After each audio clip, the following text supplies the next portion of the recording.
been in turmoil for weeks as well, so there's a lot of opportunity there for the amateur team to make some waves. And that's basically how I'm basing which is they're starting on Bravo, I think. Like, okay. which group can an amateur team make an Good impact? fit is fire. It's just there's a lot of opportunity for Team War to beat a lot of those teams. Right. There's an All Saints jacket. Honestly, I love All Saints. Okay, so yes, this is a Pro-Am Classic. Also, thank you guys all for the nice messages. I appreciate it. I'm doing great. A little bit of recovery. A little bit of recovery symptoms, but other than that, I'm doing fine. You want the multi-YouTube? I believe I have it. No doubt. I mean, looking at Toronto Ultra, like, what is it, 2 in 18 in the last 20 hard points? Like, it is time. Like, even if you don't make it, out of groups here, you're feeling 100%, almost 100%. But put themselves in such a precarious spot. Like, look at their group: Seattle Surge and Atlanta FaZe. Like, that is tough. Like, you're putting yourself in. We'll watch the first match of this, and then we can go back and forth between. Who does LEG play? I don't know what to do in that camp. Like, I don't even know feel like this is you would get rid of. Like, it's probably been underperforming for this team, really overall statistically. But I feel like this is probably like the best match of the day, if I had to guess. I haven't seen all of the matches, but I feel like this has got to be the best match of the day. Thank you, Romo. Appreciate it. Big scat. How am I feeling? I feel pretty good. I'm having trouble swallowing. That's trouble swallowing, but like for the most part, I mean, that's to be expected. Even my doctor told me that. And I'm not in like pain or anything, but I will say sometimes it is a little bit hard to sleep. Not like because it's like painful, but because like I have to sleep on my back, and sleeping on your back is impossible. I just can't sleep on my back. Like, it's the hardest thing in the world.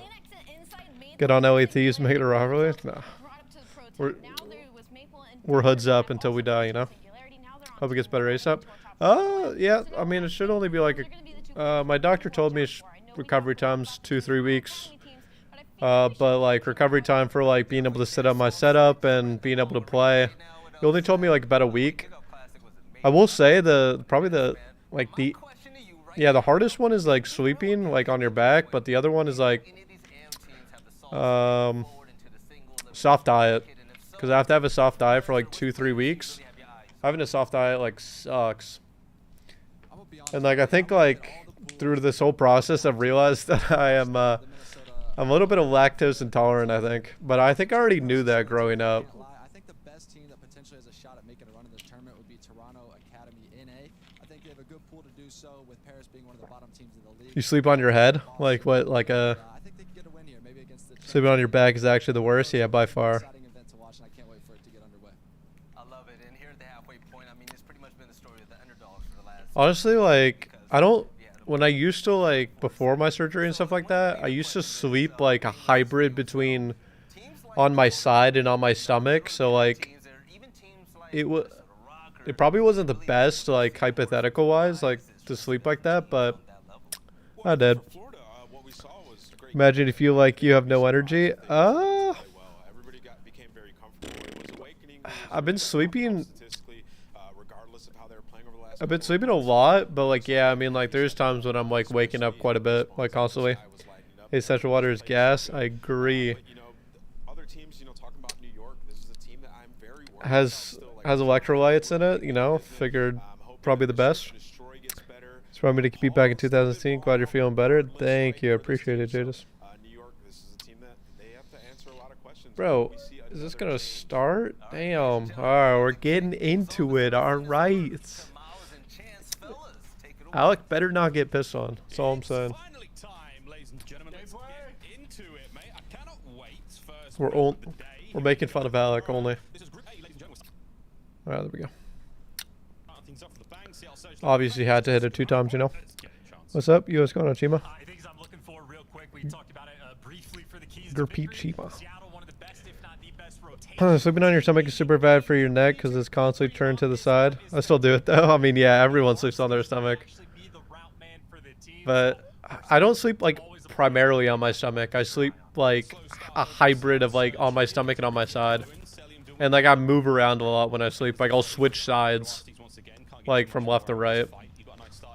Pred, of course, Pred's doing Pred things. It's so annoying.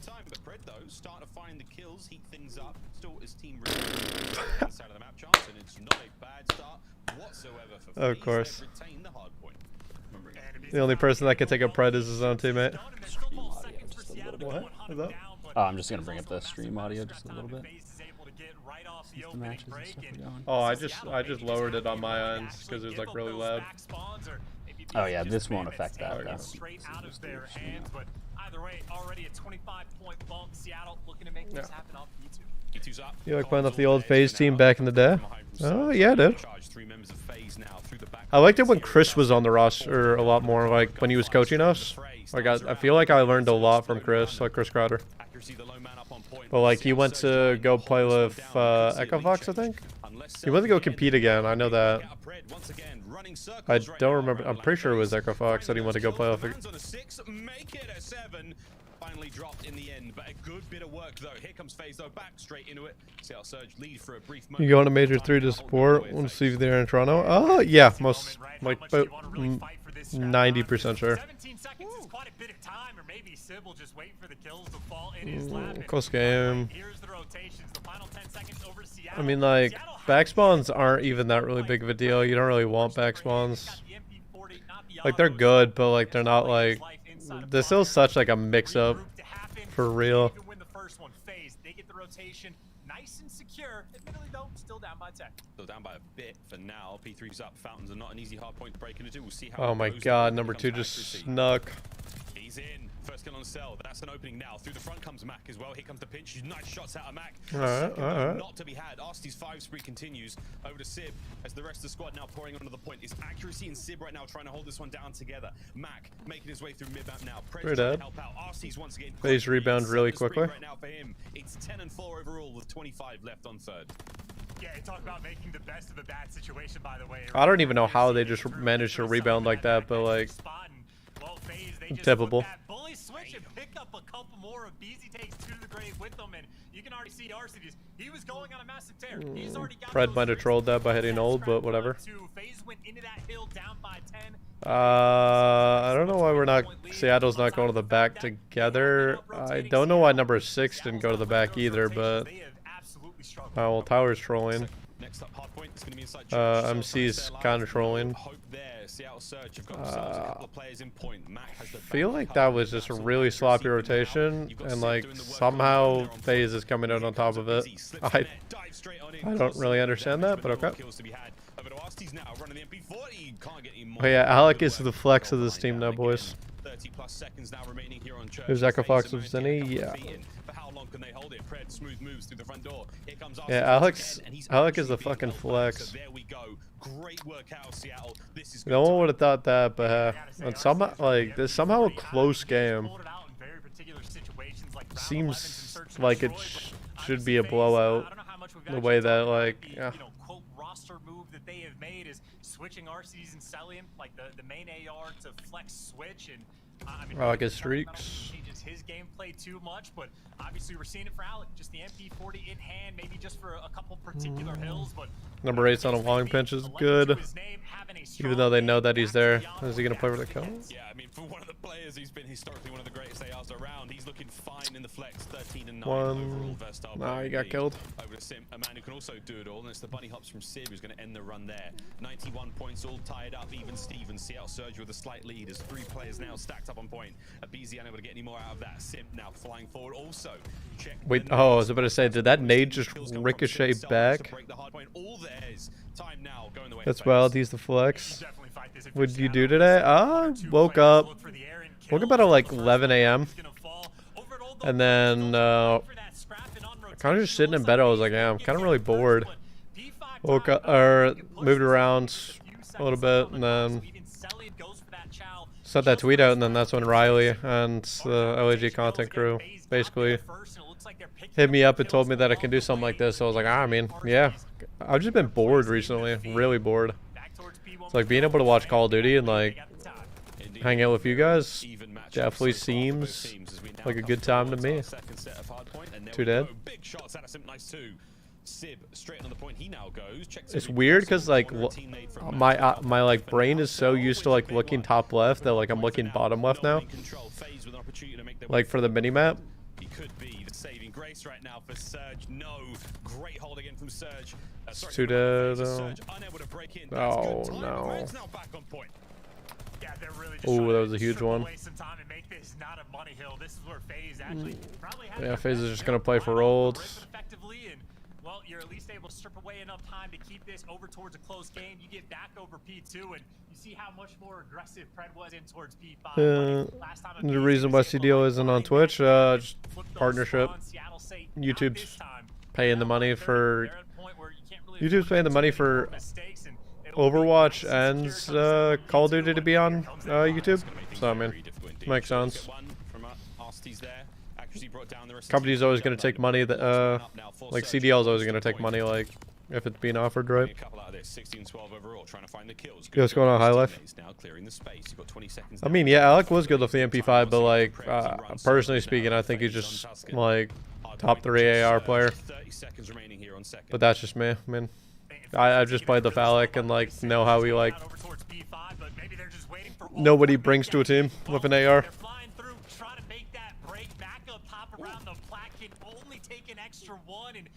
Wow, this is a gritty one, huh?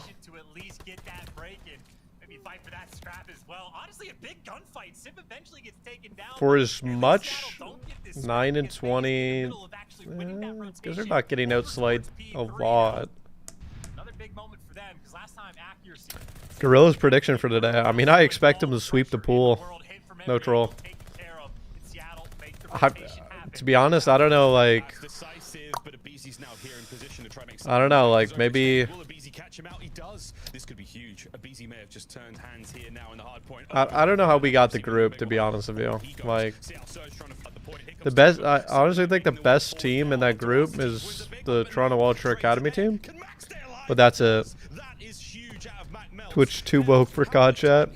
Honestly, I think it was just, I miss the Twitch chat, like, emotes, like, when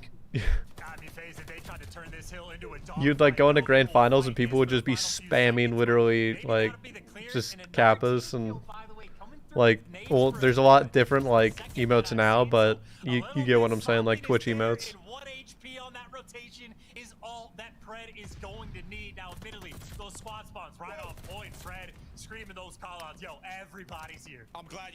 I don't know if Lamar actually trolled. Lamar actually trolled so hard. He should have blocked spawns 100%. He actually just cost him this hill because he got over anxious.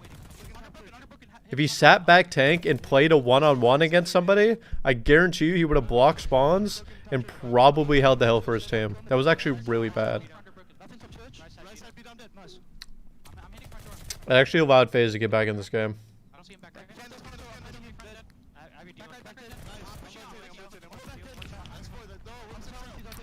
Prediction for new Rocker Squad? I think Havoc's really good in S&D, but like I've yet to see him in Respawn. I mean, I literally watch his S&D streams all the time. You're back at one, give it a replace control. I mean, from uplink to blitz, it would just be uplink. If I can't have uplink, then it would just be CTF. I think CTF is probably the best. I don't know how CTF would work in this game, though.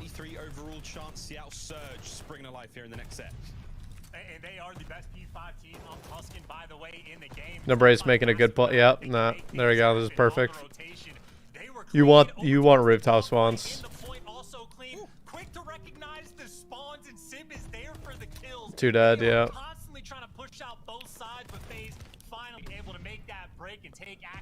No, I'm talking about Ultra's NA team. Isn't Ultra's NA team in our pool?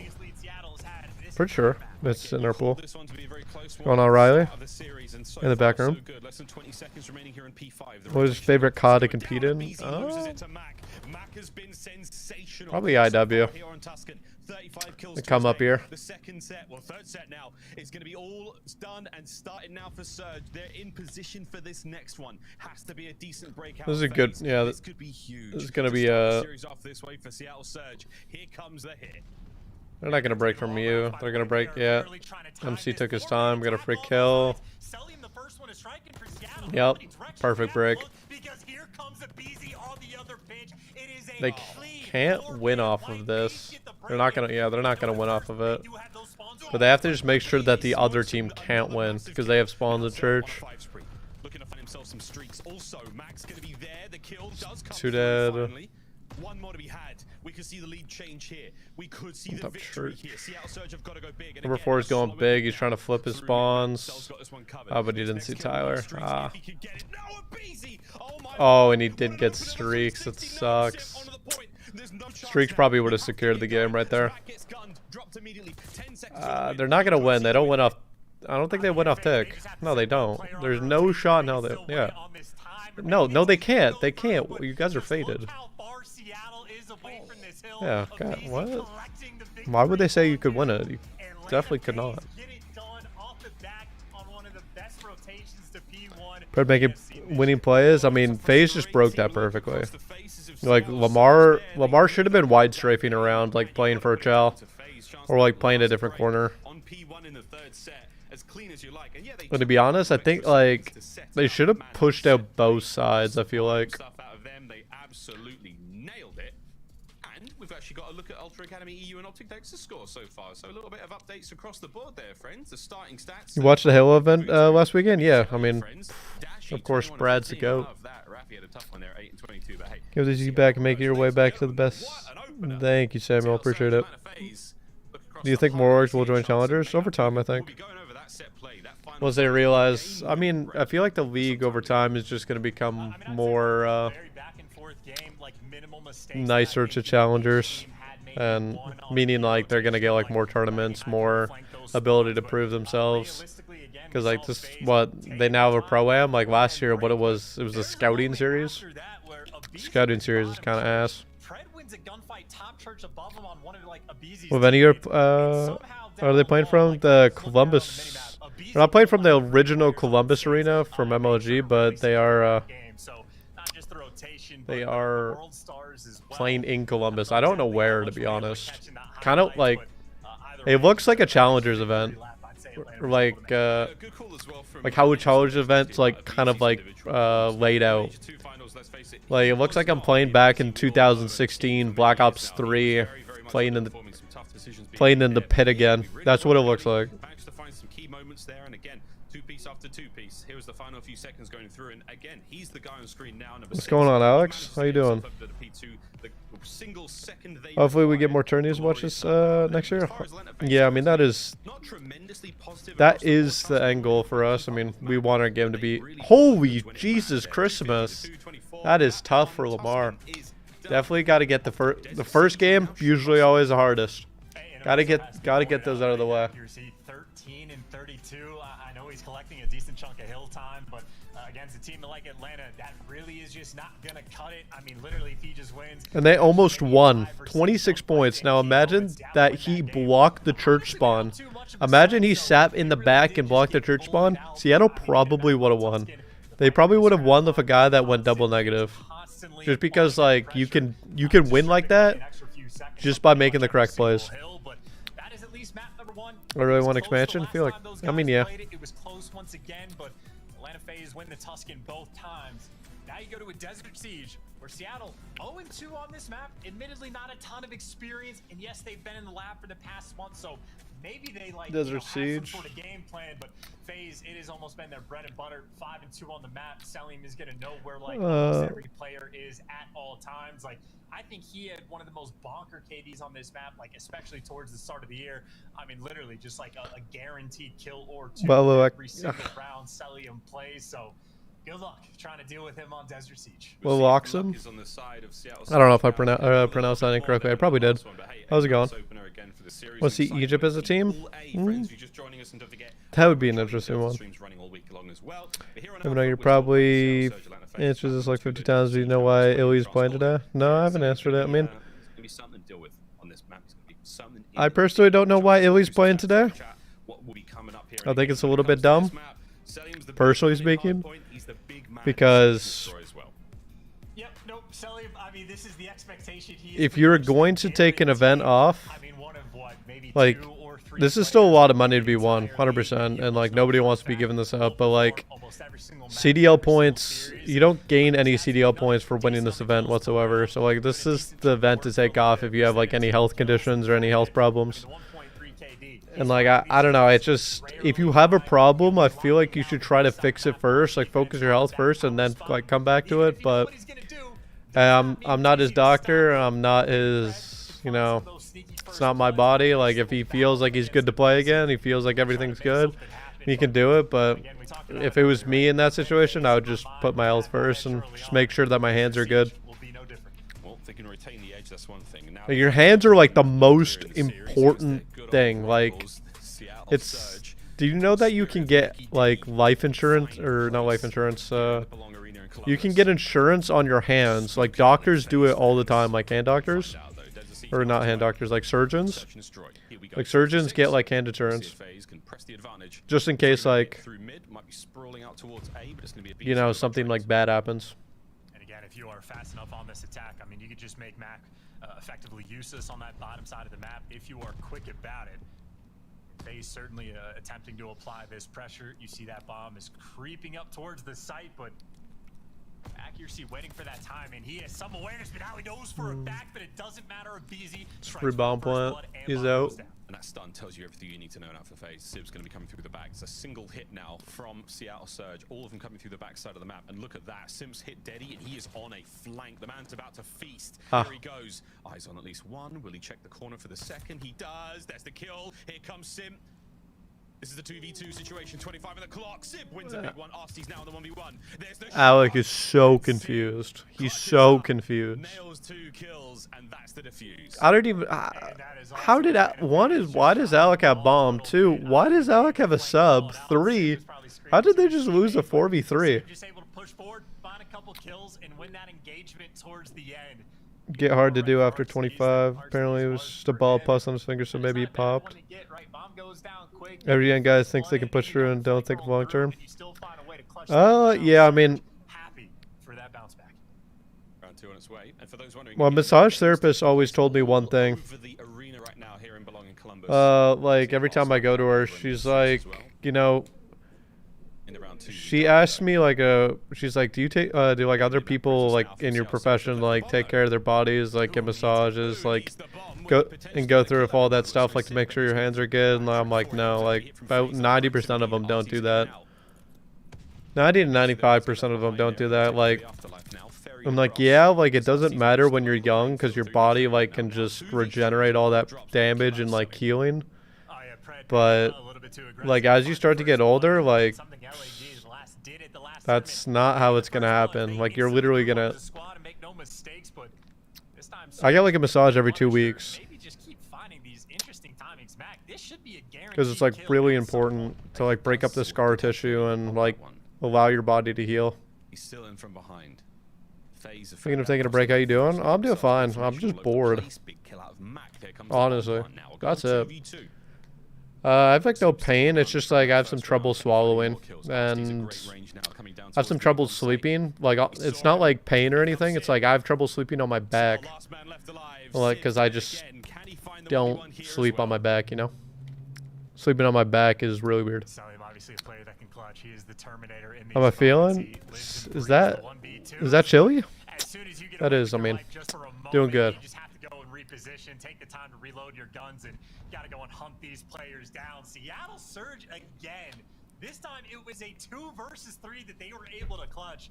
In spite of the fact that I was thinking because the Ultra Academy team is truth. They're taking care of business so far in these early rounds and taking advantage of an Atlanta FaZe who, granted, 5-2. I see life in them. Yeah, I think they're something that was mentioned in the keys to probably 3 and 4 in their S&Ds at Major 2. Like I said, they're probably the best team in our group, like the LAG group.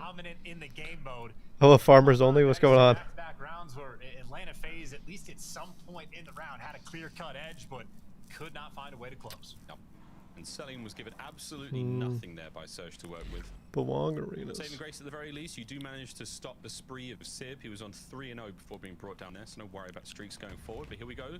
A fast hit now from FaZe in on towards B. Defending Seattle Surge team, they will be in... in position to at least get eyes on this. And once again, Mac, that far right-hand side of the map should have eyes on if they do go for it. First bug goes to accuracy. FaZe now still with the bomb in hand. Yeah, FaZe, I think, coordinated A's just to get this top control. But questions about the timing. Arcitys, of course, with the SMG is, we might come to learn, might be his new favorite gun. Able to strike back. Sid, though, he's got the jump on. Sid, free kill for him. Loves that piece of candy. They clutched a 3 versus 4 last time after the bomb got planted. Now they have the man advantage. Accuracy's nade doesn't land, doesn't get any information out of this one. Cells on the flanks could get very ugly quickly. That's the start. You got phaser surge.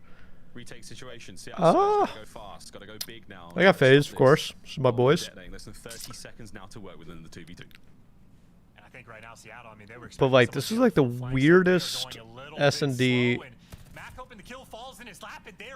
Weirdest like S&D ever. Yeah, you're getting aim assist in there. Wait. Oh my god, he almost, Jesus Christmas, he almost clutched that. What's going on, Tranquility? How insane was it watching your team win the major? It was crazy. Seattle taking them to task on the siege. Things are starting to look up. We might have even caught All these damn teams will probably shine some light on themselves and maybe get a spot on a pro team. Maybe. They would have to like absolutely fry. But a lot of these amateurs, like, you've either gotten chances to prove themselves or like gotten like kind of chances, and I feel like the teams, sorry, not the teams, the players that should get the most chances are the like ones that are doing really good in challengers, like winning. Like they should, like people that are winning should always get chances, and I feel like Havoc getting a chance. Kismet getting a chance. Well, they were both on that roster that won 7 tournaments in a row. Jordan should get a chance, 100%. Jordan General. So LAN party, yes sir. You gonna play any other games while you're on your break? Oh, I want to. I want to like start playing. Maybe start playing Ratchet and Clank. I haven't played it since I got like a PlayStation 5. Like, I was gonna play it on my off season, but then like Apex literally consumed me. Second opportunity that Max had takes it, and we almost saw a ridiculous ace out of Sib. Those 3 snipes were a delight, and he hits the kneecap of Simp on the jump. I think General gets a spot if it expands. I think so. He definitely deserves one. At least General's getting paid. I mean, yeah, but like you kind of want this. You want the spot to like. You want to compete. You want to play. Why is Alec running a sub? That I don't know. That's a great question. This is. Oh, this is. Oh, you're dead. Oh, you're dead. Why does Alec have a sub? I don't think I've seen Alec have an AR. We're playing Desert Siege right now. This doesn't make a lot of sense. Somebody pick up the bomb for Alec. I am begging. Why does he have the bomb? Easy pickings potentially for them. That's like if Asim was our sniper. Slow things down. Try to find a pick. It would make no sense. A storied weapon in the hands of that little legend. We'll see if he can find a couple here, but again, it's pistols at dawn now, making his way forward. 40 seconds on the clock. Keep in mind, I mean, Simp is obviously disgusting with a sniper rifle, but now he's in a 1 versus 4 instantly and gets taken down. And I was just getting ready to say, I mean, Simp hasn't. They have a BZ with the eye. Like, yeah, I don't like, bro, like. I mean, certainly he has been like clean with it, but. Well, this is the commentary I need. Towards Black Ops 4, and on the flip side, at least that 1 round, we saw that. Yeah, I have no idea. I'm so. Alec having a sub is the like basically is what the map score looks like. Yeah, 5-0. Alec has a sub, 5-0. Makes sense. And truly be a playmaker with it rather than just like the standard post up somewhere. I think yeah, Alec has had a sub. I think maybe 5 of all rounds. Every single round he's had a sub. I could be wrong. I could be talking over to my ass, but I'm pretty sure he's had a sub every round. Toronto Ultra versus Strike X. Toronto Ultra up 1-0. Watch out for that player on the close bomb side. Toronto Again, Academy you have to EU. worry about it. I believe guess it's EU's easy. not. And here he comes. Sorry, I have the other. He's 1 and 5 so far, looking to get I have the other streams up like on a TV, He so I'm knows watching that's all of not them. gonna be anywhere near him for now, but that's 50 seconds Minnesota's on the clock. Wherever doing. it goes, Abizi right into it, springs into action, catches one, in and out he flies, 3v3. Yeah, there was Minnesota's getting blown up by that is as Florida right free as now. a kill is going to get. The bomb's still hanging out towards the middle of the map while Sib is working his way up towards A, but Seattle. Since this isn't for CDL opponents, do you think we're going to see some different roles for players and try new strategies? He has got a clean flank in the middle of the map back there to take RCs down. Depends on how long he takes though. As Abizi's now going the scenic route. He's going all the way. Simp now on the other side of the map is polar opposite at this point in time. And Abizi, here comes the one. Plays it very smart indeed. The second player on the bomb site. Mac Wait, why did he... I just looked away and I thought he had the freest two-piece my entire life. What the hell? 10 seconds left in the game before the bomb gets planted. Now here comes Mac. Oh my god. Well, Mac just went huge. Am I faded or should Tyler should have got 2 kills? And that was a big one to win. Wait, what even just happened right there? Plays it very smart indeed. Polar opposite at this point in time. And Abizi, here comes Okay, the one. free 2-piece. Plays it very smart indeed. The second player on the bomb site. Mac What? wins the gunfight though. 1v2. Here goes the hit now What? from Sim. If you can make something happen here, this would be huge. Pistols What out, the- a big shot. what 10 was seconds that? left in the game before the bomb gets planted. What was Mac that? comes back, and it's Sim. No! Is Tyler trolling? Oh, Mac. Now from Sim. Very smart. Why did he jump? Opposite at this point He has in a time, free Abizi, kill comes the here. one. He could just kill Mac. He could literally just shoot him in the back. He would have first 2 shots before Mac could even turn around. That was so dumb. A big shot. 10 seconds left in the game before the bomb gets planted. Now here comes Mac, and it's Sim. No! Oh, Mac wins 2 essential fights. And that was a big one to win indeed. Thank you. He's got that number with the fist bumps and man alive. What a round that was from Mackenzie Mills. I mean, that just sounds like an entire game. I mean, Pierce had a second monitor. I was like, wait. That way you can use your phone. as soon as he sees the 2-piece, just trying to rip heads, and I mean, that moment of hesitation is all Mac needed to make something happen. That is a dominant 6-0 win by Seattle, and as far as I was concerned, if FaZe had won that map, this might be a 3-0. I think Bro, this is no troll. Seattle should be up 2-0 right now. And I'm rooting for FaZe. If Lamar just sat on that back tank and blocked the spawns, they would be up 2-0 right now. But it is what it is. Let's see. Florida seems 192 to 120 right now. Florida. Okay.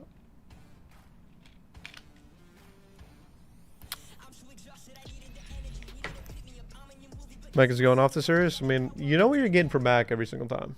Like Mac is a very consistent player. Probably the best player on this team. Not even kidding.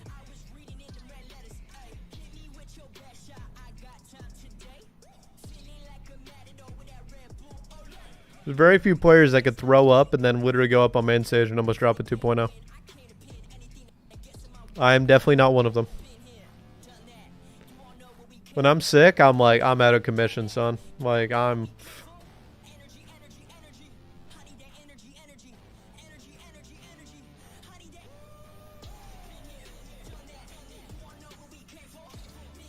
Is Minnesota coming back? Okay, okay. Well, no, wait for those streaks. Since we got 1, 2 dead. Oh, okay, well, Awakening has streaks as well. Should be. Somebody get time. Who's got 3 kills? Who's not getting... Oh, for sure. Oh, we're just breaking down. Who's Florida playing? Florida is playing Minnesota Rocker. The new Minnesota Rocker. Mac, a legend for that flu game.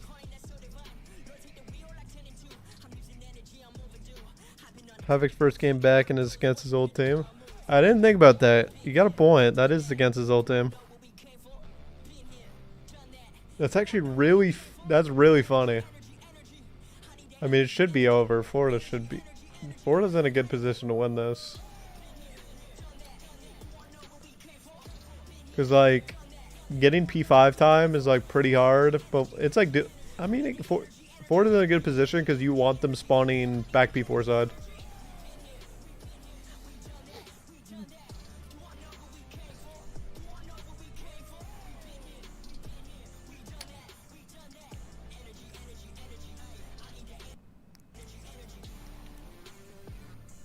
Talking an issue about. I mean, how's Preston doing? 721. I mean, I mean, it's still doable. Don't get me wrong. Like, it's just very unlikely. Big B stream. What's going on, Jacob?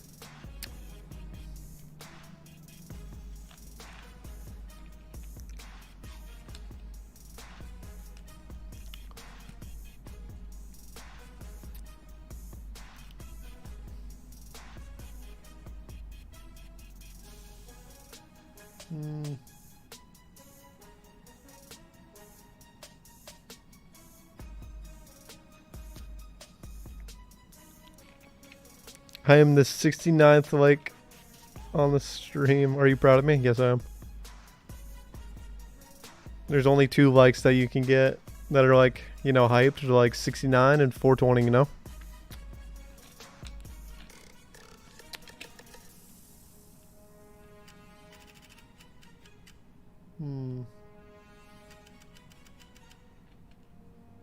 You know, Toronto Ultra EU is actually doing a good...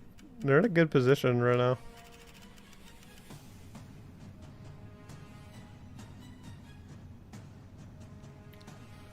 Ford is very slept on? Yes. Yes, they are.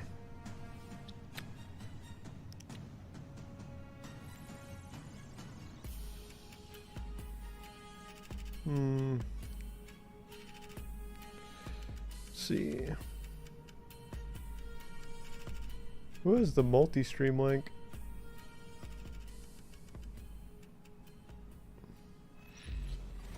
The Call of Duty League is brought to you by Game Fuel. Better just pull. Does anyone have the multi-stream link in chat? Better just pull that up. No troll. Brought to you by Zenny. Armor your eyes with Blocks gaming glasses starting at $24 by visiting zenny.com/CDL. Realist Hero was a good recommendation. It's far. Yeah, it's actually really good. I'm so excited to watch it. I've had the honor to talk to a lot of the pro players and some of the coaches. Oh, they got Josiah Berry out there? Okay, okay. Favorite control map so far added to the game. It's like unique as in like it's not the same isekai anime like how every single other one kind of plays out. And I'm ready to watch the map. So let's throw it over to the casters and we'll see you guys on the other side. Thank you very much, Slack. That's a stressful part of the room over there, man. That's the coach area. Everyone looks very worried. We talked about it for the players, but hey, man, coaching staff's fair game as well. This is a stressful event for everyone. Here's that motherfucking Joey Nubsy, Pirali. For Seattle Surge after the 6-0. Big old Joe Nubs. Well, I would say the stress is still going to be there for the players, but certainly a big sigh of relief to not be down 2-0 in the series. And the way it was dominant, you got to be feeling good. Unfortunately, I couldn't hear Slack, so I don't know exactly what he was saying about Berlin control. I assume it's going to be smarter than what I have to say, but my guess is going to be that this will be the most offensive, like, heavy map that we have of the 3-4 control. You can get spawn trapped on both sides. What's the point of having? What's the point of having forecasting teams if they don't even use them for full play? Tried watching.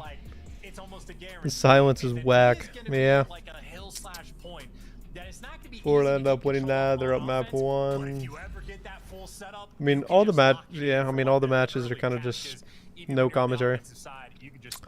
Other than the main one, of course.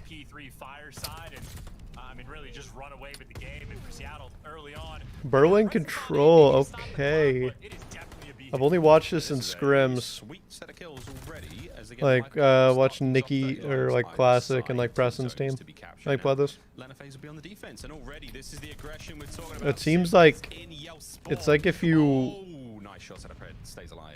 This map just reminds me of a P1 and P2 simulator break. That's it. So like if you want to get A, everyone just keeps spawning at backfire. Am I right? Yeah, backfire. Of course. So you just keep spawning backfire. And if you're the other team, you just keep spawning back B4. That's it. There's nothing special. I haven't even played this map and I already understand it. And funnily enough, because I think it's an offensive-sided map, you don't necessarily want every single tick if you're thinking about the round 5. So captain B first, if you ever get that opportunity, might be a wise decision. But obviously, if you respectively, I think every team would want defense. Seattle does right back over towards Think you would want defense. I'm just guessing. Constantly have AR on the train side of the map. Whoa, okay, Simp and Busy now running the A side. Any team like is. Kills that Sib, keeps himself going. 25 seconds remaining. There's no way any team is sitting there thinking, yes, we got offense. Here comes the play from Simp, trying to get him off it. He can. Nice shots. Block opens back up. Pressure now on a Mac. Accuracy could be in trouble as well. Great awareness. They're respawning back P4 over and over again. Yep, back P4. Yeah, back warehouse. That is pretty much the round. They spawn back P. I'm pretty sure they spawn back warehouse. Like when you're pushed up even a slight bit of train control. This is a big 1v1. Here comes the reinforcements though. Plenty of players here to keep going. Here's Pred. In he goes. Simp wins another one. So again, non-stop gunfights on the point as the clock gets stopped. Off the point. Nah, they're gonna get it. I mean, they're probably yeah, they're gonna get it. See the squad captured. An additional minute to play with, but not a huge amount of lives. Yeah, 9v15. This is not going to be ideal, but again, it is. You just need that one. Wow, 5-5 Toronto Ultra, EU, and Optic. Okay. Toronto Ultra got one first blood. Wait, did they get first blood? Oh no, it's 3v2, 3v1. Wow, Ultra Academy EU wins the S&D. That's tough. I think Arseny's might be in a situation where and StrikeX won the S&D against Toronto Ultra. Okay. He makes his move to the hill, Simp with the AR, ready to go. That's the last of the lives now for Seattle Surge gone. The 3 remaining players are about to run into MC. All these series so far have been 1-1, other than the Florida and Florida Rocker series. Everything is 1-1 right now. Get away with it. Brilliant stuff from Atlanta FaZe. The final 20 seconds here of the round, chances all on the Mac accuracy. They'll just make the last ditch effort to throw away the lives and die towards the end. But I think again, my Ramby dropped 30, 13, and 4. Wow. Okay. That is indeed. Constant pressure through the B point. Always have an AR pushed out deep towards trains.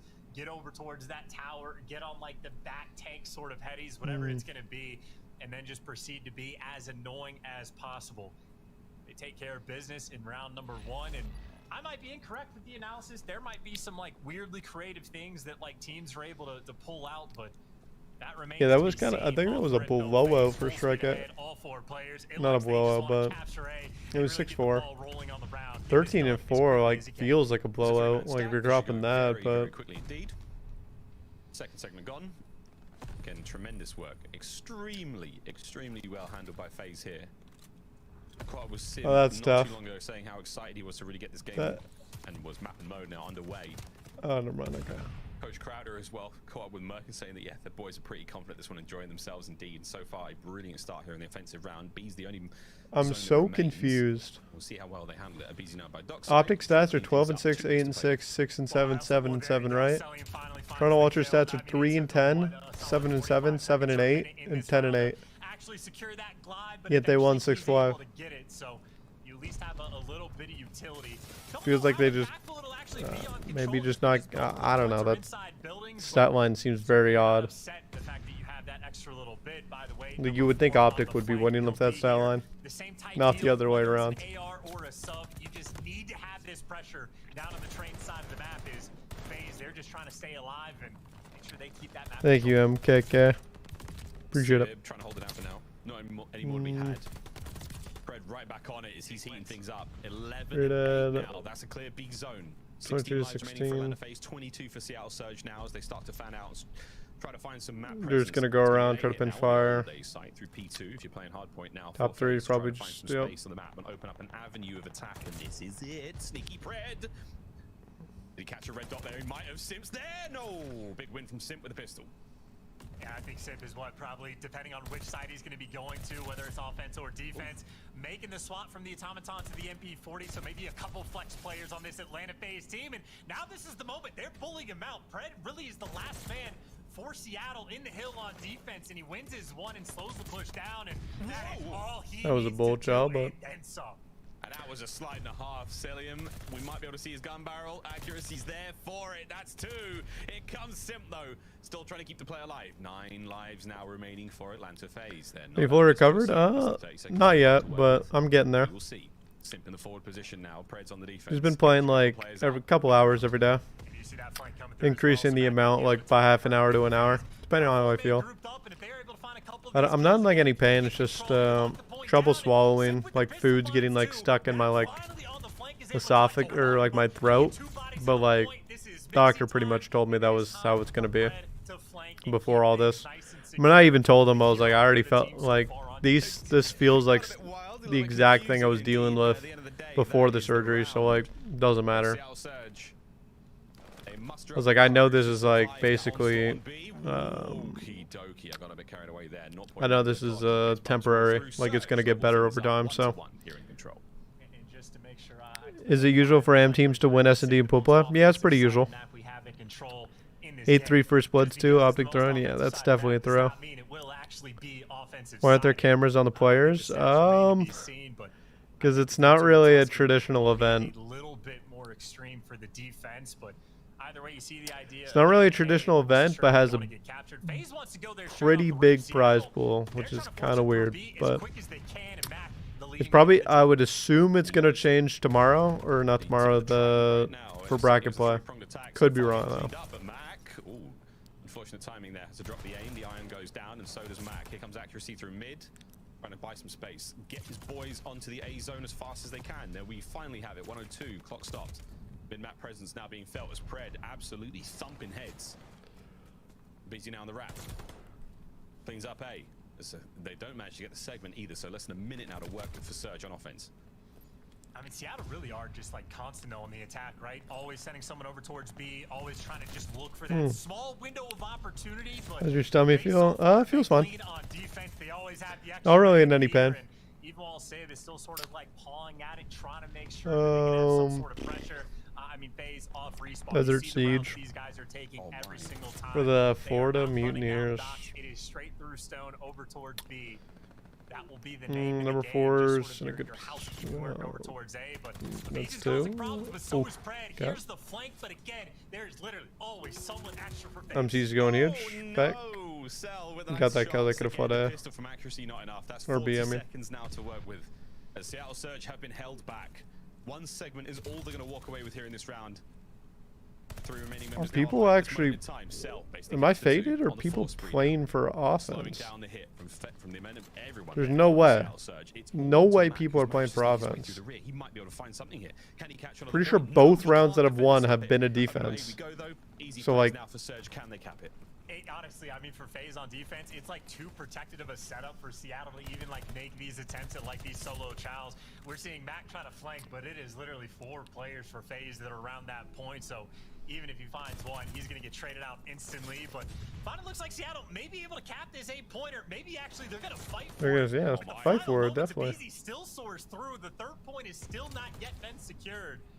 In FaZe, they're just turning this into a dogfight on defense. It's so hard to get anything out at this point whatsoever. 10 seconds-ish remaining. Arsty's on a 4 spree now, keeping the kills going. Can Max stop him? He does. Stays alive for a moment, but once again, it's a Beezy. He's been here 3 times now, and he has been successful every single attempt. I was about to say. Make it all times. I knew that was going to happen. Towards A. There's a million different angles for him to hit from, and hope you're doing well. Thank you, Blake. Appreciate it. Every time. Atlanta FaZe, another strong round here on Control. Doing good. 3 for 3 on defensive rounds so far. I still think there might be something you said. Like, there might be a couple teams in this league. I don't know if either of these will be one of them, but might actually prefer to have the offensive side on Berlin. At least in my mind, it's a possibility. Certainly, I'm confused. Like, do the casters know something that the players don't? But I feel like the players, like, yeah, like on this map, like offense is easier than most, like than other like maps, but like I don't know, like I feel like you'd want defense going into last round, or I would want defense. Like the last 3 rounds have been a defense win. Like I don't know, like that seems a little weird to me. Favorite teammate of all time, Alec. RCDs. Yeah, I don't know that. Maybe they're faded. Maybe I'm faded. Who knows? I don't know why you'd want to, personally speaking. Like, offense is doable on this map, which is good, but like, not. And this is the intel call, by the way. You're not expecting to get a kill with this glider. Funnily enough, it actually takes down accuracy, but that guarantees you get the pinch. You know exactly, I mean, they're in a pinch position. Let's do that, alright. But yeah, I mean, like, Lamar just insta-spawns behind them because he spawns literally right in fire. I mean, on defense, you will either spawn MP3 or right behind it. Now they're in a spawn trap situation. Now they're going to have to take like a long route. Number 4 is probably going to get a freebie on number 6. Yeah, he is. Managed to get out, but it's on the pred now. Great work. As the young hitman finds a few more from behind. Here comes the run again. Shots out Sim. Somebody's got to take a long. I mean, like, Pete on. Pete on. No, you can't go forward. All you got to do is be happy that you just cleared them out of your base, and now you can take your base. Now you have to get another wave. For the most part, you have to get about maybe 2 waves. 1 wave if you're lucky. I mean, yeah, I mean, this just seems like if offense gets in, it feels very hard for defense to to get in back. But like defense, you have to literally lose 3 waves of gunfights. It feels like 3 waves, and even if you do, there's still a good chance you could die, like from all the nades. Because alright, like, so they're doing it. Shots are there. Sim dodging, ducking, diving through. I don't know how Sib is literally allowed to do that. Did he have no ammo in his AR or something? I don't know why he was sprinting. Yeah, it don't matter though. Okay, tower's going huge. I mean, just got it. Okay, well, Pred just went huge back. Unless MC goes huge. Oh, there you go. Nah, it doesn't matter. Like, why would you? Who has more ticks? What a setup, what a round, but all that for Pred to once again. Feel like FaZe has more ticks, or it could be tied. I think could be tied. Goes by kills. Goes by kills. I feel like FaZe has it. Well, like, pretty sure FaZe has it. Yeah, FaZe does have it. Yeah, figured. They're constantly trying to apply that pressure over towards B. It has never worked. I think an adjustment might honestly be capture the A zone right off the opening break and just get that taken care of. And instead of going for like the scrappy hero play pushes, group up as a full squad, and it seems like this might be at least MC's having a game. We'll see if it happens. 2 players now over towards that A side of the map, getting the captures done. Accuracy from the top. And yeah, you're always gonna send 3 towards B because you don't want them to like 4-hit it and get like a free tick or 2. That'd be worst case. You could care less if they get A. This has been a nice opener here from Seattle. A surge, keep the pressure alive. This is going to be 2 minutes and 21 seconds of just B gunfights. And you get here first, maybe not by a mile, and you see those nades coming through. FaZe maybe too quick on the response, and it looks like they get the wipe, but I at least love the idea. They make those adjustments to try to set something up, and yes, it doesn't pan out there, but now you have 2 minutes. Number 3 is going to make a play. Those scrappy hero pushes, you can try to coordinate this play. Yeah, number 3 is going to make a play. You also have FaZe all up in your face in just kidding. Watch, number 3 is going to get spawned. Oh, never mind. I was about to say, if you're number 6, you definitely know something's wrong. You're like, wait, guys, I didn't spawn backfire like I'm supposed to. Massive damage again out of Simp. He's going to get the kills as well. This is huge. For now, Seattle Surge spawning on the top side of the map. I feel like they should have he should have taken his time and just waited. Onto the B zone. Bit of a journey. We'll see if they can make it happen. As a BZ now roaming the top side. I mean, it doesn't matter. I mean, keeping everyone on Seattle Surge on their toes. A 1 life advantage for FaZe. Number 4 has to make some kind of play. Time to work with, but any player that falls is just going to take so much more time. All right, you got a kill. They're at least able to take care of a couple players and now get pushed up towards the train. Pressure on Celium. MC just went big by getting even 1. Just getting 1 is like literally because now you're just severely annoying. Are going to be there instantly. Seattle now going to try to bully through the front, but again, selling. Dante just went huge. Okay, here we go. Arsty's trying to find Gotta push out her. The wind-up punch now from Seattle Surge. 2 players up close and personal, getting involved. No. There you go, 2 dead. Okay. Get some control. Get some control. There you go. Okay. Alex just went huge. Just got 3 kills. That's 4 in a row. That's 4 massive kills. And for now, the zone is still safe. Less than a minute to play with. 50 seconds. Well, it's gonna go by kills. I feel like no. Tyler's getting overzealous. This is the go button call. It looks like I don't really agree. Through the front, Cell reads at least 1. Finds a kill. Now the forward we go. Simps up next. Gets one of his own. And here we have it. 30 seconds. You have to keep going. But the Seattle Surge numbers are starting to dwindle. They're all gone. It's all down to Pred. Once again, the man on the flank. But he's the only man. He's going to make a play. He has to go. Tremendous here. This is a massive moment. Can he find anything? The answer is only 1. That's tough. Only gets 1. 2 dead. There should be game. Yeah, 3 dead. Alex dead, but they should trade this guy immediately, right? Yeah, okay. Yeah, it's over. No, you can't even get the point. 7-4. It is over. The final round goes to FaZe. So 5 defenses, just 1. Just keep that in mind. And the casters kept saying that the teams wanted offense. I don't understand. Don't understand. Maybe it doesn't matter what the map is going to be, but either way, efficient work out of FaZe. Especially even if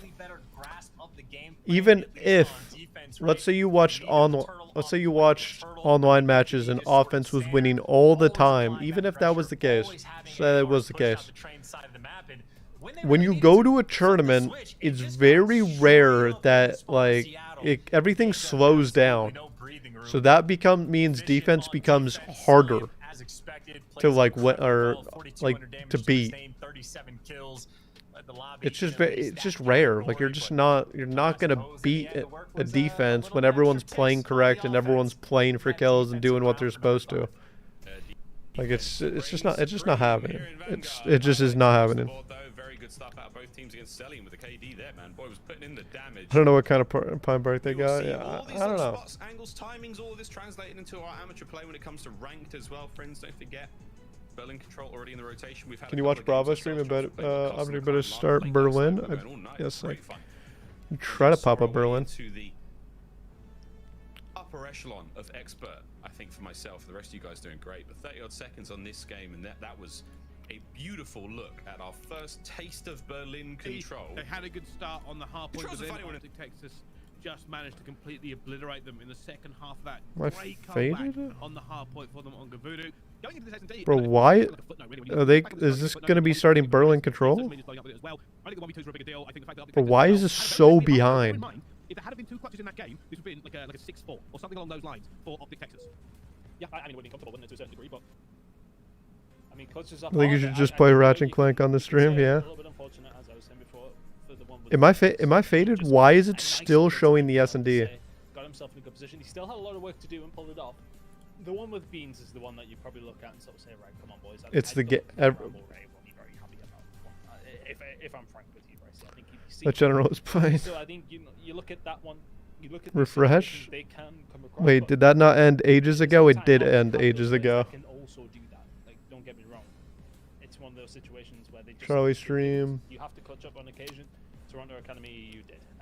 Sometimes it happens for you, sometimes it does not. That so I have the streams up on another TV, so I'm looking at all of them. But I mean, all right. So I mean, this still not going on. So Minnesota versus Florida is still not going on. Cool, nice.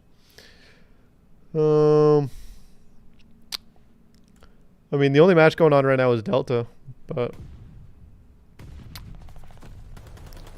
see how the Toronto boys are doing.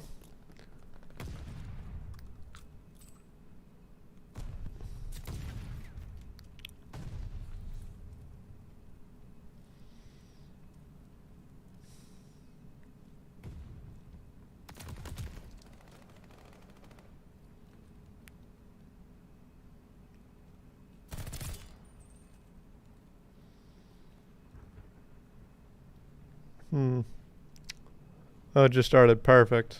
Thank you. Thank the Lord. Is it Charlie? Pretty sure it's Charlie. No, it's Bravo. I'm trolling. I'm trolling. I'm trolling. And you look over towards B on that side of things. You've got the roots that can flank in behind, but when you get men down and when you get control of the site so quickly, it's very, very difficult for the teams to find their way back in. Ultra Academy EU finding that out in this here. Locking this one down. Good luck, Ultra Academy, getting back into this one. I say that means find 3 all the way through. And they break back. Damn, watching no casters, kind of strange. Yeah, it's very strange. Minnesota versus Florida, better play control as well. Who's am I faded? It's maybe a little bit of a miscommunication from the squad because a couple of them pushed, and I would like to see them just maybe give A up there, lock it in. You know exactly where Optic are coming from. Make sure you have Damn. train side control as well. Just make it a bit of a longer route for Optic. Is everyone just like, where's Hixie? Hixie's wait. No, Hixie's on their sub. I'm pretty sure they would just be their sub. Like he would just be like just sitting out. Unless I don't think he qualified. Unless he's on the main roster. But the main roster's Mohawk, Scrappy, Vickle, and well. Minnesota's frozen right now? Yeah, I can see the Minnesota's frozen right now. No, I am surprised that Toronto... Oh, this like Toronto Academy EU team is like doing all right since they just got their teammate jacked, right, by London. Since Gizmo's having health problems. By the way, it's 1-1 right now in map count. I don't know why it's not updated on the stream, but I figured I would say it. Is he playing for NA team? Okay. Let's...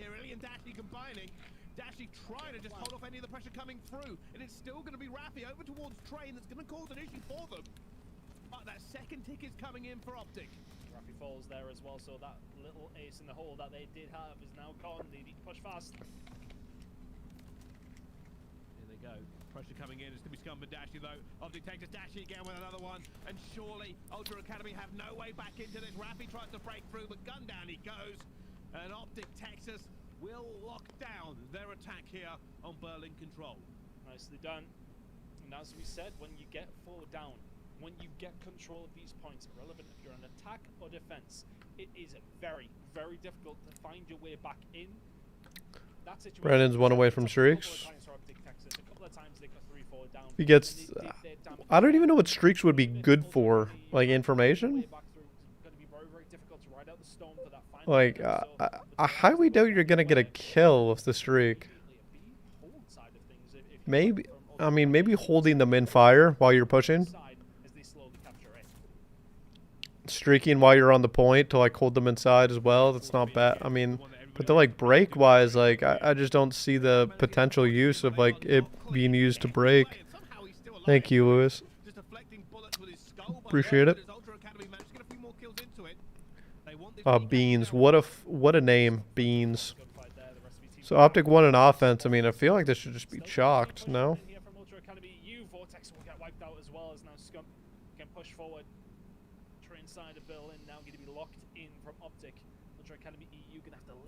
Towards it, try and capture this as quickly as possible, extend that timer, try and keep these lives as close as they can as well.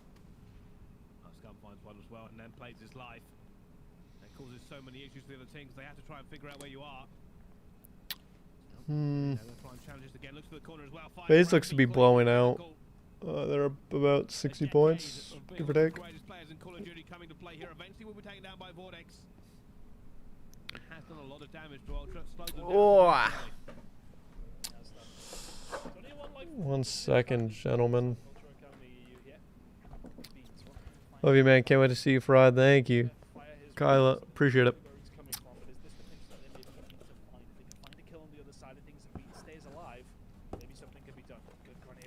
How many tournaments have I won in my career? 6. MC's been frying? Yes, MC has been frying. I mean, you just know what you're getting at MC every time, I feel like. Try and get these players off the spawn, and that's going to be a big part of this. Looking for the players as well. Run straight into the waiting Scum, though. And this is now the issue for Ultra Academy. How on earth do we break this deadlock? Players like Dashi holding down train side. They need to find a successful wave of kills already. They've managed to get 2. Little bit of pressure coming in. Optic will be spawning close though. Vortex found his way around the back. They now know he's in here. Looking for him. Gonna get gunned down though. Shots, he says thank you very much and just guns everybody on his screen. Shots come in. Shots he's done very, very well. The pressure is still here for Ultra Academy EU. They get kill after kill, but Optic are there ready and waiting. And I think when the fire push comes through there, you can see Optic Texas, they spawn on the plateau side. They're very, very close in towards B. Bro, Munjin. So, the annoying part about eating is I have to chew my food very thoroughly like I am 80 years old. No, that is not a joke. I have to chew my food like I'm 80 years old.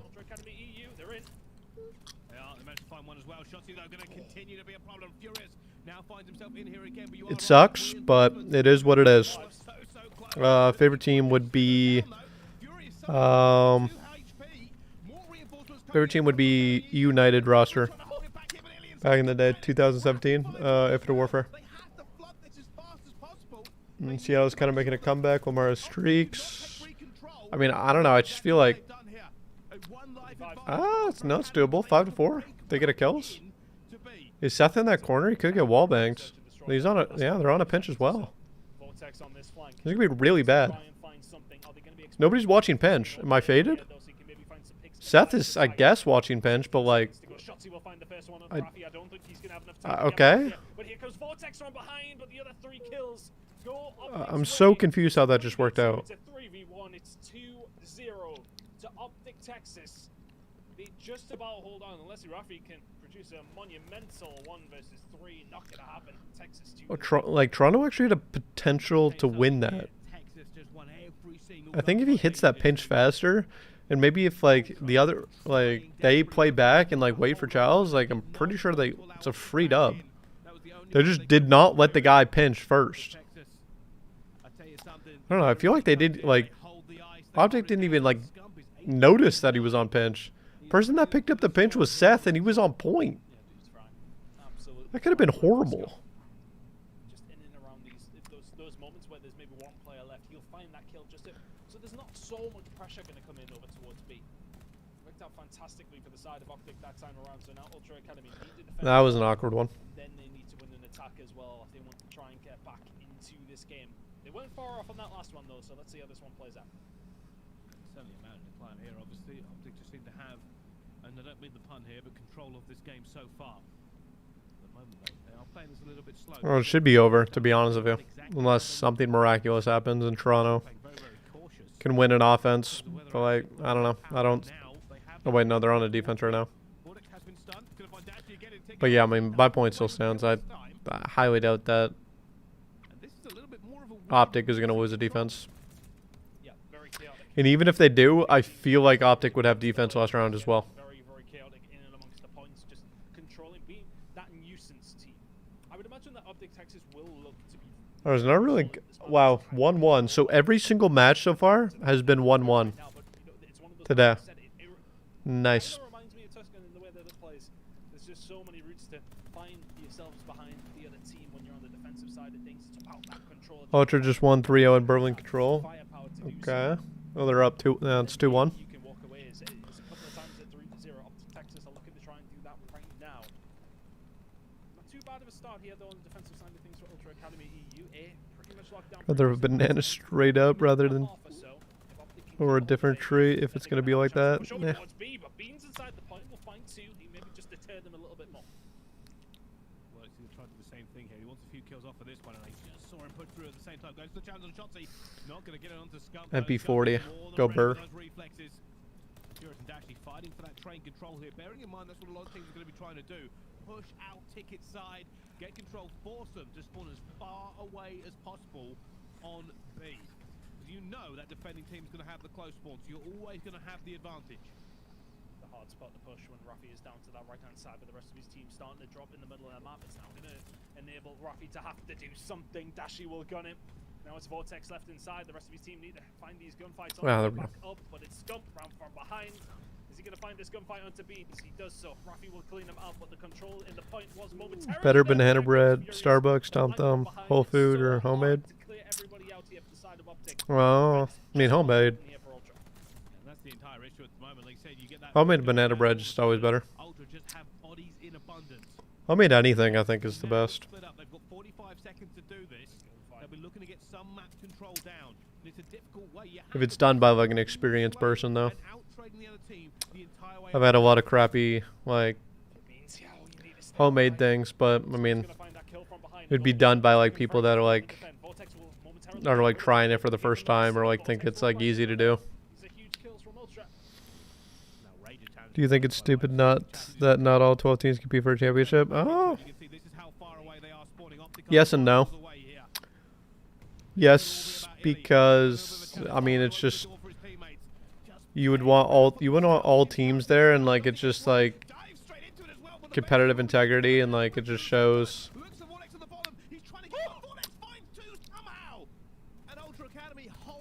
I don't know, it just shows like yeah, who is the best, like of the best, like having all 12 teams there. At the same time, when I say no is because I mean you have so much like opportunity to get in the top 8, like I mean, and they want that tournament to be used as like the best of the best. Like you got there because you like worked hard and like you literally did everything you could to like get into that tournament, right? Single time, 23 and 16. He was finding success, but the rest of the team weren't doing anything at the front. Very well defended by Ultra Academy. Very resolute. 4 streak from Vortex towards the end there as well. But as you said, the problem for them right now, they need an attack. They did come close in their first attack. Can they do it on the second? This is the difficult one though. Because I think you're going to be expecting it. Vortex though, feeling himself already, going to go straight towards the back. Dashy tries to turn, but he's not going to be able to find him. Yeah, they're not going to get this in a shot. Against all of these players, and he's just trying to stay alive. There's just so many places to watch. Eventually we'll go down for it. And Beans might be in trouble as Shotzi continues to hit that flank. And all of the pressure, all of the chance that Ultra Academy EU has just fallen by the wayside. Optic have started to put them to the sword. This is the difficult part. Ford is up 2-0 in the gap to control. Phase just won. Defensive side of things. If you go forward down, it's so difficult.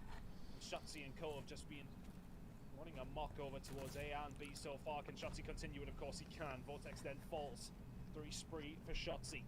Ultra Academy gonna have to start concentrating over towards A, but I haven't seen them win a gunfight in quite some time. 7 kill difference already. Optic have only fallen 5 times so far. There we go. Shotzi. So many players at Ultra Academy EU. Shotzi going to try and play them all against each other. To find Beans already absolutely obliterated. At the same time, jumps straight to the point, doesn't even care. Vortex eventually will take him down, but they do not have everything their own way. Vortex throws the fist, he's going to go down at the same time. I tell you something, Optic don't even want to let them have A now. They don't. It looks like they are just about. No, they're gonna get A. It doesn't matter. But I think they're probably. I mean, they're down 8 kills. They have full train control. They're forcing them to go around the left. Even just trade out gunfights all the way through here, and we should be fine. But eventually, Ultra Academy EU get what they wanted. They've all just actually ran through mid-map here, so looking for some sort of control very fast. And they find it. Dashy's going to be the one they have to get rid of. They do that. Keep an eye on Scumpy. Wait. It's gonna be on the flank. He's already dead as Oh, well. that was a huge win by Shotzi. Brandon goes huge, goes 1, goes outer. He's 1 shot. Seth, yeah. When Brandon's outer right now, he could make a play. They're gonna pinch. They're gonna get pinched in, 100%. Yeah, number 6 had to kill Brandon. Yeah, it's over.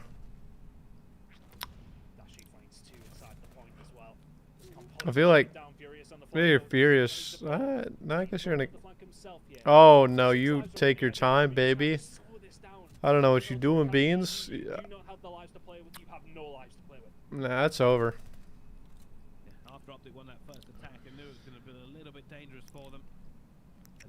Do you think the next 2 years of the next all do to get repetitive? Probably, since we're always used to literally switching every year. Do you think Optic is still out of sync since they scrimmed and tried to adjust with general to this? Wait. Yo, they have to 4-stack. They have to 4-stack. Wait. They have to 4-stack. Did they lose? No way. No way. They needed one kill. One. Just one.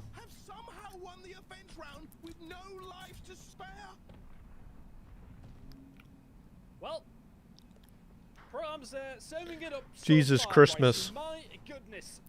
Ultra Academy. I thought that was over. Dead. On the attack, on the defense. It's so I looked away from my phone. I looked away. I was like, nah, this crap over. Like, no lives remaining. how? That's preposterous. Oh my God, When Toronto has defense?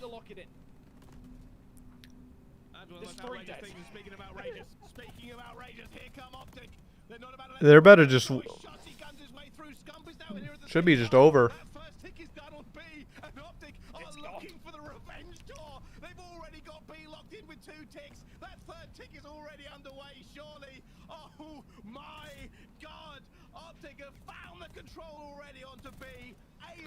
This is quite literally the most anticlimactic finish ever. What keeps happening with us getting games of control? The chances of them cap or like stopping an A like cap. What on earth was that attack? You cannot Too dead. afford to lose those gunfights if you're Ultra Academy. You even find one and you're in a better spot, and now you have to defend A for 2. Yeah, I mean, it is doable. it's no, it's not doable. It's pretty fucking. It's chalked. It is literally chalked. Capping A is. If they want to take a lead into map number 4. This is outrageous so far as well. Only going to try and find a kill up top. I guess they spawn away from the point like about the same distance. But what, did you just spawn back train?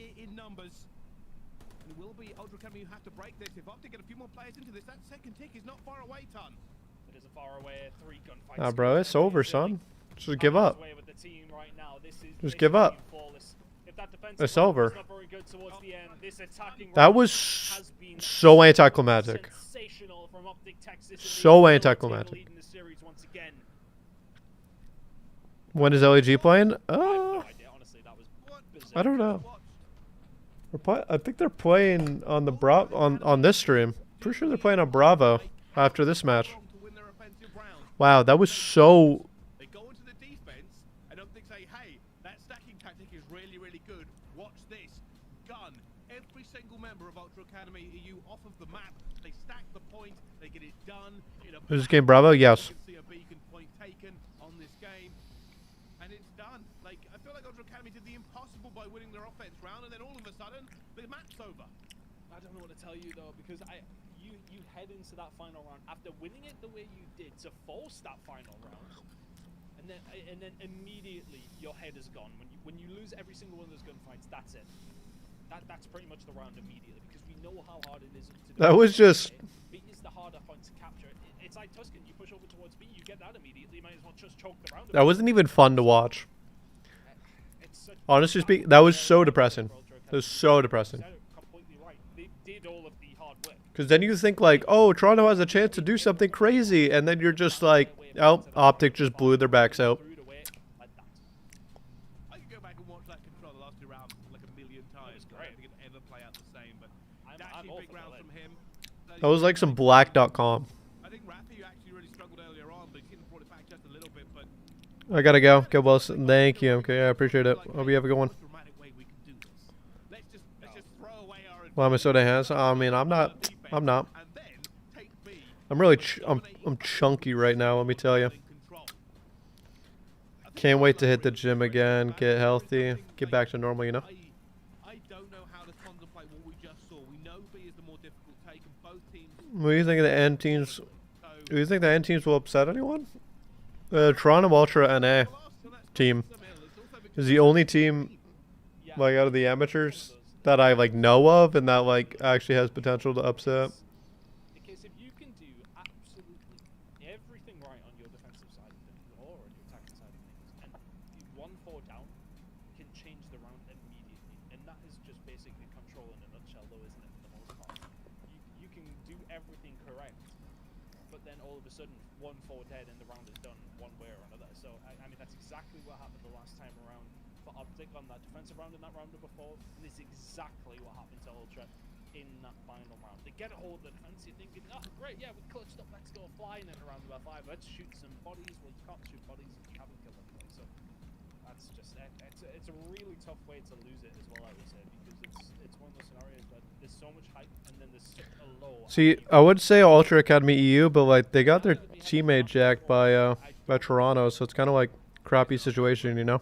I'm going rogue right now. Look, I know we're waiting for the next map production, and I know you've been very, very busy and great today so far.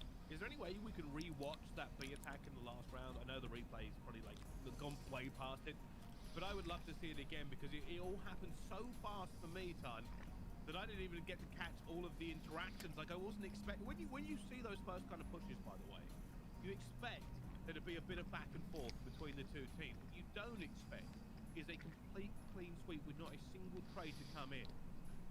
And oh, sorry, production is up. But yeah, can we watch that attack on the very last round of Control again? Just for the B side. We want to see the very start of round number 5. So I mean, Toronto Ultra just beat Strike X 3-1. So that's over. Optic just did everything right. They didn't lose a gunfight going into that. No, they didn't. Believe. When I was studying about this, I was like, how do you feel how it plays out? And he's like, 4 dead is just so crucial on this map. Florida is up 2-1 right now against Minnesota Rocker. Going to a Tuscan hardpoint. Let's go to the Tuscan hardpoint right now while we're waiting. Kind of on the other side of it, Was it Bravo, Charlie? Charlie. Well, that's not Charlie. There's a Delta? There we go. We'll go back to that one whenever it comes back. But, I mean, since it's literally playing.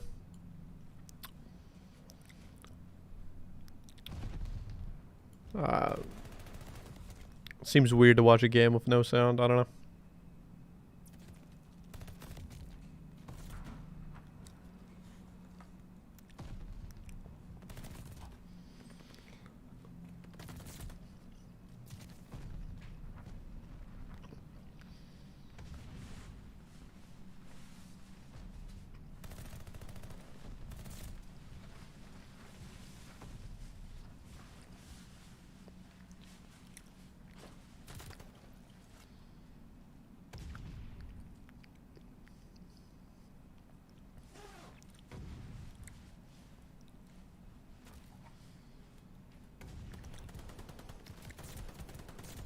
Lyric Casters on Clutch GG stream.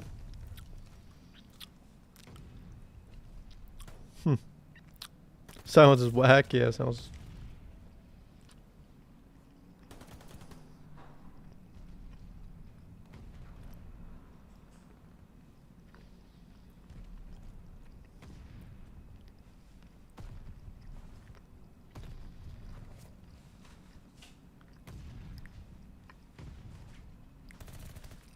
Just so I don't forget, I'm gonna leave this here. This is from Barstool. Okay, cool. Thank you.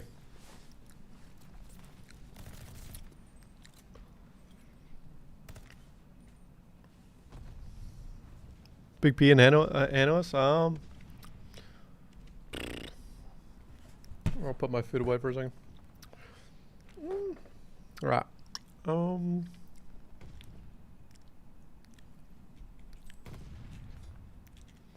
Where is in a good position to hold this? This is all go around the back to try to kill these guys. Team nade. That's really bad. I don't know. Somehow I was about to say somehow number 7 and Colt and Dave were just doing the tango, but they have spawn still. All right, there you go. They got Florida's in a good position. Yep. We're all gonna spawn up field. If they kill number 3, then okay, yeah, you pretty much know where everybody is now at this point. Now they're all spawning field. You probably, if I was Awakening, I would rotate.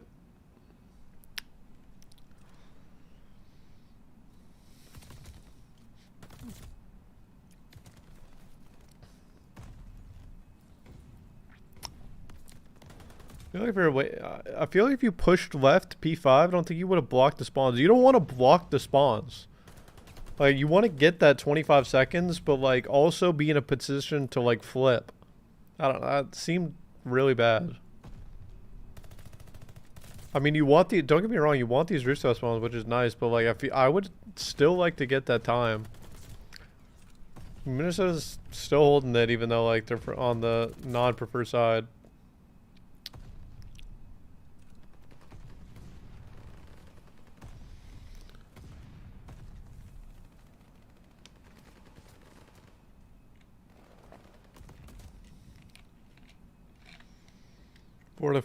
Florida breaks in. One of these weird situations where you don't want to give them 25 seconds, but you also need to rotate to no.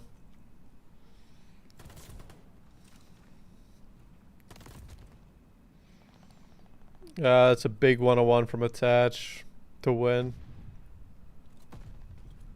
You just want, if you're number 1, you just want to hold your teammates middle. Or number 4, you just want to hold your teammates middle. You just want to hold your teammates middle. That's all you need to look at is your teammates middle. You really want to look at middle. Thank you. Jesus Christmas. If somebody would have went you immediately, they would have gotten to you 100%. Like, it just literally caused a ruckus.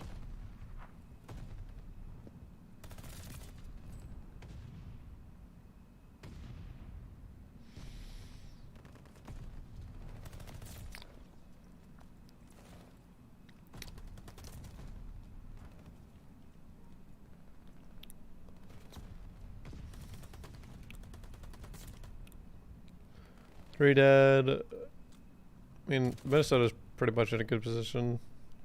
Nobody's rotating. Yeah, this is... Number 3 is the one picking up left. He was literally just P1. That doesn't... I mean, obviously they're going to hear that. That's when you break open doors, it's literally the loudest thing in the world. I don't know. That seems a little dumb to me, personally. I don't know why Colt literally had to pick up left. Somebody should have been in a position to pick up left way faster.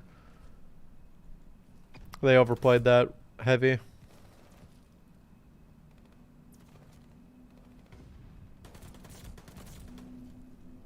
I mean, they're still at a good...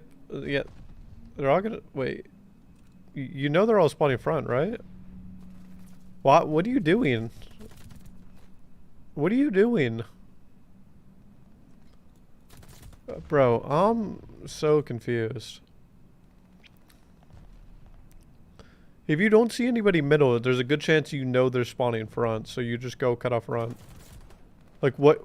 So basically, Florida's back in the game just because of that one, like, crappy play. Because even if Standy gets one and gets, like, another guy one shot, it stops the push. And best case scenario, he gets 2.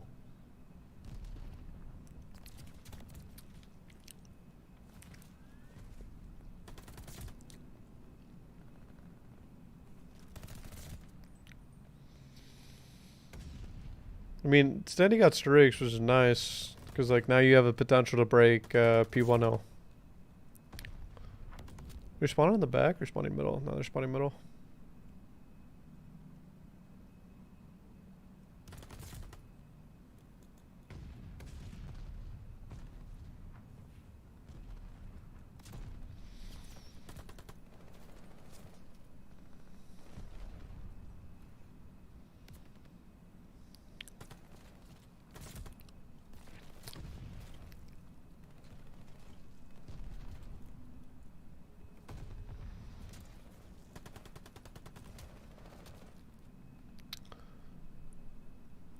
Yeah, pretty average P3, huh?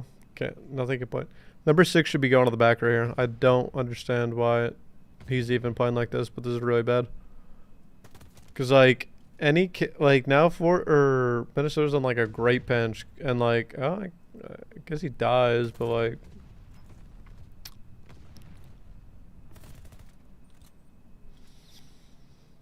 Like, if all Minnesota died right there, they would have spawned on him.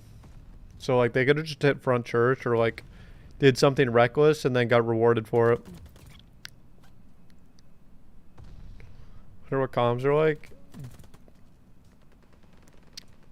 Definitely... Probably a lot of screaming since they're, like, you know, all the people around them are all playing. You're probably hearing comms at the same time. Like, other teams' comms is what I'm saying.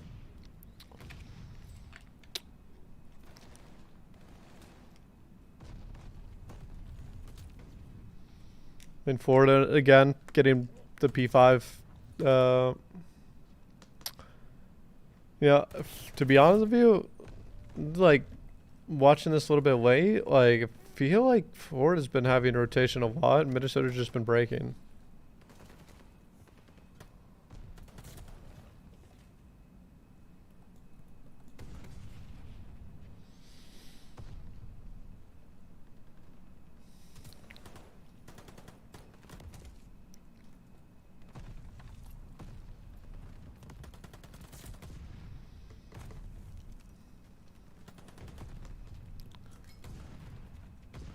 Somebody should be rotating right now.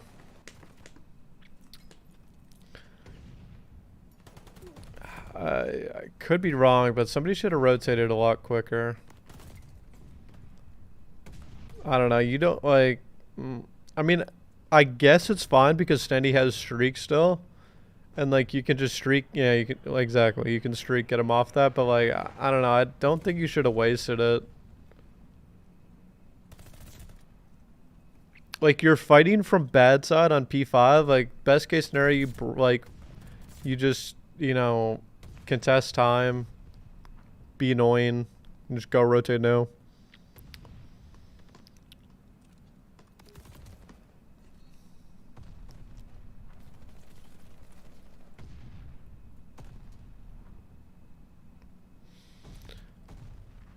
The fact that he could just walk up middle like that is mind-blowing. Well, nobody wins off this anymore. And nobody's really picking up the rotation, so Awakening gets through for free, but they kind of know. No, they know.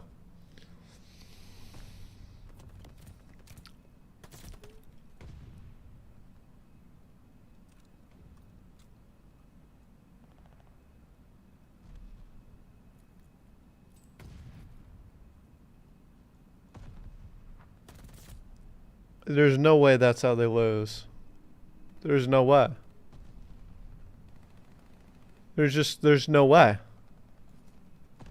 There's no way that's just how they There's just no way. There's literally no way that is just how they lost. I'm so sorry.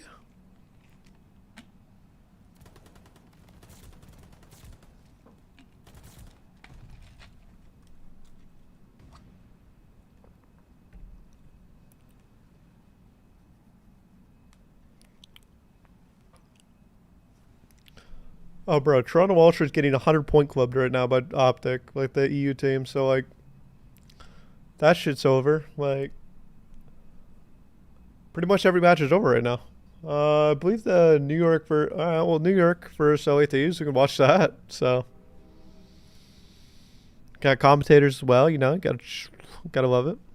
I would have made that move like zero hesitation to pick this wow. up, so I think it'll benefit the squad. Wow. Let me tell you, wow. Wow. Obviously, they're already way towards the bottom. A lot of room to go up. Wow. Remains to be seen with how much competition there is. Obviously, LA Thieves, not a team that you can take lightly in the slightest. By the way, there's Paul in the background. If you know, you know the true ball legend. I love LA Thieves.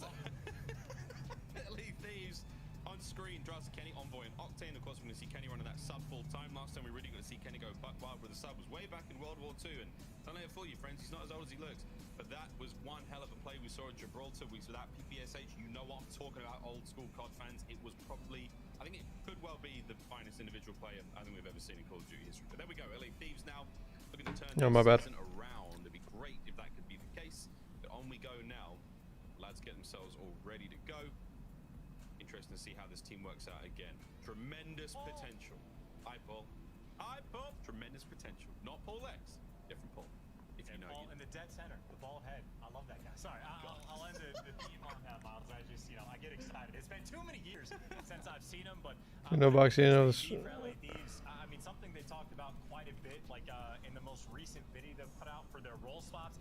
It's just talking about the fact that.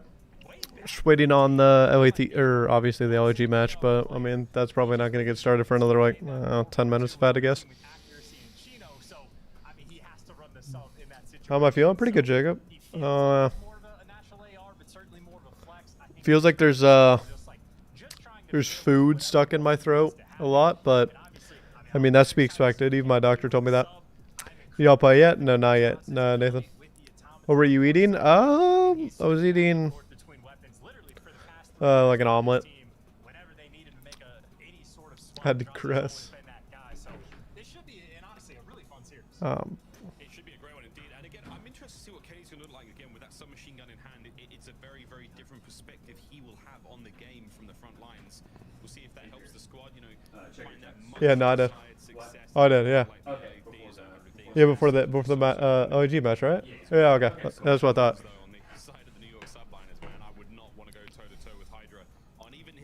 There you go, Alex. Appreciate it. Likewise, likewise. Showing up down bad right now. I mean, bro.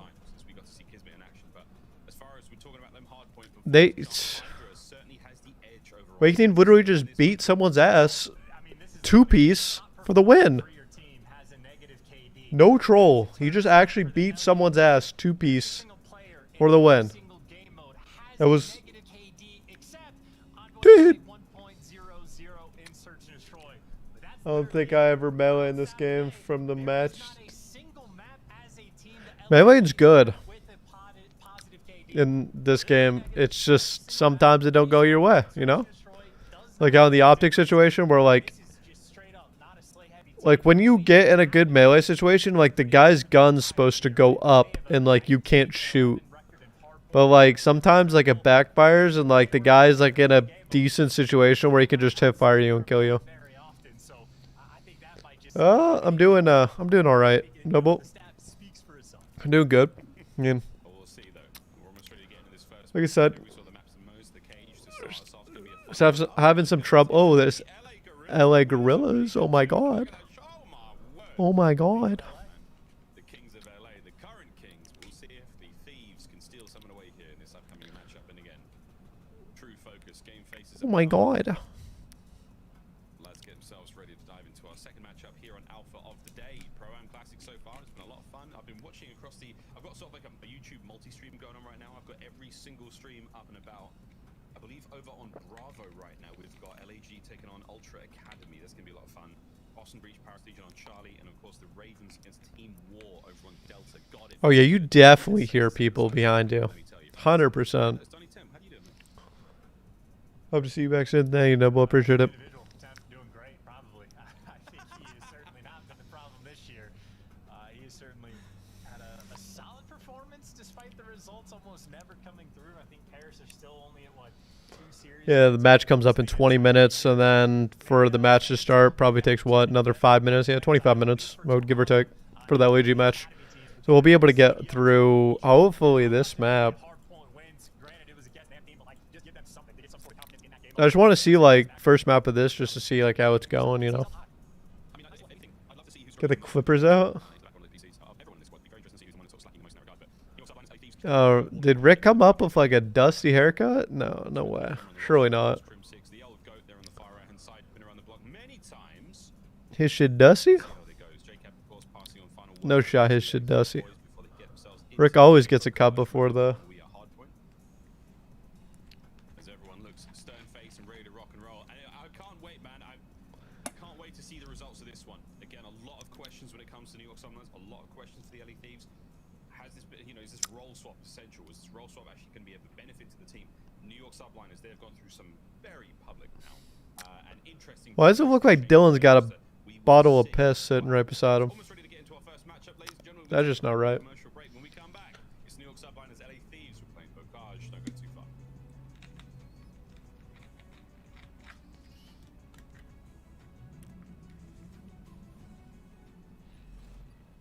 Welcome to CDL Vocabulary. You ready to learn? Sit down and get ready to learn, man.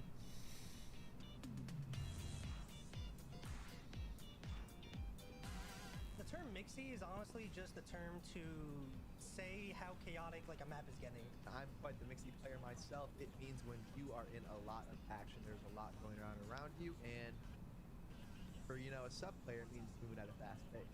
I feel like the best representation right now is to use Bocage Hardpoint. Everyone says how chaotic it is, how fast-paced it is. So I just say that's a mixy map because no matter what you're doing, you're in the mix. The last B2 rotation is very mixy. The origins of the term mixy, I'm not honestly sure of. I would assume it came from sub player because, you know, subs are the most mixy. You don't really hear ARs getting too mixy, and when they do, it could go either very good or very bad. I'd say me and my team use the term mixy all the time when we're scrimming. A lot of the fast pace. Try it though. It's used quite a bit.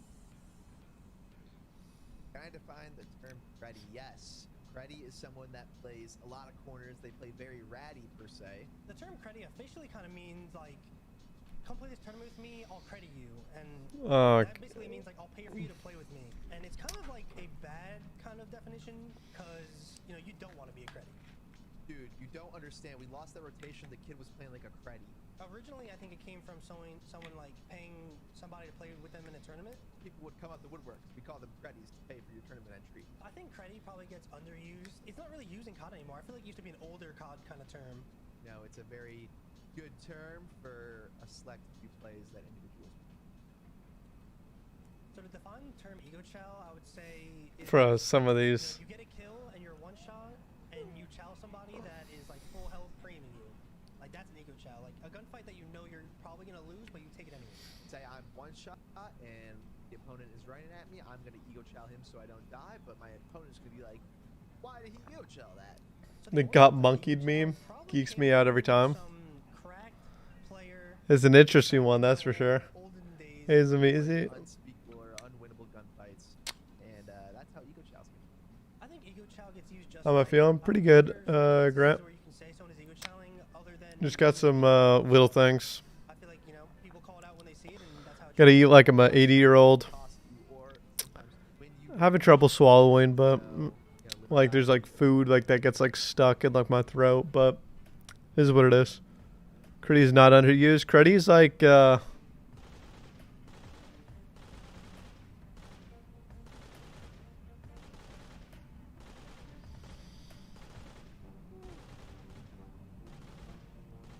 Creddy's I mean, yeah, Creddy is just like he's playing like a Creddy. Somebody's sitting in a corner, you know? That's it.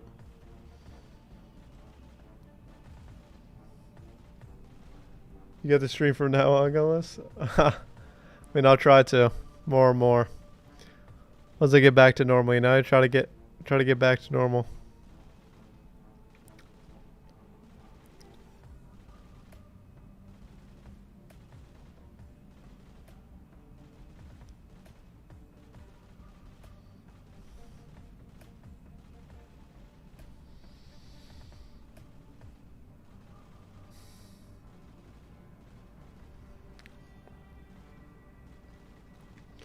Who's the biggest cruddy of all time?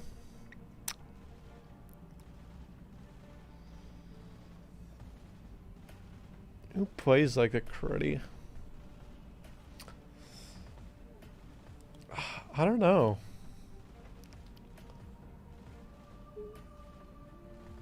Dan Looney, he'd play a lot of corners.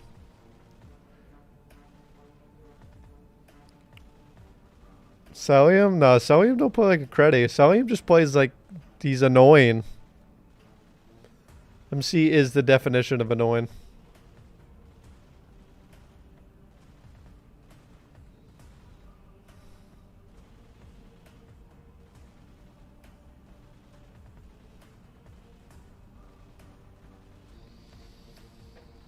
Zed censor.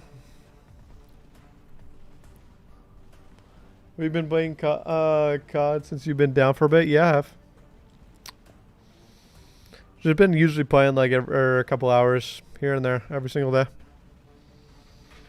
Just been super bored.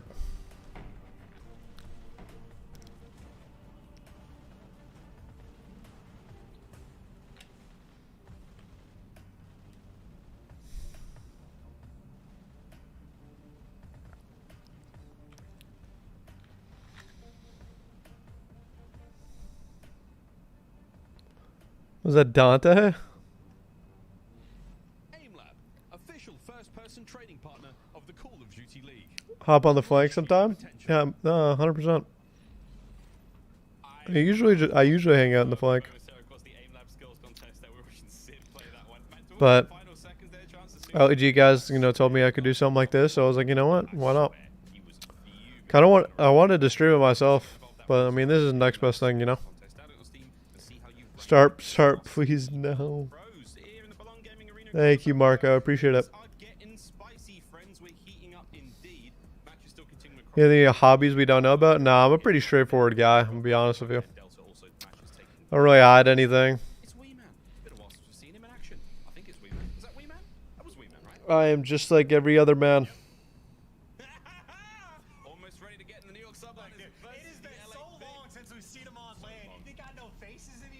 Ready to Attack on Titan? I have yet to see the last season. Like part 2. Probably go back and watch that tonight. After the matches, of course. Ash should nice little Bokage hardpoint, you know, and then we get to jump into the oh, so it's Toronto Academy versus oh, so it's actually a decent one. Wow, cool. Actually kinda hyped to watch that.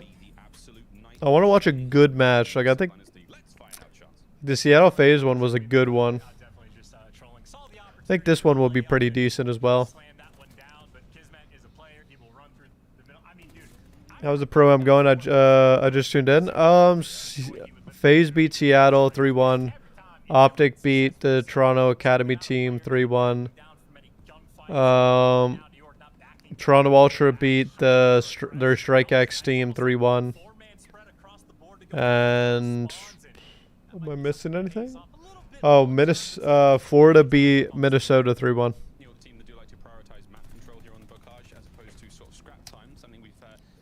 Interested to see how New York looks. I mean,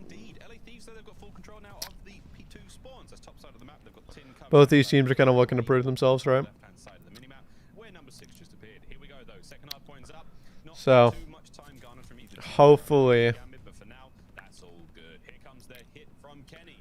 it's a good match. 1-4.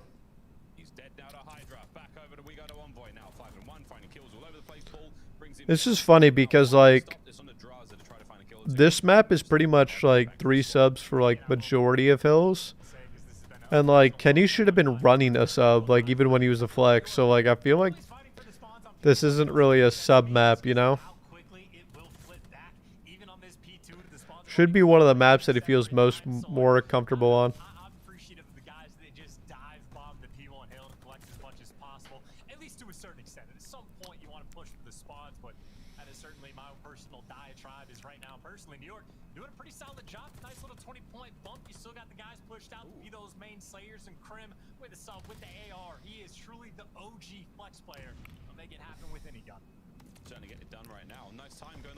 Dude, there's no like Bokage hardpoint. There's like no even keeping up with this map. It's like, oh, 3-piece street.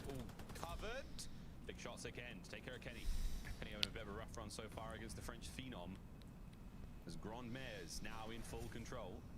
Can they get themselves in there though? Hydra playing this one slow and steady, trying to clean out these players at the back. They know he's up here. Here comes Envoy. Reads it. I'm so confused. What is like? Alright, Draws is like the only one pushed up like even remotely. I don't know, they're getting all these kills but not pushing. Like, someone needs to be going.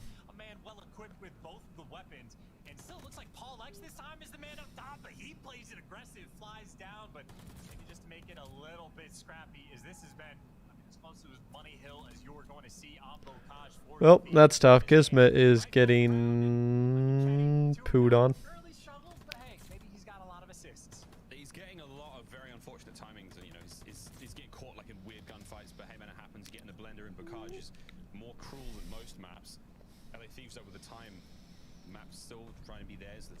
Inside barn. Kenny getting involved. 3-9 so far. Let's see what he's got. The submachine gun in hand goes up against Kismet. Takes care of him as well. Here we go though.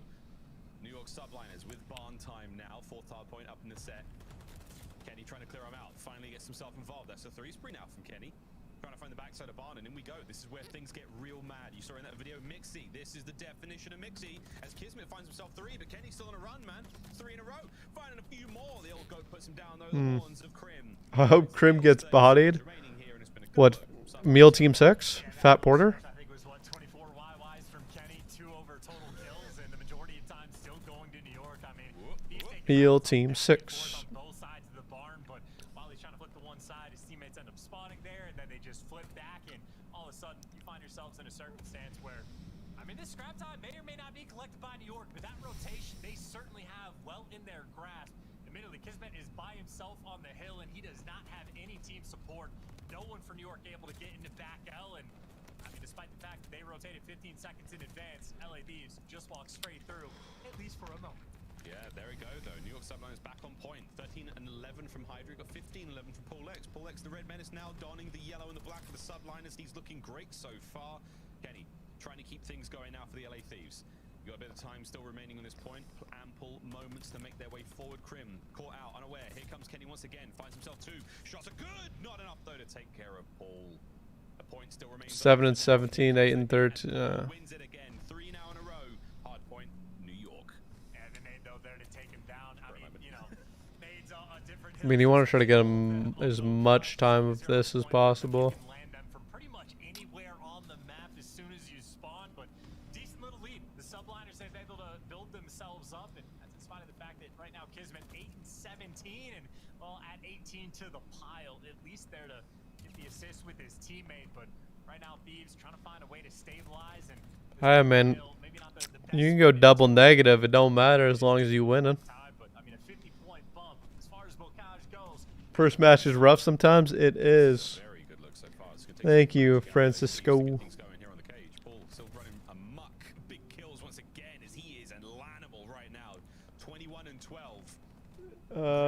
Forgot to ask you.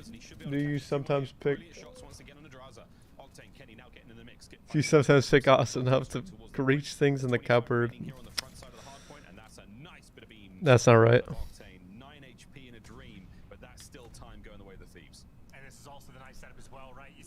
Yeah, I mean, first match is always tough every single time, regardless if you're a professional or an amateur.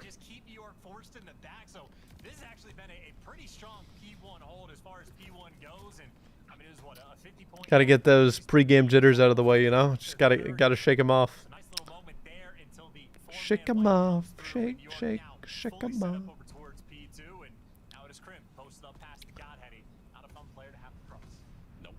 See if they can get done though. LA Thieves now making their way across.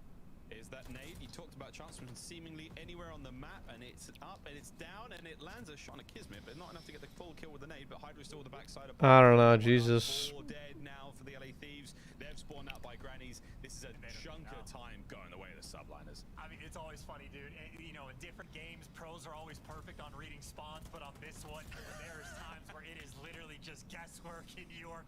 They just made the wrong read, right? They had the back spawns completely opened up for Thieves to spawn there. Instead, they end up spawning across the map, and I think that just turns into a little bit of mixiness. Yeah, you're kind of happy just getting this time if you're New York, since you're up by like 60.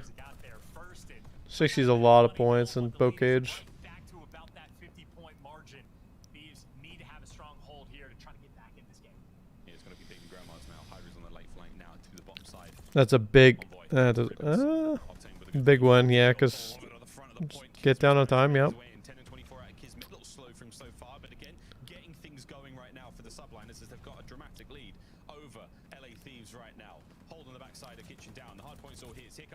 I mean, yeah, it's.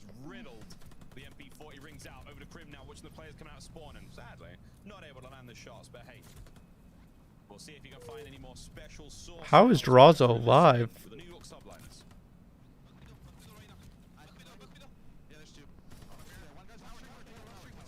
How hard is it to regain after getting pooped on first map? It's not that bad.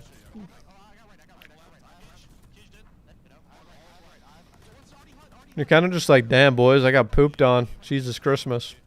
I mean, I just got to hit a hard regain. I guess it's all dependent on, like, mental. Like, your own mental. I mean, if I get peed on, I get peed on. I'm just like, damn. Honestly, boys, like, it's on me. Like, I got to be better.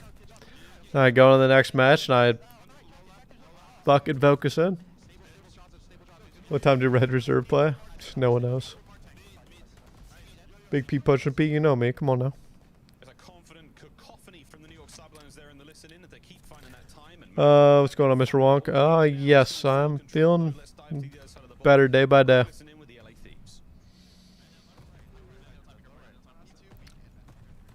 I mean, it's over. They should just let them win. Comebacks in boat cage don't exist. especially when you're down 100 points.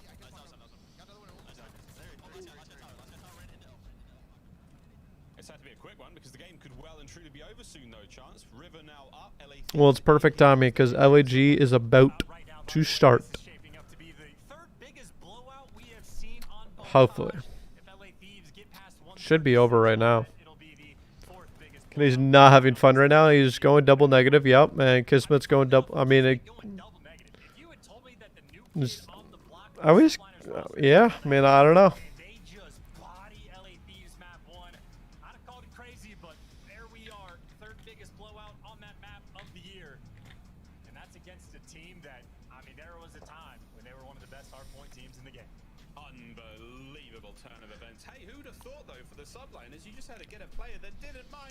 About Cage? I don't know.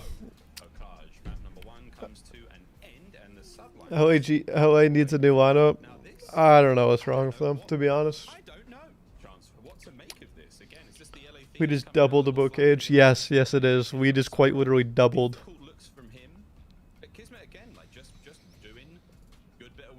It's not like he has to do anything. Like, I mean, yeah, Kismet's going double negative, but like, damn, like can't get more kills.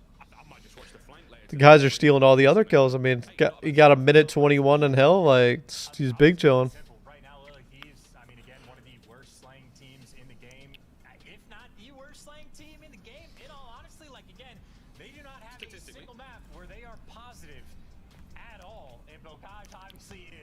LAT just picked me up. Damn, that's not right.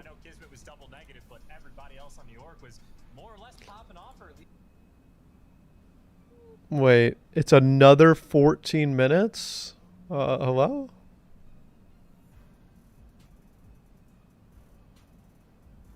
Am I faded? Damn, we need... Yo, what's going on, boss CDL? Doing good, day by day.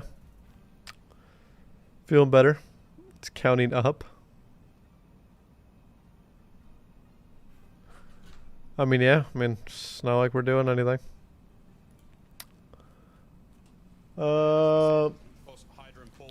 Quite literally no other stream is up right now.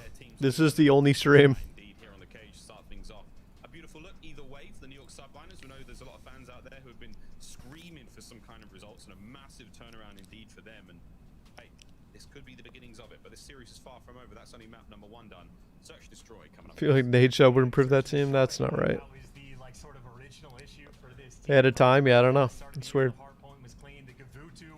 They sold some hoodies at least. Yeah, that attack on Titan. They sold that shit out in like, what, 2-3 minutes? They made bank on that. Y'all think like some of their drops have accumulated enough revenue to pay their CDL spot? That like interests me. Like,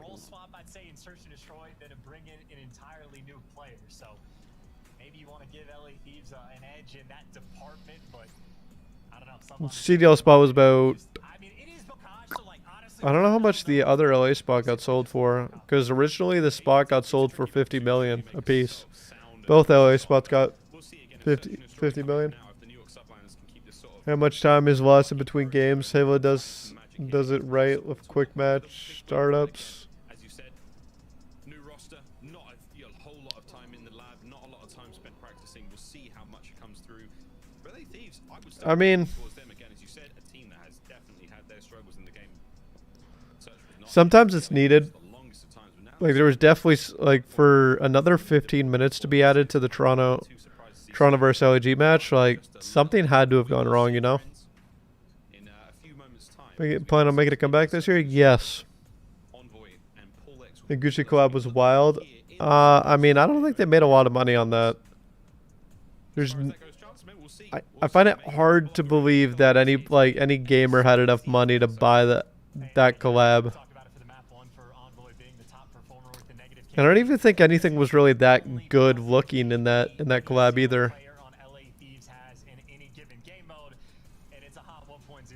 So again, not a super good looking. I mean, he's got 28% of the team kills, so Envoy and Search has not been the problem. you know, it'd be interesting to see if this team can figure it out. Because I mean, I know the desk has touched on it a bit. I'm sure we have touched on it at least a little bit as well. But this is sort of a make or break it tournament, I would imagine, for a few different teams if they can't build any sort of momentum. Like, obviously, if you're making a role swap, it'll take time for Kennen to get used to running a sub. It is much more difficult to go from AR to SMG. Anytime with a big P glorious return to CDL. Nah, no time frame. You have a pregame ritual? Shoot bots, listen to music. Usually. Take a dump. Most of the time, I usually take a dump before each match. My first match. Keep in mind, first match. I don't take a dump before every match. Gosh, that'd be shit a lot, let me tell you.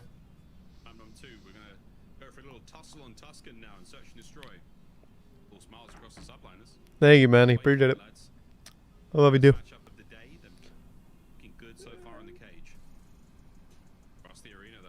How many matches do I think AM teams will win this weekend? I do wish we were there, mate. Can't lie. I wish we were there.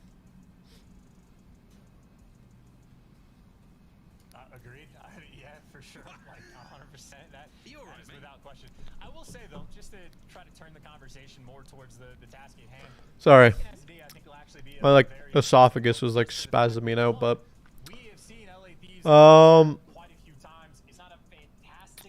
Toronto Ultra Academy NA is the only team that I think has potential, like in the amateur,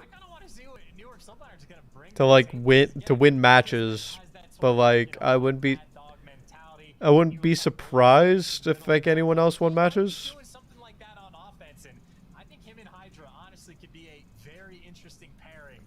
Is you still support the boys? Always, of course. That's why the Soul ARs are struggling. I mean, it was only a matter of time before the Soul ARs just got kicked out. Soul ARs, like, you have to adapt. Like, you can't just keep being slow. I don't understand why people are that slow. And why fat as hell? Yeah, that's not right.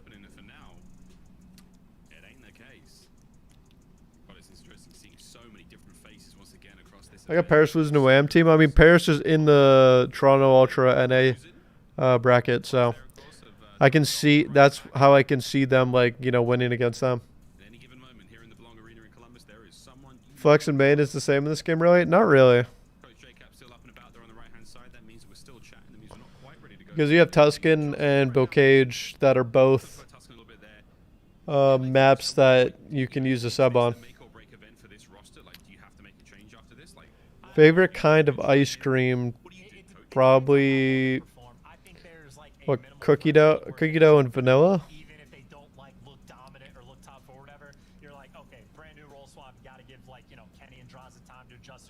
Roll Ravens versus Team Ward just started on Delta. Boston versus Paris started on Charlie, I think. Yeah, Charlie.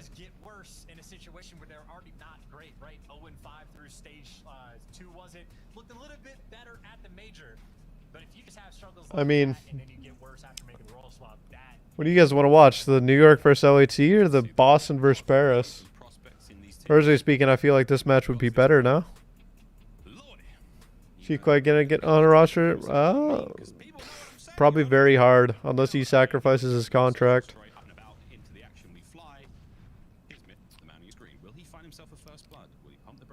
He's probably just gonna play challengers all this year, though.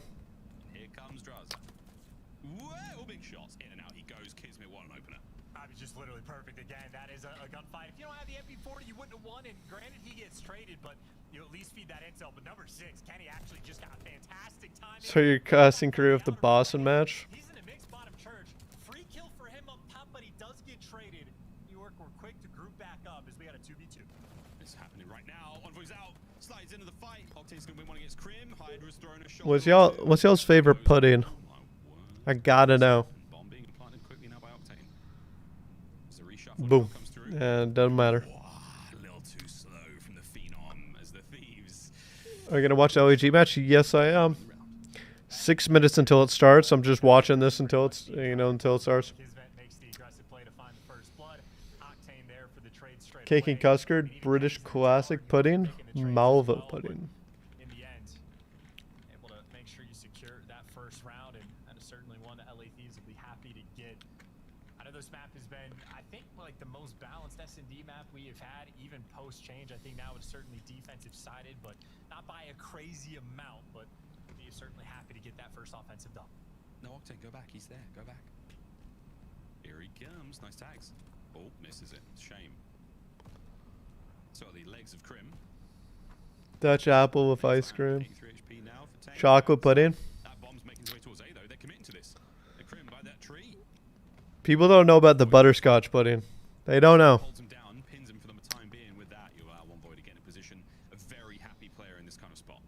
And no one's really turned just yet. Actually, number 2, Hydra's finally looking for it, but Johnson has to be feeding this information. You see how Vanilla or banana pudding? It's a good one. Yep. Envoy, no, he didn't see the going well. That could have been bad. Well, now Paul X is trapped, though, by the way, but Paul X makes the read anyway. I was going to say he was worried about Envoy being on the flank, but finally he gets taken. Do you think Kenny's going to be a good sub? I mean, only time will tell. You don't, like, I don't know. Only time will tell with that. I don't like pudding. He was left in round 1, and now a 1 versus 3, and obviously bombed out. What do you think is the best aspect of this game? This game needs to be thrown out in the trash, and that's it. That is the best aspect of the game. Do you know much French? Yeah, I know some French. Temp is using the Tommy gun? That's not right. Excuse me? I know. I mean, look. You have to watch their content series. Real question is, how well do you have your steak done? Medium rare every time. I'm not going into it now. It's round 3. If you're not getting your steak medium rare, I don't know, something wrong with you. Medium or looking for number 5, but where Kismet likes to go in the middle of the map, well, Envoy, he's been doing it at the pro level for quite some time, has that advantage. You're just waiting for the gunfight down low. He gets traded, but he has done his job. Yeah, Hydra's already managing to find himself something here from behind. Hello. medium or medium rare? Gets the kill come through. Big tags. Kenny, whoa! Puts Hydra down. It's another good round coming out of the LA Thieves. Chance they can seemingly Quickly say you have Vanguard. Can't do that. Very decisive indeed, man. He's making a big difference. Yeah, I mean, what, 2 for 2 on rounds where Envoy is just basically securing the win for the squad. What, Boston's going to win against Paris, probably? Finds a kill and then just stays alive for so long for his teammates to end up grouping up and making the play. That time, just, you know, more solo child, or not even solo child, but just straight through the middle of the map, wins the first, and Lex certainly wanted the trade, but and Envoy the right gun for the job. See if someone has an answer for the Dark Princess. Once again, middle of the map on defense as expected. Envoy straight out to get that control, and he's already cleared out so much of the map that Kenny's got to know. Pressure's on him. Yeah, here comes Hydra. Here comes Kismet. A 2-man squad. He may have just felt Number 6 is going to get a freebie here, probably. Kenny's going to... He's going to get 1, probably. You have to do something special here, son. Here they come. First one goes down. Kismet, the quick fadeaway now from Kenny. Here comes Draza to pick up the pieces. You've got these players trapped now towards that P5 side of the map. How many more Kismet literally just dodged 2 nades. shots coming through now? Pressure is on 40 seconds. I mean, you're just having to get the timing on the cross, right? Octane at least able to spot 1. They're trying to Simon up to take him down. They do just that. But a couple trades coming through. All of a sudden, 3v2 for LA Thieves. And guess who it is winning his team the round again? Mark Kismet winning this 1 versus 3. Dylan's just going huge. I don't think you can get aim assist through that wall. I'm going to be honest. I'm pretty sure. Anyone who eats blue steak might as well just go bite the cow in the arse and call it a day. My brother in Christ, you are twisted for thinking medium rare is the right way to get a steak. What do you get steak like? Shady. I need to know. What do you get steak like? There's just no way. Like medium or medium rare is just like the only 2 ways that you get a steak. Rare? Definitely not. That's just wrong. I see Crim 6 on one. Oh, never mind. Nice shot. Steve's look good in S&D. The X-ray vision to get that first blood. I mean, that is the one game mode that they did look good in. I mean, Major 2, right? I was pretty much winning them series. With this sniper rifle. May have just seen another one come through. Envoy though, good coverage. Octane managed to get the kill. Draza by the heady. We're playing towards the bomb right now for Hydra, then this could be big. No, Draza, good shots. Grim now in the 1v3. 35 seconds to play with, and the thieves are on his tail. They are chasing him down. Everyone wants a piece of meal, Team 6. LA Thieves, map point. Medium well, depending on the meat. I mean, grill's about to start. Perfect. Obviously, the role swap will, in my mind at least, definitely impact the respawns more. But if search and destroy has been the perennial problem for this squad, you know, in the past month they've been grinding this one out as well. And certainly here on Tuscan, looking incredibly clean so far. Envoy's one of a bunch of rounds. Feeling good, Hellstorm. You know, doing it day by day. This was a blowout. Jesus Christmas. Okay. Dylan's literally just having his way relentlessly. Oh, so Maven and Mark are casting our match. Love that. Love that. Okay, okay. All right. We are going to... Yeah, I want to see if this is like... It's got to be over, right? Surely. Hey, watching the flanks. Dylan's... Yeah. Favorite COD that I've competed in? Probably... Infinite Warfare. Infinite Warfare, like World War II, probably.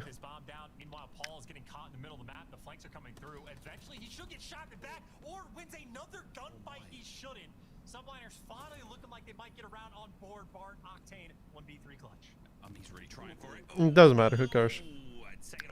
It's over anyway. Mark and Maven, casting our match. Are you excited for MW2?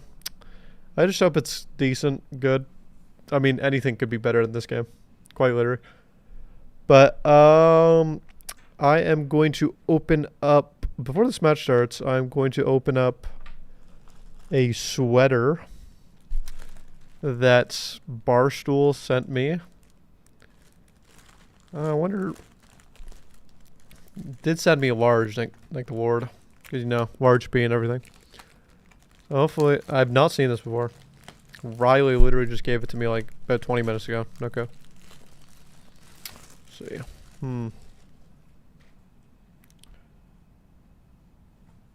For thanks. Oh, okay. Material, for the most part. Ugh, material's fine. Thank God. Well, overall, not bad. Always one shot. Push out. University of Verdansk. University of Verdansk. Oh, wow. Yeah, I'm dumb. So it's literally it's actually pretty cool. I shall be wearing this on my lounge days. Thank you, Barstool. I appreciate that for sending it out to me. You know. Love those guys over there. It's because they're actual comedy.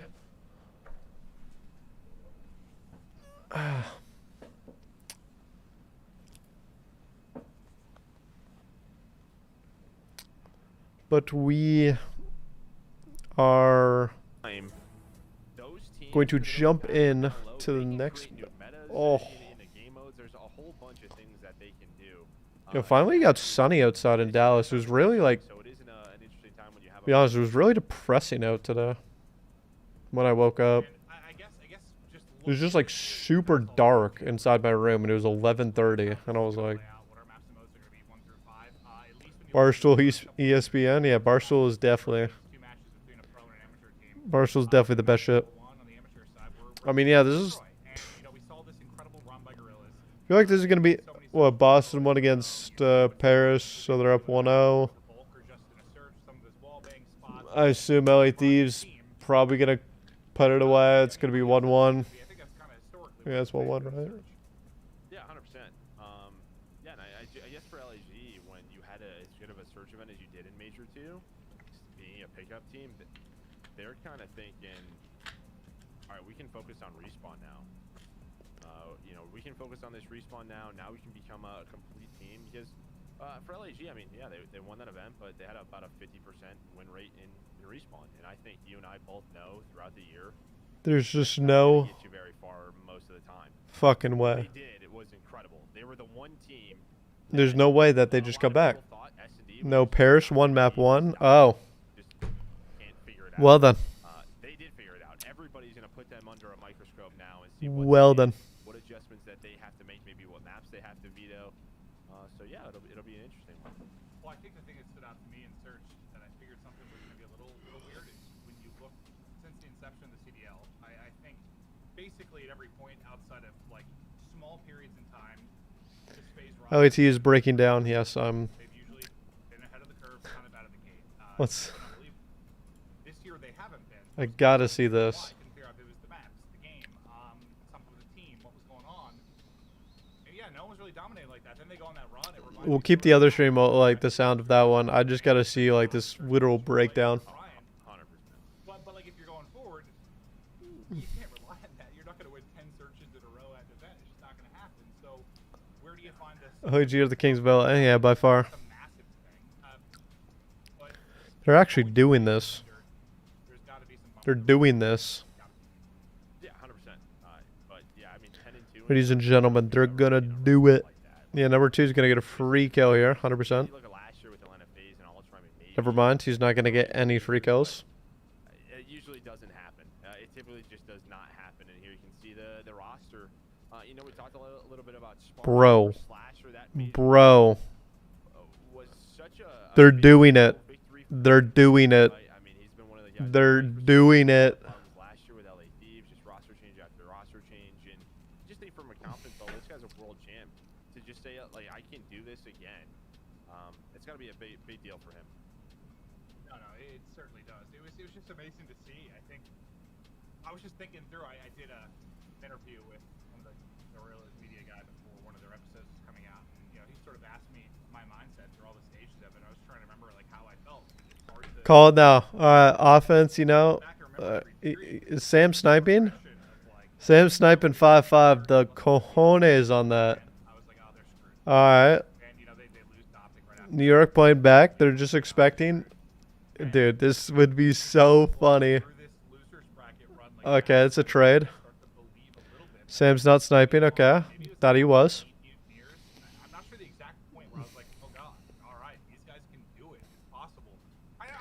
3v3. They're probably going to get bombed in here unless number 7 does the Tupac spot. Is he going to do the Tupac spot? He is not. The bomb's going down. Like Gunless versus Spark. I mean, I think it was Belly was relatively new to the COD community, and very early on, he's like, you got to keep Spark, right? He got one. Like Gunless is coming back and he's taking his spot like right away. But then next thing you know, they're in a loose bracket final, then they're in a grand final, then they win it all. It's like you got to roll with it. You have to. Yeah, 100%. And obviously, you know, everything went well with Gunless, it seems. They just got full sailed. No, they actually just got full sailed. And I think for Guerrillas, Lord have mercy. The situations where at least you do have a guy like Gunless. If things did happen to catastrophically go wrong, right? At least you do have Gunless on your bench. Like he can fit right back into this roster. We know the type of player that he can be. Like any position. Yeah, any position, right? Run a sub, run an AR, whatever you kind of need. Because yeah, maybe that miracle run. Maybe now then there's just some bumps in the road. And that is truly better. But yeah, Lord have mercy. We wish Gunless well. We know he's getting better. But yeah, it's one of those situations where like there's an injury. Gunless well, Pogs. That player just takes over. Like Gunless can't do anything. There's nothing he can do. He gets it. He understands. They won the freaking event. Like the guy earned it. So that's like the one good thing about it. It didn't like create a messy situation because they won. Like what are you supposed to do? I think everyone. Yeah. But let's talk a little bit about the other side of it. Jesus Christmas. Team. They come in. You talk Minnesota. They're able to win it as well. And this is a team just filled with young talent. Was it a 5? Yes, 5-0. 5-0. Studying, he's in school in the States, but from Spain. You have Steve from England. That Gunless guy they're talking about sounds good. I mean, what he's saying is true. I mean, what was I supposed to do? It was a health condition. It's out of my control. Not like I can do anything about it. Like, so who cares, right? He kind of told us, gave us the update. It's pretty wild. Like, he was playing, you know, in Europe. And he had some decent results, but couldn't really get onto a top team. And he came over to the Nothing I can do. He got on. He just started competing again, and now he's on this roster, and they just won Challenger. So, like, I mean, talked about LIG, but even for Vinkel, I mean, that's a great story in itself of what he's been able to do and put together. And then I think when we talk about players, maybe who's up next, right? Sort of who are these CDL teams? Dude, Vinkel. I think the two in the middle in Mohawk and Scrappy are who a lot of people have their eyes on are up next or going to get those next opportunities. No, I think you're absolutely correct. And if I'm them, you know, you're hot off a win. You're going up against the team that just won. There's got to be some extra fire there. Now, granted, do I think you need any extra motivation when you are an AM team getting a chance to play against a pro team for the first time in quite a while? Probably not, but I feel like the fact they're playing Vinkel looks like George from Seinfeld. 100%. And I mean, like, some of these other if you put glasses on him, he looks like George from Seinfeld. These guys have it. They have chemistry built. Everything is all good to go. So they know that they are a top. That is unlucky. You look at this pool that they're in with Guerrillas, Boston, and Paris. Like Boston and Paris, they're beatable. I think they're beatable for this Toronto Ultra team. So I'm bro, excited to see how this plays out. I was looking at him and I was like, why does he look familiar? Quite LAT. I mean,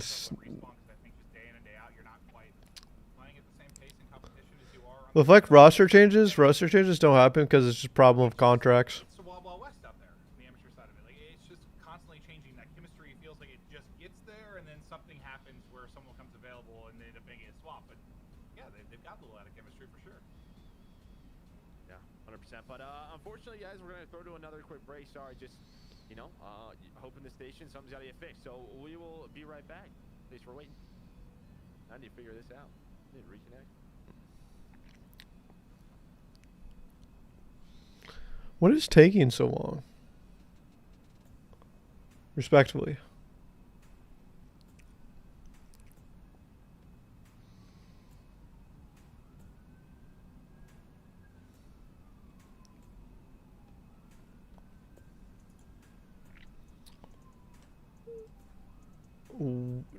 Lord have mercy.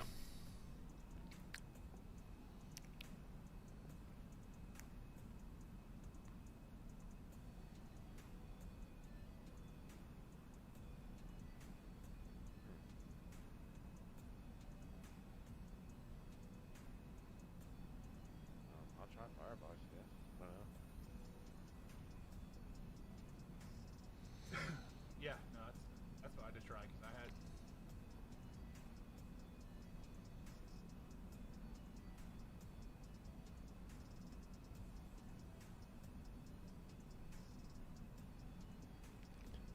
Mad Cat tweeted at, am I confused what's funny about getting 5-0 comeback? Blow it up! Bro, Pat's literally going to say it on the flank. He's literally going to roast LA Thieves. What's going on, Trixel? So I like to watch the VOD when something like that happens. What VOD? It's been 40 minutes? Yes, it's been it's actually coming close to 40 minutes. Was Loki hoping NOSL would play poor so Clay could get back into the team? Yeah, it's just contracts just prevent like roster changes from happening. Always have. It is what it is. It's still Lucko. Good luck at playing challengers. I mean, if that's like the last case scenario, I'm meh. Honestly, I thought about it because I wanted to play with if like the worst case scenario like happened. I wanted to play with like Preston and like Nick Classic. But like since you're only allowed 2 CDL subs like per team, like I can't play with them, which is tough. What is like watching film after choking that? You don't watch film after losing that. You just say, boys, we needed 1 round. There's nothing to learn from here. We played really good Call of Duty for 5 rounds straight, and then you're telling me we lost our thumbs? Like, come on, get a grip. Well, I'm not telling you to get a grip, by the way. I'm saying, like, I'm telling, like, them to get a grip. Like, they needed 1 round.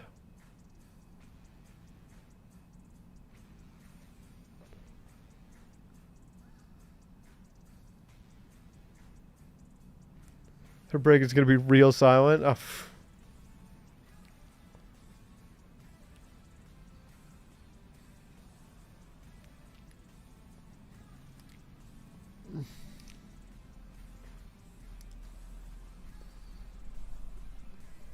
Mentally shocked? Yes, mentally shocked.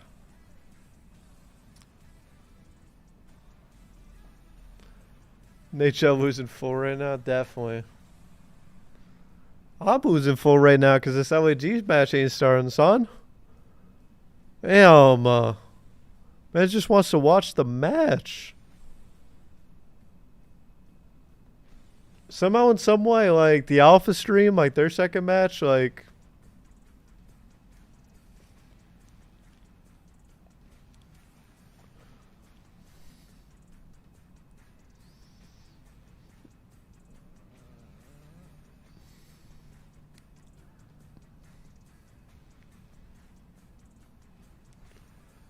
Has anyone ever told you sound a bit like Moist Critical? No, but me and him do have similar looks. He's one handsome. General is back now. Illy. Illy isn't playing. Ah.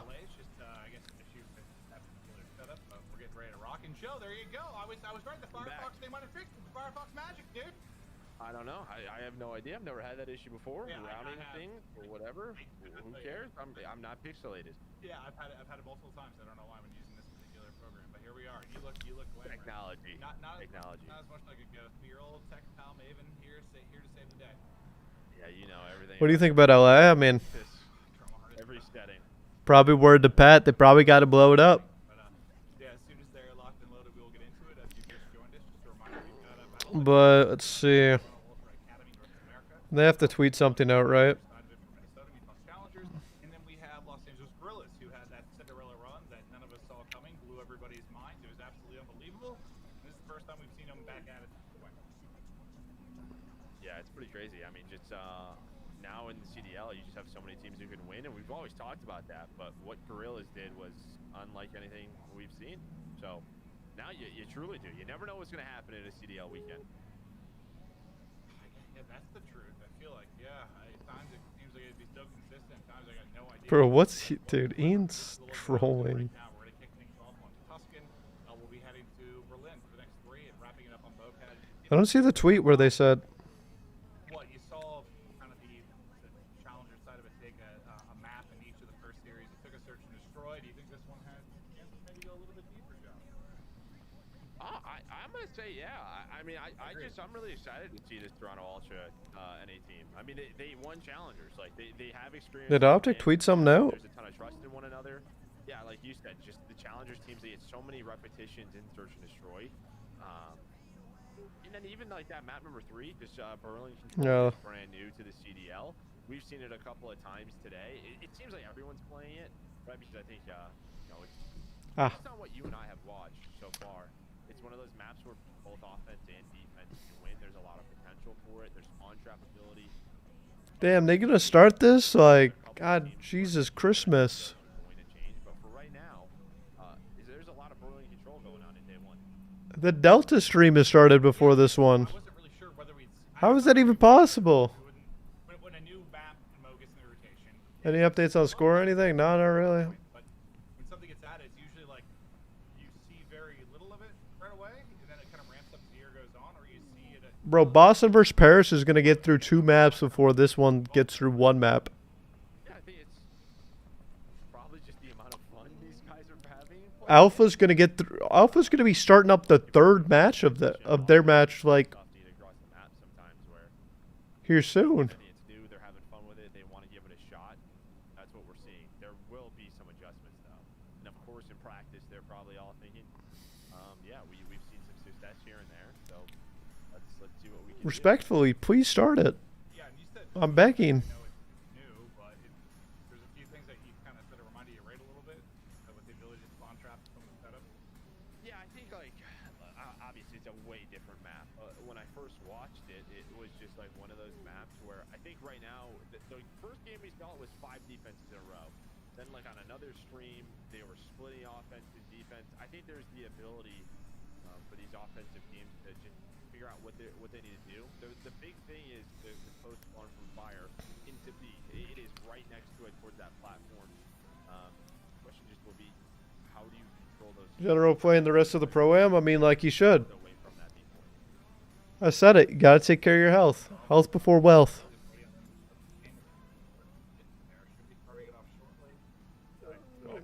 Bro. Respectfully, I just wanted to watch this match.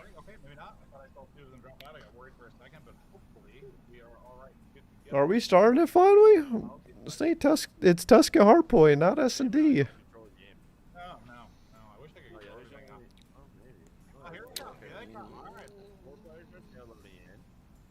What about the other side? Let's see. That's 4. I think we're good. Get it. Let's get it. Good to go.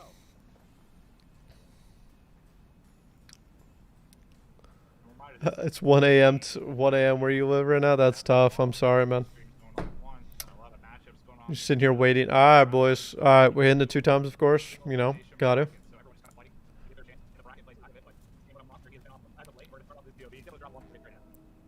All right.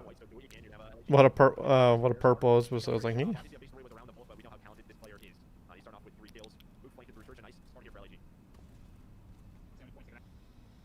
All right, LAG's in a good. Wow, we were that beyond. LAG's in a good position, of course. You know, they were on good side. Free. That's a free 50 right there, baby. It's been kind of nuts, his story and everything going on with it, and the performances, and maybe the letdowns, and then to come away with a win. Pretty spectacular. Look at that hair, though, dude. Like, listen, I would love to see you with some hair like that. I don't know. It was terrifying, as you could imagine. I feel like I remember that. Was that his hair? It might have been. No, I forget. But it was not. It was not a good looking man.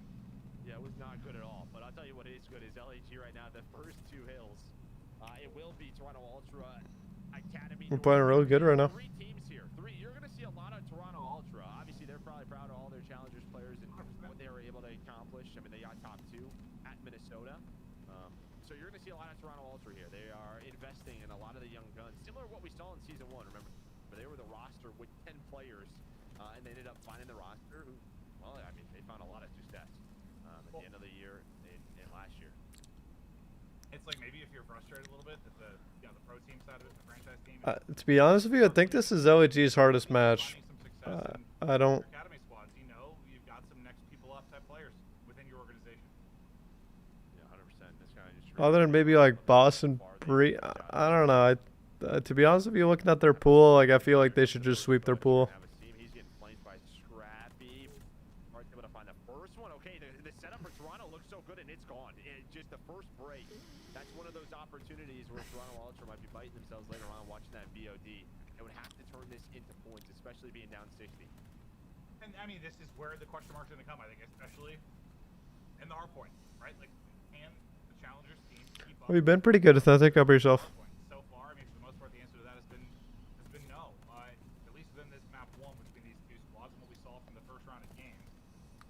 But the league continues to build. Slasher set up deep, just trying to get tags and shots, do whatever he can, but he's going to catch nades, stun, nades, everything right to the cheeks.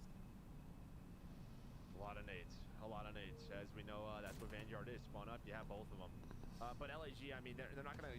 They're going to lose the last 15 seconds. But I mean, job done. Full rotation. Number 8's in a good position. Going to shoot pretty much these 2 people in the back. Nah, Hill's pretty much over now. Wait, they spawn in the back. Wait, what's number 6 doing? Asim's trolling.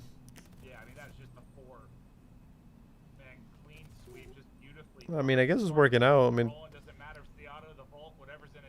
I don't know. I don't think you would want to spawn him in the back.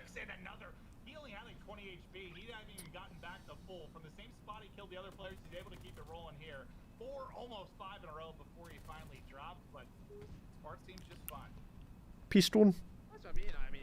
Thank you, baby Chalk Gaming. Appreciate it. That was our first time ever playing together. You know, the fact that they could go 50-50 in respawn, I think that's just a testament to how good the squad can be. They're starting to show it here in this first hardpoint. Yeah, I think there was like 2 ways to look at it. Like, maybe more pessimistic in the sense of you're not going to win that many searches in a row, you got to improve. Or maybe the more optimistic, you're kind of saying, like, we barely had time to practice, like, we're obviously going to get better. Well, finally you get some kills through. Much needed for Ultras. You've got to start to make a rally, just get in a big hole. Let's see. Number 6 is 2 dead. But again, I mean, the nades come on in. Now it's a 2 versus 2 inside of P5. Can have Hook and Slasher find number 3, but Fickle with the 2-piece now in a 5-3, able to lock it down for Ultra in a big 20 seconds. If they can stay within that, I don't know, that 60-second mark. How it looks so tired when you're always so cracked. I mean, Once I say that, LAG, they break right back in. being calm wins. Being calm is better than being like frantic and like yelling at everything.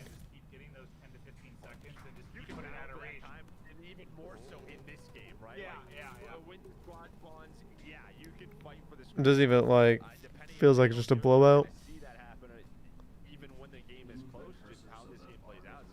Oh yeah. Like when I got that jetpack up the first time, and then like, what was it? I feel like it was E United.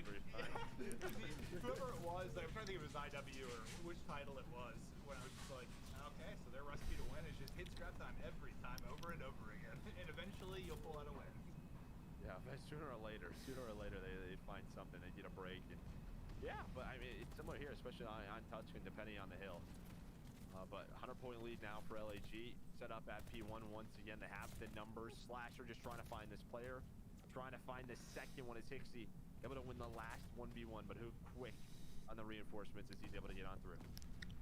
Shout out to Hixie. You know, I saw the CDL tweet. He said something along the lines of like, that's tough. Okay, well, never mind his mohawk. He gets his mohawk ripped clean off his hoop with a little bit of snap. I don't know. Just looks. I was gonna. He shot out. He's not really eating condiments on. Jesus, dude. I think that's what happened, dude. We are just, they're all together and they're Feels like they just. This is like classic amateur. You try to get a 2-piece, you end up not shooting and finishing the one player, and then you get turned on. Classic amateur situation every single time. 4 dead. Yep. Got auto and MP40 now to work with, and we'll see how he opts to play this. Just holding his POV for a second, but you can see the push is going to be coming from the other side.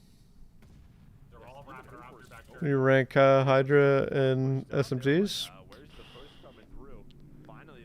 The top 10. I don't know if the top 5. There's 20 seconds left. We're going to rotate on over to P3. We're going to try to win this game right here. Been so close to the glide a couple of times. His teammates have gotten the kills and they'll fall a little bit short of it, but you're not too worried. 100-point plus advantage still. I guess the series comes down to the S&D. This is kind of just a blowout, to be honest. I feel like just amateurs like get too much caught up in the moment and just stop focusing on fundamentals. They're going to get gifted, and with that gift, they're going to break that hill. They had nobody to back alley at all, right? Like everyone's basically. Yeah, it was just. I mean, you know, it was open. That's for sure. I think they probably thought that they had it blocked. That player roof side, he kind of backed on up. You saw him just sort of wrap back for a second, didn't see anything. But Mohawk with some good timing turns it into a 4-3, and they turn it into some time. Maybe this is the rally you need. Nah, it's over. They're just going to get a rotation to... oh, they flipped. The number 6 is just going to flip them back. Asim, of course. Yep, making a good play. Redman obviously gets paid every time. Redman's not... Wait, why didn't they just go to the back to help his team? Okay, works, I guess. I mean, I feel like they should have went to the, I mean, yeah, I feel like they should have went to the back. I don't know if I agree with that, but I mean, when you're feeling it, Mr. Krabs.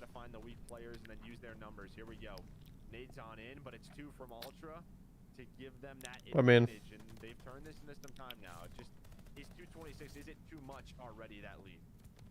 I mean, that's kind of what we were worried about. Yeah, as soon as the lead got out, it's about 100 points relatively early, and it's how can you chip away at this? Because it's going to take some perfect holes, and this is about as clean as we've seen. But the upcoming it should be over. It should be over. If he got up in time, they're going to go 3 down again. It's Mohawk. I was able to get 2 of them as he's working his way back towards positive. Spartan still having himself a map. Him and Hook will combine for around plus 20. I mean, Spartan, Kyler are just going huge. Bro, what is going on? How could you possibly team nade? I mean, I'm so confused. It's not, it's literally, it's over. It's over, trust. Yeah, thank you, Joey. Appreciate it.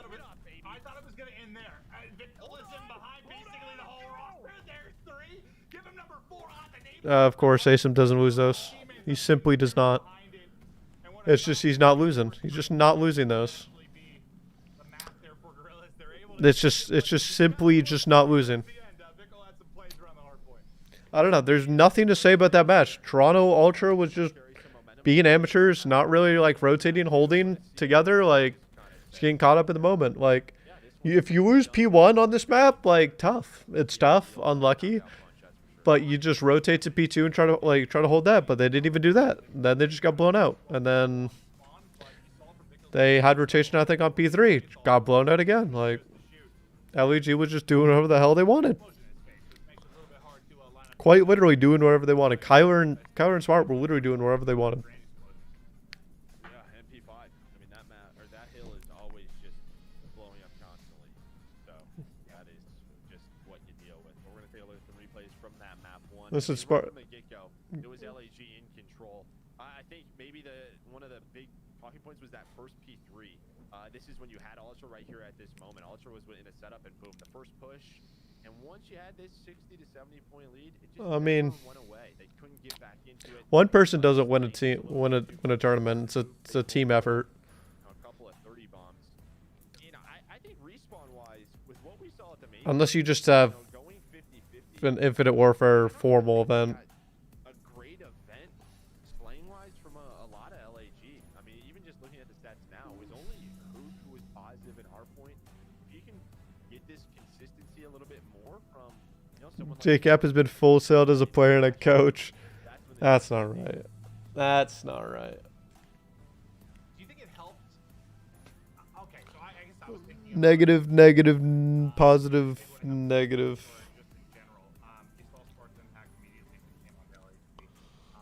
Yeah, they're just doing whatever they wanted, pretty much. Yeah, I was thinking, you know, that might be they get caught off guard a bit. That kind of challenger's experience with the reps they get searched. But I guess on the other side of it, when you have The series, have a player like I mean, yeah, it's just the series is pretty much going down how I expected. you know what I mean? Like he was just in the pit. You kind of get what you're going to be going up against a little bit more. LA Thieves lost 3-0. Not surprised. I don't know if you can ever regain from a full sale going into third map. You're kind of just like, damn. That's tough. 2v1 and how they like to play that situation. I mean, what you think, Slasher, Esteem, and Hook have a good idea of this Ultra Academy and A team? Probably not. No, they probably don't know the sort of players that they are and what they like to do. Where, yeah, exactly. That's where Spark can kind of chime in on the comms and yeah, just let them know this is what they like to do. 100%. See a roster change for LAT? Yeah, I do. If the surprises or whatever you want to call it, upsets will continue, is that where they happen in the first round, or if Guerrillas can kind of stay hot? Because are they going to go 10-2 over the course of a tournament? No, but LAT's roster change needs to be 2 people. this might be a terrible comparison. I'm going to try my best here, like a sports analogy. It's almost like when you see a starting quarterback get hurt, backup quarterback comes in and can pop off early because people don't know how to scheme for him. It's like we make plays early, and then once people kind of figure it out, they shut it down. But there's like that initial sort of surprise, which maybe Guerrillas kind of got away with a little bit. Some of the stuff they're doing, search and destroy. I'm curious if it is going to be like a quick catch up, like okay, we're ready for this, or there's going to continue to kind of lead the pack in that. Yeah, I think. What's going on, Missons? With a specific map and mode, right? Like, You think it's subbed out? I don't know, to be honest.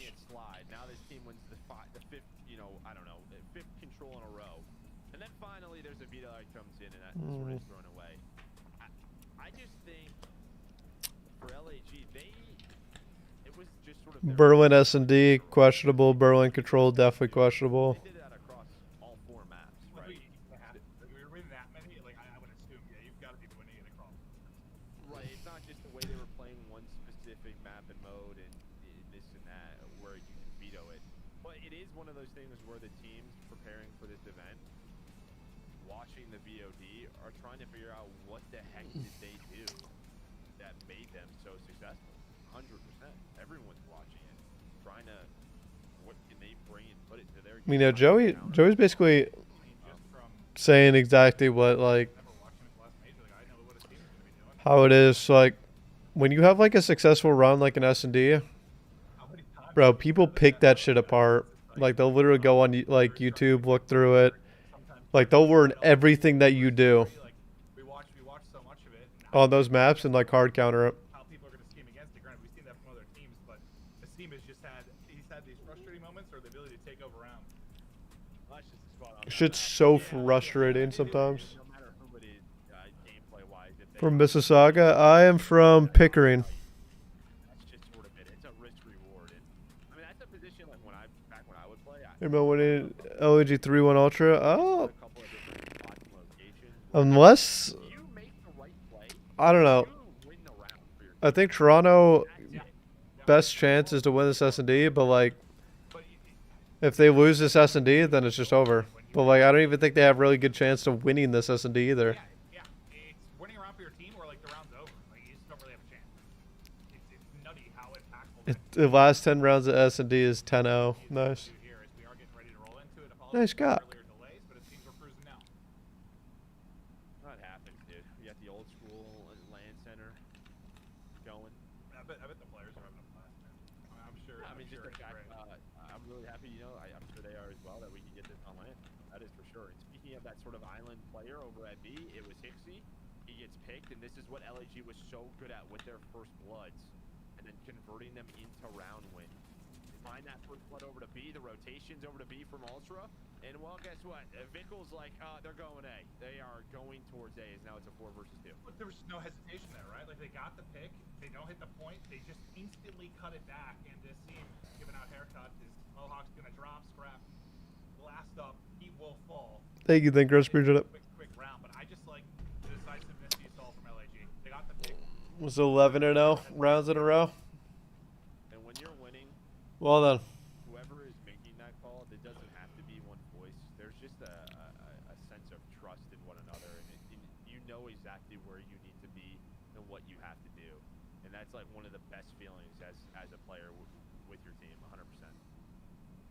I can only imagine because on the other side of it, stuff's not working. I mean, we've heard the comms. Yeah, you make that call and you're just like, why did we do that? Yeah, what should we have done, right? It's the complete opposite. Well, now Guerrillas' defense is Ultra Academy trying to set Quick 3-0. Probably. That was a Kobe. Scrap though with the snipe, able to take down Spart, so it's gonna force a 2 versus 3. But once again, no hesitation. Look at this, 3 players right up the middle. They're gonna use their numbers to try to. No one saw Kyle. Oh. Mohawk as well. They went in between the players that Dre's trying to come on in. I'm so confused. That Slasher was gonna get taken down, but him and Asim with the team shot, able to force a 1 versus 2 now for Scrap. If that's the one I want, he might have caught him like knocking up, and I think he got first shot, but. Snipers on Berlin. I mean, it's useful. He killed the snipe. He's been able to find an auto. He's got a free plan. Now, what do you got, young man? Well, he's got a sniper too, right? I would imagine that's probably his secondary. I like this. Just getting a little bit aggressive, trying to find information. I don't think they're gonna expect this. They're not gonna expect this at all. He finds one. That was unlucky. There goes. That's just tough. Go 11-0 in round count, then a 1v2 shot in the back. That is literally a dagger. Battle of the Purple. There's what, 3 purple teams in the league? It's LAG, Ultra, Minnesota Rocker. That's just tough.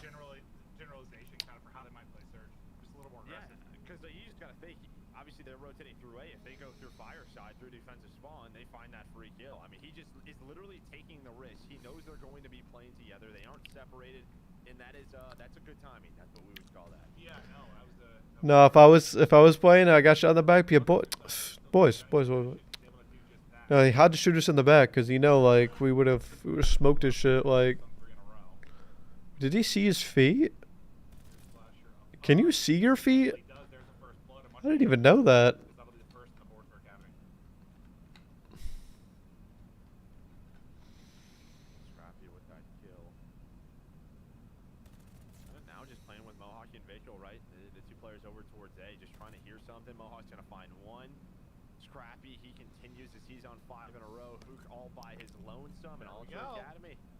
Are you streaming tomorrow? Most likely. All depends on how I feel. Guerrillas kind of just doing what they want on the map. Now maybe if the boys fired up a little bit behind the big play, and they dominate this round.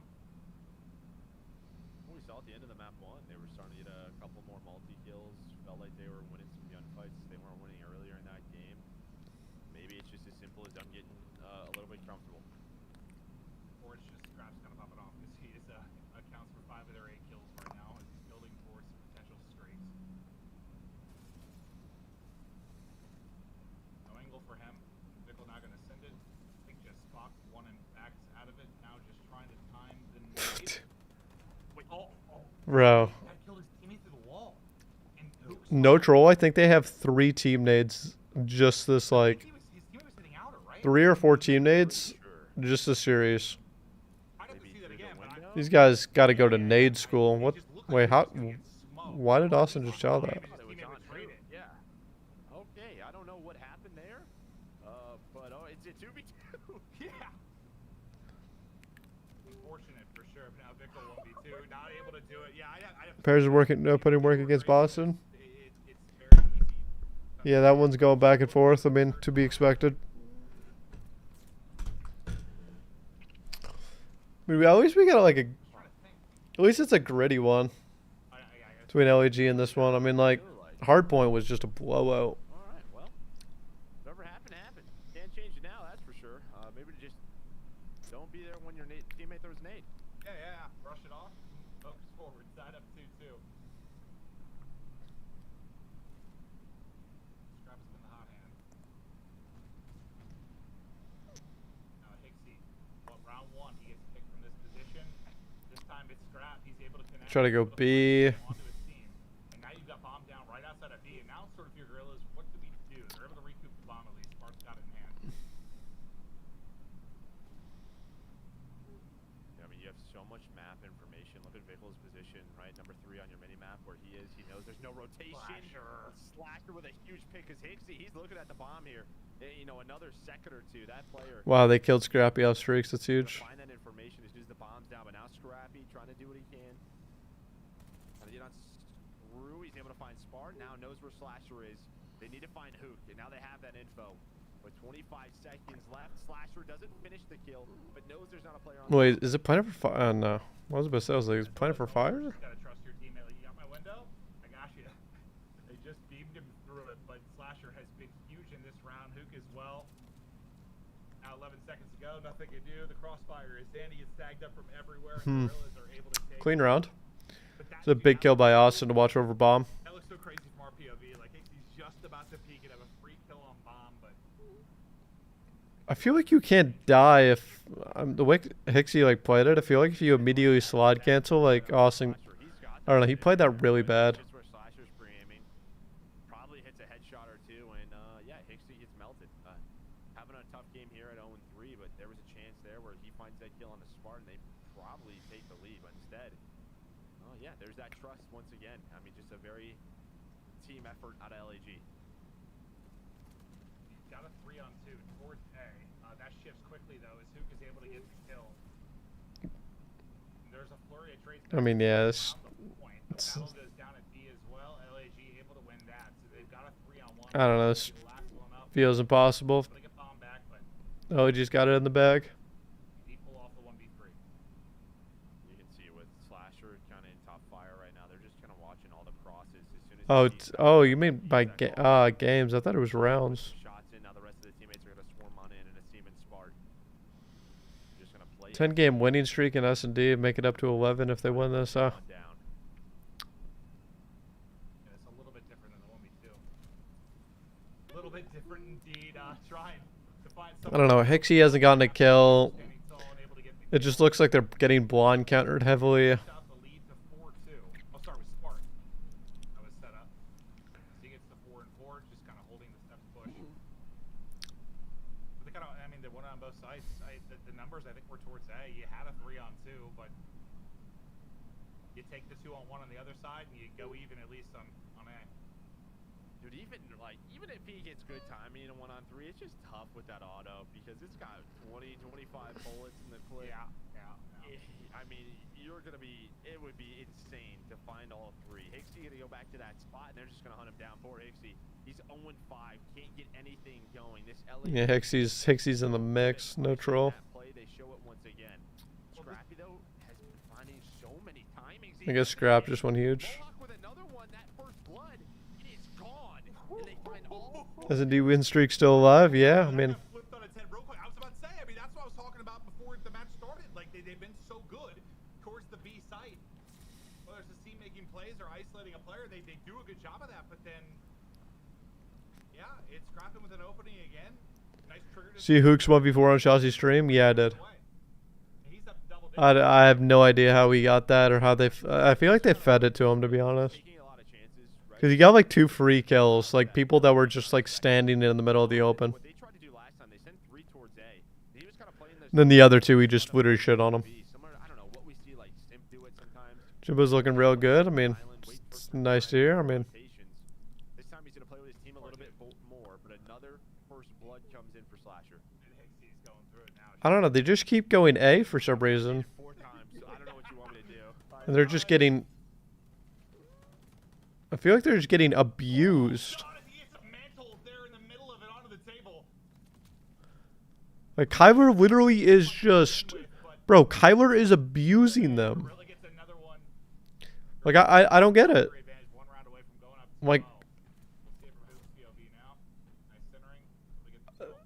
What? I don't think... Like, do they not like B or something? Like... I don't know. I'd get PTSD if I just kept seeing Kyler in my cheeks like that. This guy is just auto-mantling. That is nothing you can really do. Guess it's the Toronto Ultra method. Like, if it hasn't worked, keep doing it. They get back to another offense. Maybe, try to play middle of the map more or work over towards B because A, not working.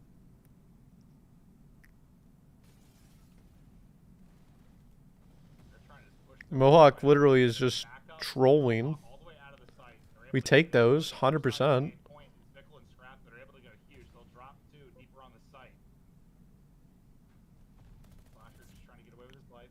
Hixie's going 007. Oh, Scrappy literally is.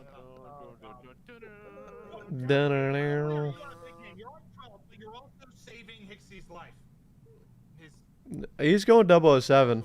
That guy's getting. How's the recovery come along? Pretty good, Bryce. Thanks for asking. I mean, bro, it's over. Bombs planted on beat. They're gonna double stack, I assume. Yep. It's over. It's over. The chances of them lose. Wait. Oh no. And he just hit himself with a nade. Hits himself and he's dead. And that's it. That's the series. It's over.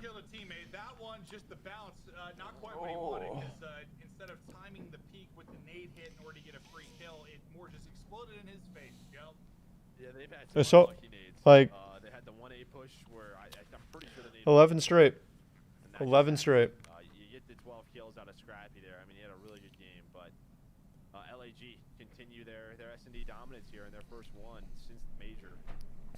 And it's kind of just the same thing. That's just like a lot of first bloods, even a couple of the rounds that Ultra were able to win. It was a man down. So yeah, their game plan still worked. Yeah, it's not a huge thing. Yeah, Toronto Ultra Academy needs to go to Nade School. They need to go to Nade School because they don't know how to use their nades at all.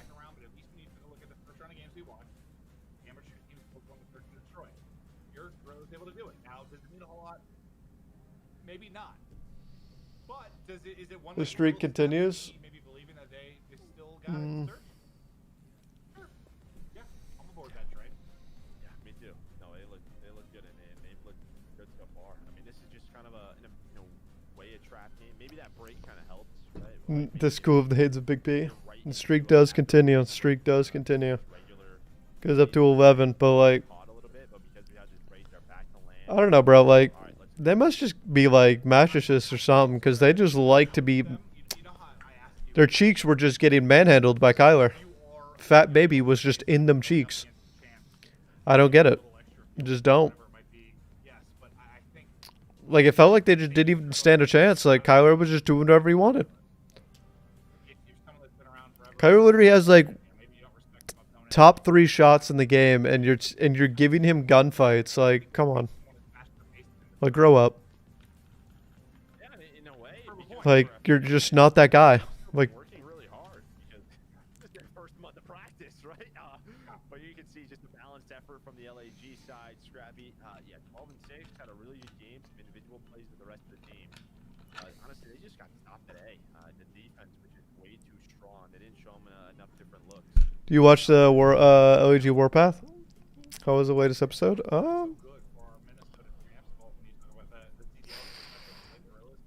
I don't think I watched the latest one. Fat Baby? Yeah, Fat Baby is Kyler.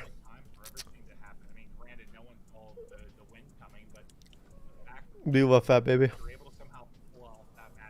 So what's going on so far? There's no matches, nothing going on, it seems. This series is over. There's just no way that they lose Berlin control. If you're good at Berlin hardpoint, there's a good chance you're probably good at Berlin control because Berlin control is literally a dumbed down it's just like a P1 and P2 hill simulator. So like, and LAG's best map is Berlin hardpoint, so it makes sense that they would be good at it, you know? If you were to retire, what would you do, casting or streaming? I would do what Crowder does, to be honest. Probably do the streaming and coaching.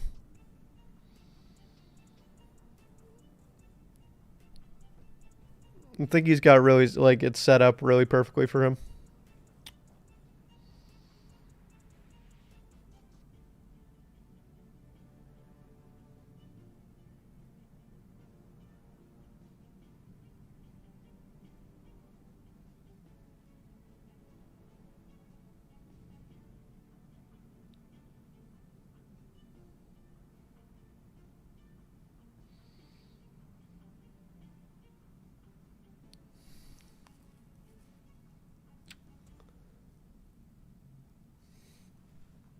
I mean, what? I don't think an amateur's won today. They've all got blown out. 3-1 or 3-0.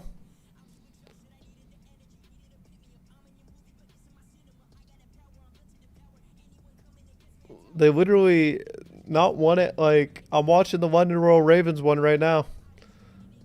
It's what, 1-0 right now in the S&D, and then London's up 1-0. Texas Optic with Jordan General. Wow.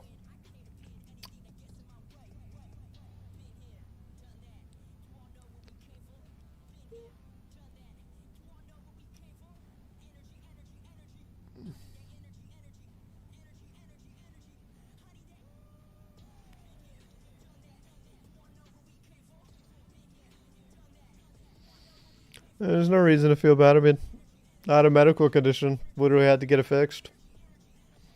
Smart stepped up. Deserves a spot. End of the day. That's all it is. I ain't got like no bad blood or like jealousy or anything like that. I can't control what happens in my body. It's one of those things that you just... It sucks. It's unlucky. Of General? No, Jordan General is playing for Illy. Those are what? Florida. So, Texas versus Florida. Hello, welcome back. LAG, they lead 2-0. You know, for a match, dude, this match took an hour to start, and it's going to end in probably under 28 minutes.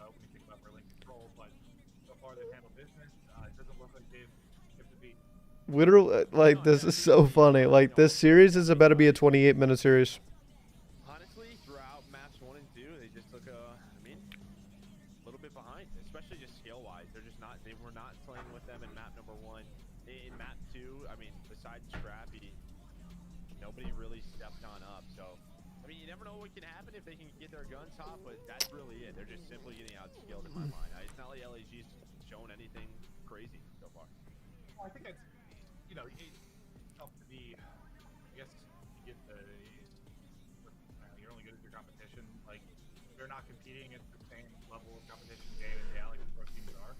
And I think that's why a lot of times, you know, when you see this format, it's a struggle. And while you don't usually see a full 4-man team of amateurs come up and compete at this level, I mean, it comes to mind off the top of my head, maybe like a midnight or something. Usually it's like a one-player into a system type of swap. It's just, He was about to play game 1, but didn't because he was feeling better, but he's subbing it for game 2. I mean, yeah. 100%. Yeah, I mean, it's a full unit. No, it really is. And, you know, you'll Coach P get a ring to it. Coach Carter, Coach P. But we're only 2 maps into it. Now going to Berlin Control. I think everybody... I'm just excited for the veto process in general, right? That can change a little bit more now. You know, obviously a lot of teams are playing this now. But as time goes on, as Major 3 and Major 4 champs comes around, it's always going to be a big discussion point. What are you going to veto on the other side? Man, how is this even... How is this even possible? Somehow, in some way, like... So basically, this series is about to end before the Delta and Charlie stream even, like, play their... Like, or end. I don't know, this is mind-blowing to me. Because Delta and Charlie both started way before these matches.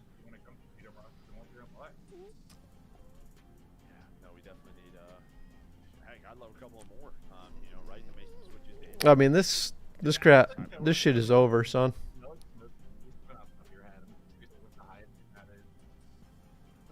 I'm kind of interested to see if Florida beat Optic now, though. It was usually like we try to, I think 4 or 5 searches in controls or searching hard points was kind of the number we always. Does LAG play anymore after this, or is it just this is their only one today? Kind of always the sweet spot if there's like a map left over. Do they play? I assume they play 2 tomorrow, right? Diversity, and then 3 or 4 for your game 3. I think the most though was like Black Ops 3. That was because we had 4 game modes. That was like 15 plus. I mean, that was to the point where one scrim literally took like 3 hours. You know, just way too many things going on here. Yeah, that's a little different. But yeah, no, yeah, well, a little just different.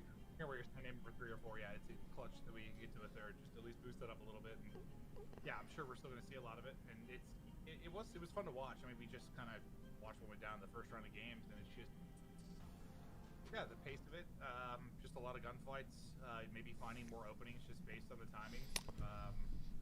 I think it's going to be a fun one, but it usually takes time. I feel like every single year, people always Tomorrow twice, yeah, that's what I figured. Control versus CTF discussion, and early in the year, like, oh, control's so lopsided, and this and that, and everyone complains, but like people just get better at it as time goes on. They find improvements, and suddenly the offensive side of it is finding more wins. It's happened every single year.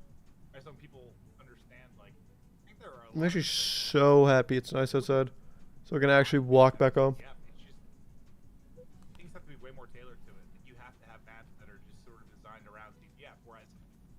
I don't know. I'm so confused. I'm so confused on like why these like breaks are so long. Well, it's similar to Surge where we have There's got like get some lens in the chat. No troll.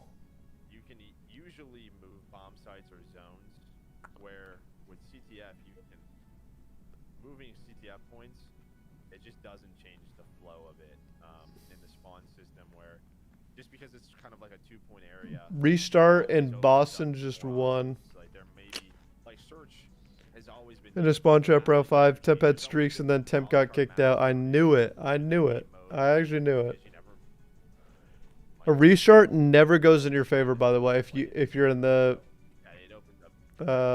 positive like side of things. So like if Paris was in the good side of things, and like guarantee you Boston's gonna win it. Oh yeah, Boston just won won an offense. It's over.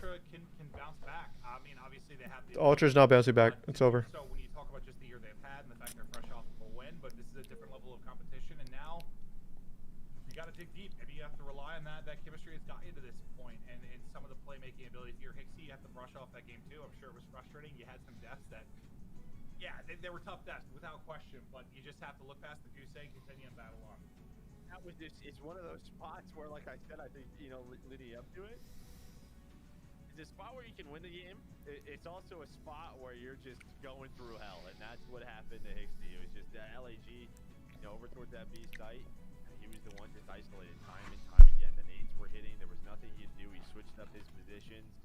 And then when that happens, right on offense, I think he's the one that got naded through the wall. That's just a game you forget about. You move on. You basically say, listen, guys, everything that could have went wrong, you did go wrong. I'm going to step it up here. Yeah, just gotta laugh it off and then think to the fact that, like, this is your toughest match in the pool. No troll. This is literally the longest match. There's certainly more upset. The maps, if you can bind the map times for both maps, it would probably be 15 minutes, maybe.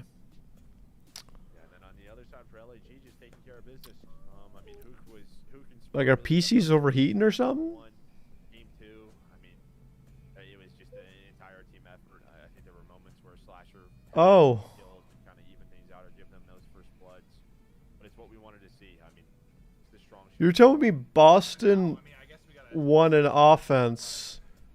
So they basically restarted the match, and Boston had to win an offense, and they did it for the win. Wow. That's tough. Well, he's only got one vote. I mean, you know, or whatever, however that works. No, I have no idea. But yeah. So, but yeah, you're not wrong. And I think for Sparty's like, yeah, whatever, guys. I really don't care. Like, I'm really good with whatever you. Yeah, it didn't strike me as a thing. Like, it didn't strike me as a. I don't know what really comes to mind. Oh. I don't know, the Rampart. Yeah. Like, that The was classic Rampart. Yep. Shout out the Rampart. Thank you.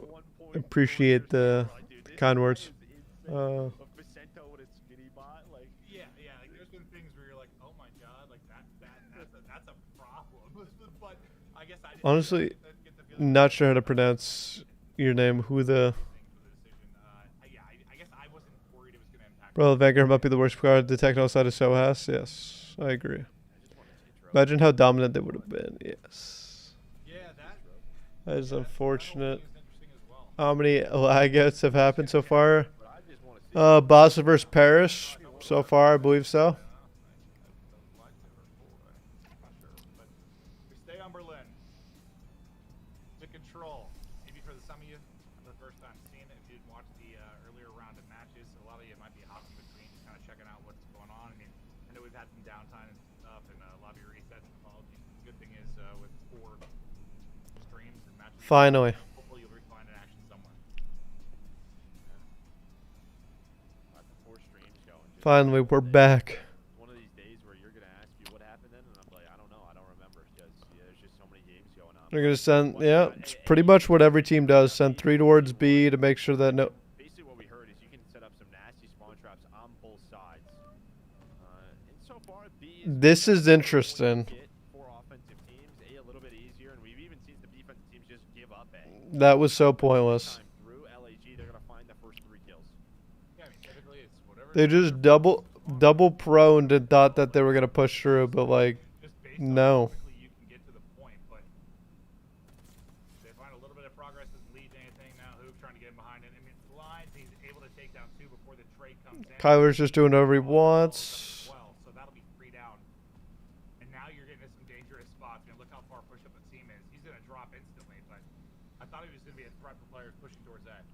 Well, and where Slasher is right now, number 5. This is kind Oh, of. he had us wait because they knew it was gonna be 3-0. When 8 is complete, there is some progress. This isn't just like a 3-0. This is like a damn. He just looks better and better as this year goes on.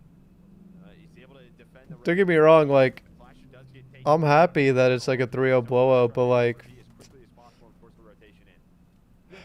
you always gotta have some mixiness to it. Like, you gotta have some like, it's not like fun to watch, you know? Like, you're happy if you see a 3-0 blowout because you're just like, damn. But like, it's not a fun match to watch, like, at all. They get 1 bar at A. They've now cycled it on over to B. Kind of just like, damn.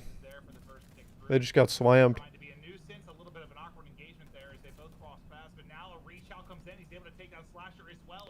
Like, Spart just went huge, getting 3 kills. I don't even know how he just walked through the front and got 3 kills. Kills there does Spart. I mean, he finds all 3. He finds 2 players on the B, and he's left in that final 1 versus 1. How about the fight tonight? Maybe. B might be done. But quickly, Ultra. They're only down 4 lives. There's only 20 seconds. Gonna watch this match and then probably the Toronto or the Florida. The Florida Optic one. We'll probably just start. Like, head home so I can make some food. Gonna get some anime openings to up the vibes. Yes, I agree. I wish I could do that. Straight copyright, son. I mean,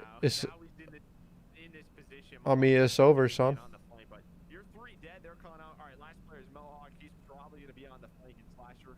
He's on top of that file cabinet, but he's just gonna wrap all the way through. I think Slasher may have seen him because, yeah, Hook is hunting him down, but Mohawk's gonna win that gunfight. But Slasher, he's still just going through his files.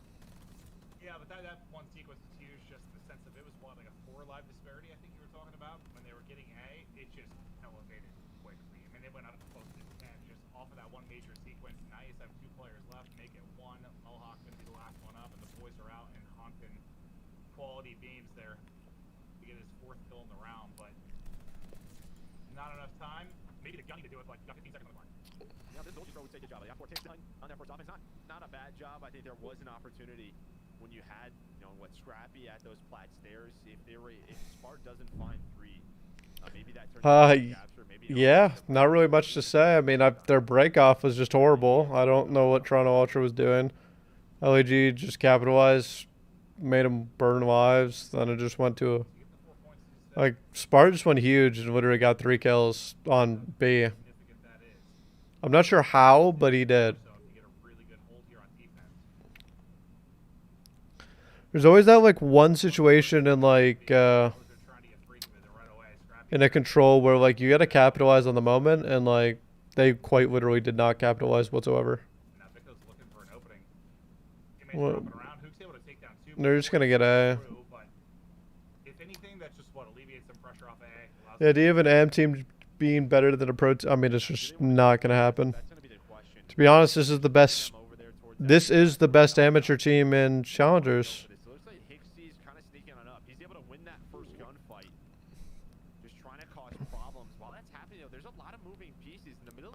But like, as you can clearly see, I mean, like, I don't know. It only. They get onto it, and you have this one-on-one that's about to go down on the objective. Scrappy's able to take that on the Hook. You've got a 4 life advantage now, just trying to continue to build that, but can't quite. You think these guys could be Paris? Maybe. Maybe.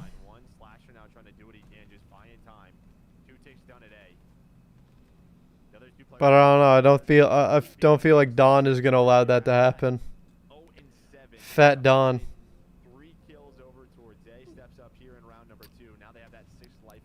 I don't know. If this Huge. Just make sure they don't get that clean. Toronto. You know, make sure the relay over isn't where you're sitting around even lives. He's doing his best to disrupt it. Now shooting people in the back is going to be Vickles. He's looking around for more. Back onto the 8 point will be 2 players from Guerrillas. This is actually doable since like you just need one break, so you have a minute and 37 to actually get one break. And number 8's already on a deep pinch. Kyler's already on a deep pinch to try to do something. I mean, they're just gonna flip the map. You're gonna have Hixie kind of lurking here towards you know, top fire, top broken. It's whoever gets overzealous. Try to push through the middle. That's gonna be the information. The rest of his teammates are gonna rotate on over their train side. You can see on the mini map you just have. It's a big win. Here comes Hoot now, trying to fly through the pinch towards fire. Able to That's tough. Spart won that. I think it was Spart. Spart or Austin. I don't know who it was. But if they won that, that literally could have been a. They could have stacked that. Like, how long can you do that? Like, when you only have a minute and a half to work with, and you're doing kind of that deep push through and thinking about spawn kills. Number 7. All right, Spart's in a good position. Eventually, you just gotta get towards speed.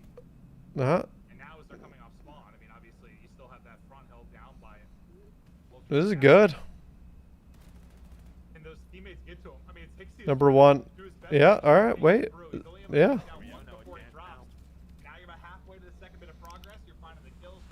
Is it only 2 ticks? It might be over. 7-1. Oh, you're tweaking, brother.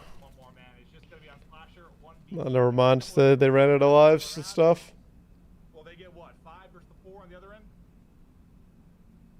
Yeah, 5 to 4. Vickle just smoked that ceiling. I don't know what he was looking at, but he destroyed it. He made sure nobody was. I think Ultra EU beats Rocker tonight. Maybe. I don't know. I hope the amateur teams can take one win off of like one of the top 12 teams.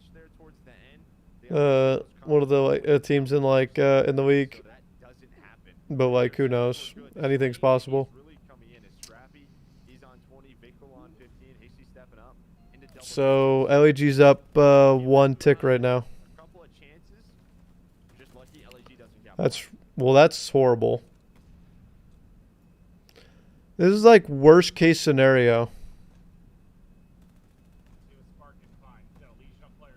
Do they get? Yeah, they just get it. Yeah. That's like worst case scenario. Imagine you fight a 3. Like that's just so funny to me. It's a 4v3 versus. Yeah, it's a 4v3 for the point.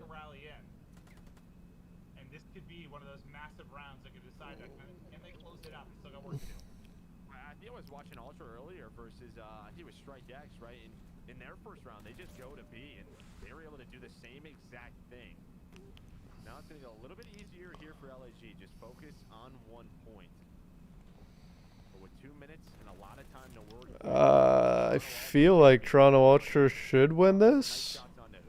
Could be faded.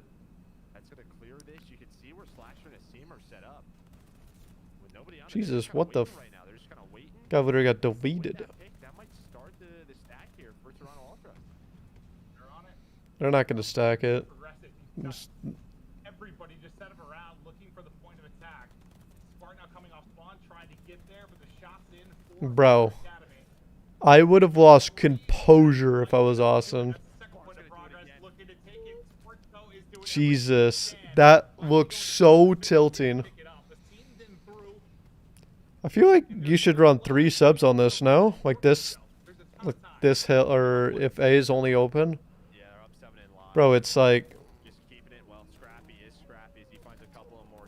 it's literally only sub gunfights. It's like every sub's dream. Bro, Austin actually got. Oh, that would have been so tilting if I was him. I mean, there's not much to say about that. They lost the 3-on-4, and then they didn't get 1 kill. I mean, that's really bad. I think like you need to get like 1 or 2 kills to stop that 4 stack. But like, I guess Toronto Ultra clutched up. Once that offensive team just establishes some position in there, it's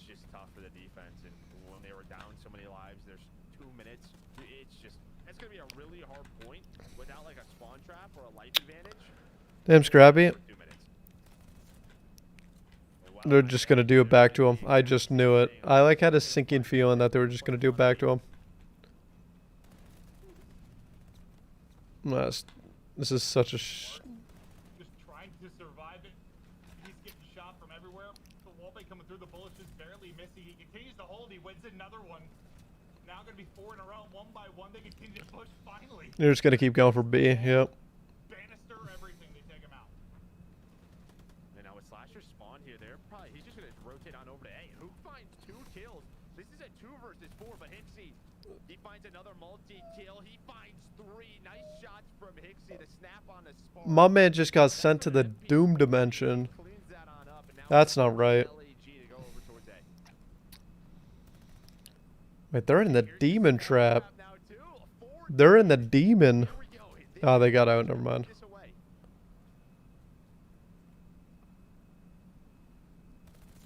Bro. Yo, take your time, boys. Take your time. Calm down. You guys are sprinting a lot. You guys are going separate directions.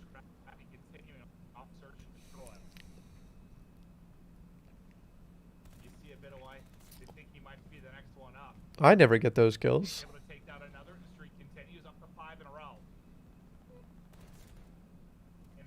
They don't even know that he's on... They probably don't even know he's on B.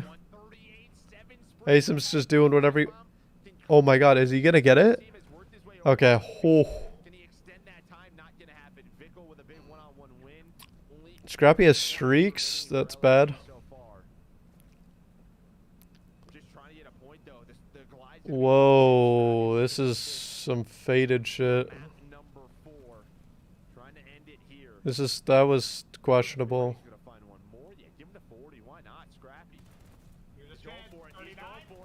Oh my god, what the... Jesus Christmas. Someone stop him.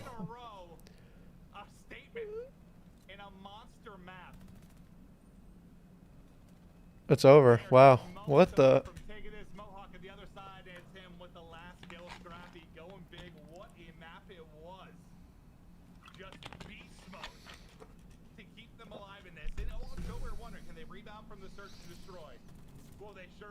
I don't know. That's unfortunate. The 1-1 round when Toronto got B, like, they just didn't get 1 kill. Like, that's unlucky. And then they just got put in the Demon Trap, literally, for the 2-1.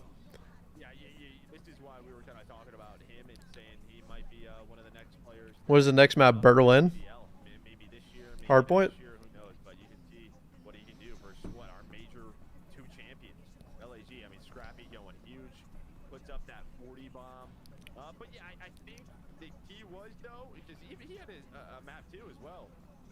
There were moments where you needed some right moments from the other guys, and you got that. And I think that was the key. I mean, it's at the end of the day, especially in something like Control, one guy can pop off, but he's not winning it. Berlin Hardpoint up next. Yeah, I'm in. When Smart was making those plays, kind of pushed up in the round 1, they were getting them locked in. I think Berlin Hardpoint was LEG's best map, or our best map, even when I was on the team. And even at the major, I feel like. I mean, you should feel fine. You should shake it off. Unlucky. Maybe you just got to still get a little bit more reps on Berlin Control. But yeah. Got to win. They got to, yeah, I mean, they just got to group together and push. I don't know. I felt like they were splitting a lot for some reason. Kyler was shitting that stuff. I go to the bathroom. 1 sec. I'll be right back.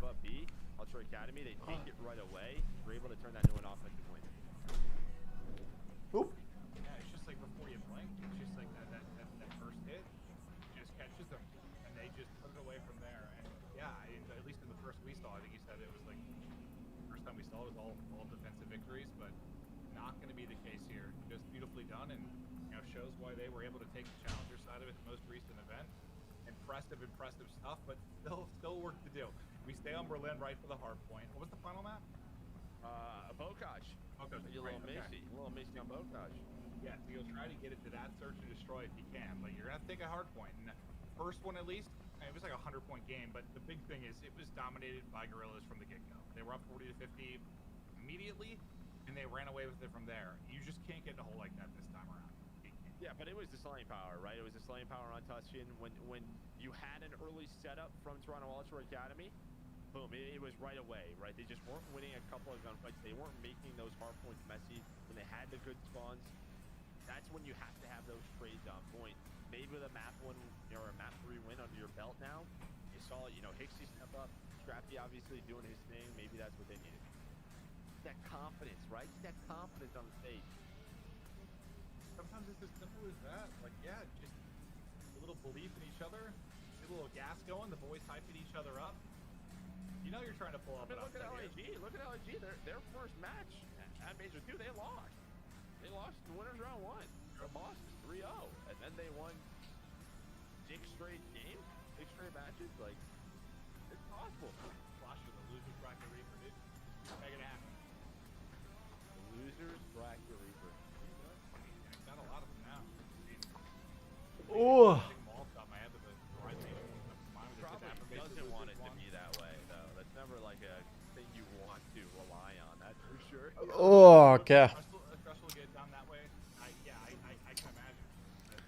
I had to unload. Just knowing you're just losing, you go home scenario basically for an entire day. Bro, what is going on with the Charlie stream? Wait, is anyone? Is like Boston playing? Like, what's going on here?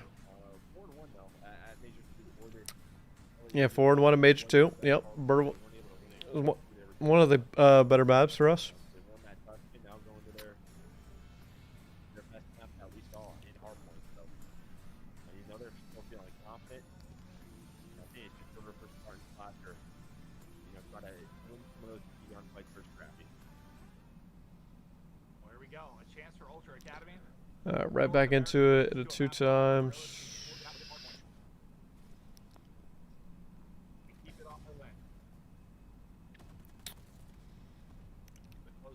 All right, good break. You're gonna be looking for the break, and okay, it's happening quickly because the nuke is going off. If he's able to get 2, I believe a seam with the other 2, and that is a clean break. You missed it if you blinked your eyes. Yeah, you sure did. And I mean, yeah, did Spartan Slasher not have a great map 3? Sure, but this man did. He still put, I think it was 32 and 26. Dude, he is continuing. Oh, he's just doing whatever he wants, it seems. The map up to 4-0, now getting on that time. A nice P1 here for Los Angeles Guerrillas. You can already see Hixie and Bickle gonna rotate on over, but who's gonna win his next one? Up to 5 now. Can he find that glide bomb? Yeah, He's literally doing whatever he wants. Man. He is a tear on the map right now as he continues to just. I'm in the comms. I'm like, Kyler, literally do whatever you want. I mean, 25K each. Like, people. Your pro team, you don't want to lose to an amp team. Your amp team, you want to shut up the pro team. Oh, well, LAG just wants to shut up everyone because they want to keep on winning. Right? They want to keep on winning. Show some consistency, and they're going to break on through again on this rotation. Be tough to hold this P2 down. The LAG are going to get in. Scrappy, just trying to keep it scrappy. Does just that as he finds his kill, and this is what you need from this academy team. When these certain engagements come in, you have to make sure you are trading. Do not allow the multi-kills to come in. Be assault, a seam. Well, it looks like someone lagged out. Slasher's not in the game. Oh, that's a restart. We have a restart here. There we go. Lag out. Nice. Damn, that sucks if you're Kyler, bro. Ford is up 1-0. It's tough.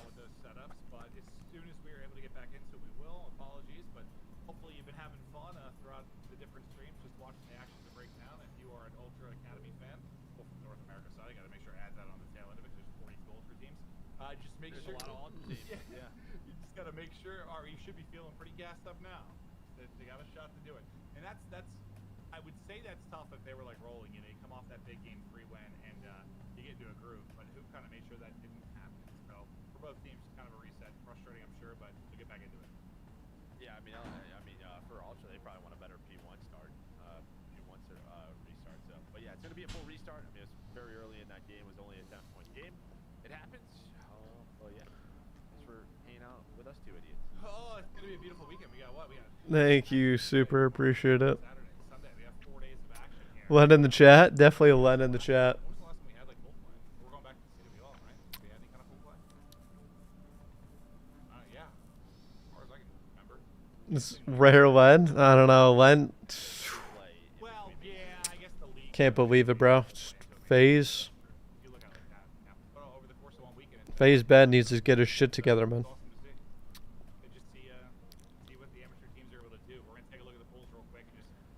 Fortunately, so basically how. Where we're sitting right now. The highlighted teams are going to be your amateur teams that are battling it out. 4 teams that qualified for this event, and you can see why we said there were a lot of ultimate teams. How Paris lost is Donnie got his account signed into. That is tough. Probably see, just due to the CDL teams. I mean, you have London with a roster change, LA Thieves with a role change, which I do not believe went well. They got 3-0'd by NYSL. NYSL with a roster change. Ismic comes in, they win their first match. You have Team War as well. Wait, did that really end up being a 3-0? I mean, yeah, supposedly it was a 5-0 game 2, and it was a 6-5 comeback. So supposedly it was a full sale from LA Thieves. Yeah, I mean, that's. They got a lot of tough moments. We'll see if they can bounce back. They still got some tournament left. But yeah, I think that's one of them. And then maybe this one. I mean, if this Ultra Academy NA team starts to get heated up, they're showing that they can compete with the best.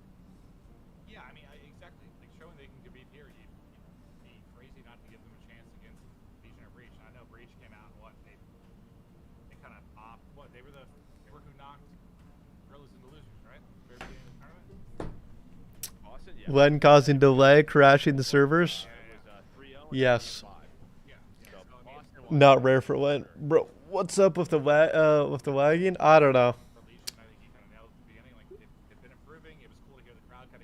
Come back in NA won a match, or yeah, Toronto Ultra NA. Yeah, I mean, I don't know. They just went big on one of the rounds in control. That's usually how it goes. They just seize the moment. Resting up and taking that time, they were working on perfecting their game.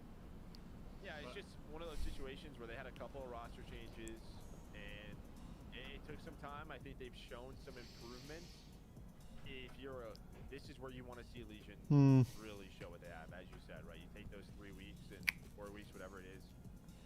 Worked really hard. I mean, Temp has had an incredible individual year. Len causing delay, crashing the servers. Yeah, it's literally just doing some Len things, Len activities. Well, we're waiting on, I believe, a couple of players still. Toronto Ultras 1-0. Yeah, I mean. We're just kind of going through where the standings are right now in case you missed in the action. And they're hanging tight with us until the map 4 starts. But FaZe and Ultra will get the W. I mean, that's FaZe, the series versus Surge. I mean, Surge had its moments. There were some really close maps, but it's just too strong. I mean, this is FaZe and Surge have just been battling all year long. Yeah, and then Ultra, they were able to take care of Strike. Yeah, so I think this is oh wow. This Ultra lineup, right? Maybe the last chance of it potentially, right? Just kind of they've struggled throughout Major 1 and Major 2. I mean, Major 1 they got top 4 without winning a hard point. Major 2 they was not good. Did they find something? Did they find a formula? Can they now beat an Atlanta FaZe or a Seattle Surge? Can they come back? Because they were just so fun to watch last year. Yeah, I'm excited. I want like Cammy to get back to being King Cammy. Oh my God. I want to see more of that this year. We'll see if they can get there. But standings for Group D, how it sits. Butte Pierce and Texas able to take advantage of it.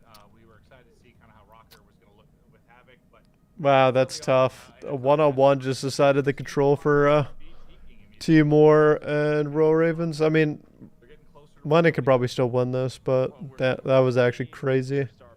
But you got 2 European teams going at it.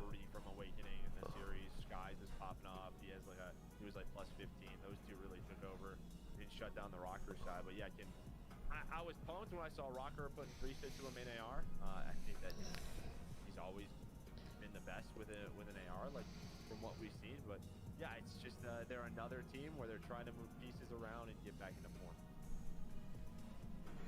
Now from Group C, still waiting on the results of one matchup, but yeah, I didn't get to watch it because we've been casting. But good start for Subliners, and welcome back to the league, isn't it? Yeah, I think he was tweeting like, I don't think he had a great individual series, but all his teammates were really pumping up his comp. So my man is, I'm excited to see Kismet back because even in Black Ops 4 with E6, he had some great individual moments. They had some top 6, top 4 placings. So he's back in the league. Excited to see what he can do with this NYSL roster. So they've made some more changes. Then Group D, where we're at right now, you have Bree choose 1-0. They were able to take down Paris Legion. Now we're in the middle of LAG and Ultra Academy NA. And we're hoping to get into it. I think I see all the players in the lobby, so we should be... Damn. Just gonna... Into the map 4 and get into the last one. The amount of delays in this series is longer than the actual series itself. Scrappy, in particular, just, I mean, 2 maps in a row where he absolutely dominated. We just talked about the slaying effort, so I think a lot are excited about it. Lord have mercy. What's he got left? Did he do it here in the map 4? Because I think they're going to need every ounce of that. At least if you're going off the game 1. Scrappy, the kid in me just pictures Scrappy, dude. Every single time we say Scrappy. I'm more, every time I see Scrap on there, I just think of Scrap. Scrap, That's yeah. what I'm struggling. Yeah. Well, yeah, when you were saying Scrap, I was like, man, like, I gotta say Scrappy, I think, because that's exactly what I was thinking. Yeah, I think I was saying Scrap because that's just what was on the game. In front of me. That's just what was on the game. But yeah, no, I'm so used to it. Is it starting? It definitely was entering my head as well. But hopefully, yeah, no, me too. They always provided hilarious moments, whether it was in game or an interview. They were throwing. But I'm not sure what's going on currently. I think we're just trying to start. Okay, I think they're having some issues with the lobby. We're waiting to get this started. Again, apologies on the delay, but hopefully we have some of the kinks worked out as we go. All right, gentlemen. Usually how it works with these. We're going to Florida, Texas. Tons of teams set up on land. We'll work them out as we go through it, but thank you for your patience. We'll be right back. We are sitting here doing nothing. 2 a.m. Time to go to bed. Have a good day. Have a good one. Thank you for coming out. I appreciate it. Yeah, we're just going. We got to do something. We got to watch something. Get way too boring. Okay.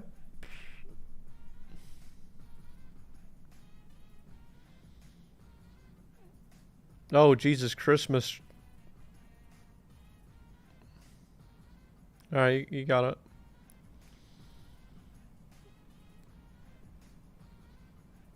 I don't think he can go B. He doesn't have enough. Does he have enough? No, he doesn't have enough time. Hey, you just run. Definitely questionable from Dave. I don't know why he did that.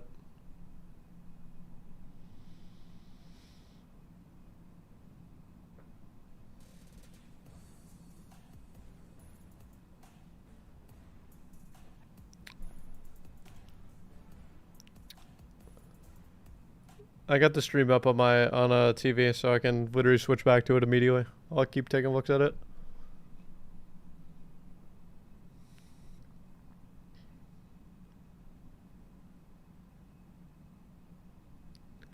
Shotzi going big with a nice entry. Do my thing. I'm gonna challenge him in a 1v1, even though he knows that I'm coming. Great play. What's good? Yo, what's going on, Seshman? Texas with numbers early. Vivid falls as well.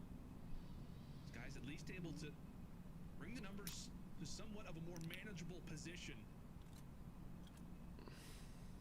Sitting on 4 in a row, could be thinking about streaks. Something to keep in mind if Dave Patty falls, could be the round fold. Ooh. Caesar's close to streaks. This is bad.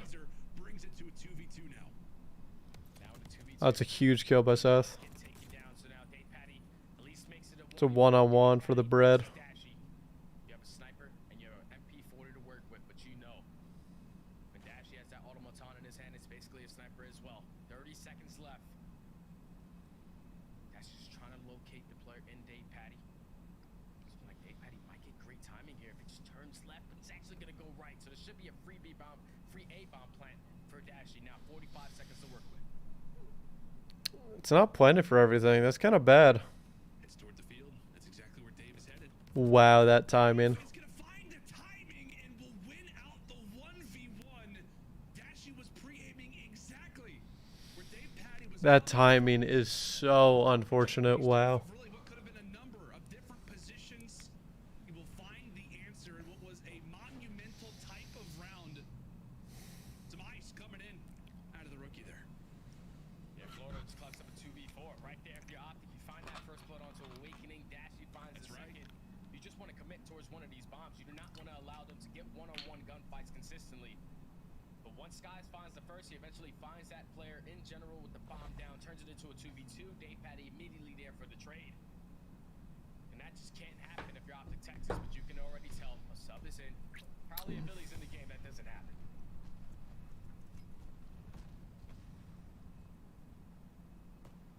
Like a lot of the players like throwing their nades. At least it would seem that way. So we got a big thunderstorm hitting Tuscan right now. Nades expiring everywhere around the map. Another 2-minute wait. Oh my god. Some of the lobby, I guess, on LAG. Because I mean, it's either worse or best. Yeah, it is a real dagger sometimes. Sometimes it loves you, sometimes it hates you. And there's nothing you can do about it. So with that being the case, it instantly puts the Mutineers in somewhat of a difficult position. Difficult position indeed, as Vivid, he was that bomb carrier, he puts the bomb down towards bottom middle, so now in a 4v3 situation with only 30 seconds left, Optic basically have full control of A. They have basic control of B as well. They're holding down top church, they're holding worried about middle map, but Awakening finds the first, and Skies finds the second, Dave Patty with the third, and what was just a man advantage for Optic is now a 1v3 left up to Scum. What in God's name just happened? What's happening? Shotzzy had everybody on the map one shot, and Even I'm confused. they all win their gunfights. OG game is back finally. I thought we were about to hit another two. Team though inside of the next hill. He's going to be early on rotated. Doesn't expect this. Mohawk though will find a nice party of 4-1. You are back. That's the shitty part about restarts, man. I swear. I'm here. I missed you. Never go in your favor. I swear they never go in your favor. It's not a... Start for Ultra Academy. That's really it. And Mohawk and Scrap, well, they're still going off. Yeah, Scrappy, yeah. Well, no, the reset, yeah. Well, and just compared to map 1, just thinking about the fact that you're down 44 to 0, you basically flipped that on its head, which you were saying you really needed to do. Hixie popping off in the kill feed as well, and I'm becoming a Scrappy fan just over the course of all of this. But it's Hixie who's now on 4 in a row. We'll see if he can add on to that. He's also racking up time. He's already about to hit 45 seconds of the hard point. Well, that's what, you know, having an individual game the like Scrappy did in map 3, even in map 2, it's just sort of, it's motivating, right? The guys you're playing with, if they can get going, that can maybe... They just gotta hit it. They just gotta hit a nice rebound. It's chilling. Exactly what we're seeing here from Hixie. Get a nice fire hill. That's... They're still gonna spawn at fire. They spawned out. Really? That's very rare that I would see a spawn out on this hill or before the hill pops. Him and Hook gonna take down 2. Is Hixie's trying to find number 7 with the glide? He's gonna do just that. Is Bickle the other 3? 7 in a row. All right, take a deep breath, relax, regain. Scrappy actually gets that headshot before he drops. Bickle over top fire. Breaking through fire. Breaking through fire in front, you don't want back spawns anymore. Now it's going to be Guerrillas that are in that position, trying to fight back throughout the course of this game. You don't want to feed streaks. Just look at the man, 10 and 2, 9 in a row. But that search to destroy a distant memory. Yeah, it sure is. I mean, this is... They're just... What we wanted Oh, why are we not... From that land at... Number 2's in a perfect position. They don't even know number 2's out. Oh. Now for LAG. Did they pick up the cross late? I feel like you should rotate quicker. It's difficult to earn a lot of time here, and Scrappy's just he's just gonna wait for the streak. He's trying to find 1 kill to open this up, and they're actually gonna use a glide bomb. You're just gonna not kill the guy at her. Oh. Might just do that. He's gonna hit the player on the hill. Scrappy gets all the way towards the back, but I think Slasher reads that. Slasher's able to read it, and they at least keep this spawn. So this is great for LAG.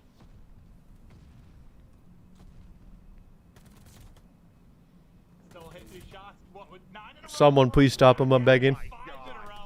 What was the score before the reset? I think it was like tied. It was like 10, 20 points for LAG. They were up 10 to 20. I don't know. Resets just never go in your favor. Like, it's just so lame. We saw from earlier in this series. You know, he knows how good of a player he is. This is what he wants to show the world, and he's doing it right now. I mean, he snaps on the second, but doesn't find that second kill. LAG, they get, what, 20, 30 points there at that P4 as we rotate over to Like P5. Kyler went from like what being 7-0, 6-0, 7-0, to literally just they never go in your favor. As many points as they can. OG's not looking hot. I mean, like they can bounce it back on this hill. It's just like who needs to start popping off? I mean, I guess the big thing looking at Hook, who's been having a solid series thus far. He's at 6-12. It's like every POV. They're in the demon trap now. That's not good. Yeah, they're the full demon trap. I feel like we should just rotate. Well, now it's gonna look easy. Yeah, now it's gonna look easy. Now you have this trap, which is what we've seen. And look what LAG have to do. They're gonna try and push through P2. About this trap, the most important thing about this trap is to get out of it is you have to hit nades on the guy on hill to like kill him. If you don't hit nades, like it's really hard. Over towards P1, they know where all of LAG is spawned. They have them in the position where they want them, and now they're just choking them out. They're getting all the kills. The feed. Oh, dude. You just gotta literally just have to take your time and get one kill. In a row for Ultra Academy NA as they are up 100 points. He's 22-6. I mean, this has just been a masterclass in dominating this match. Take your time, pre him up, get a kill. They're gonna challenge you. You know they're gonna challenge you. Now into another 5. Every time the man is alive, he's at risk of getting a glide bomb. Alright, we're in a good position now.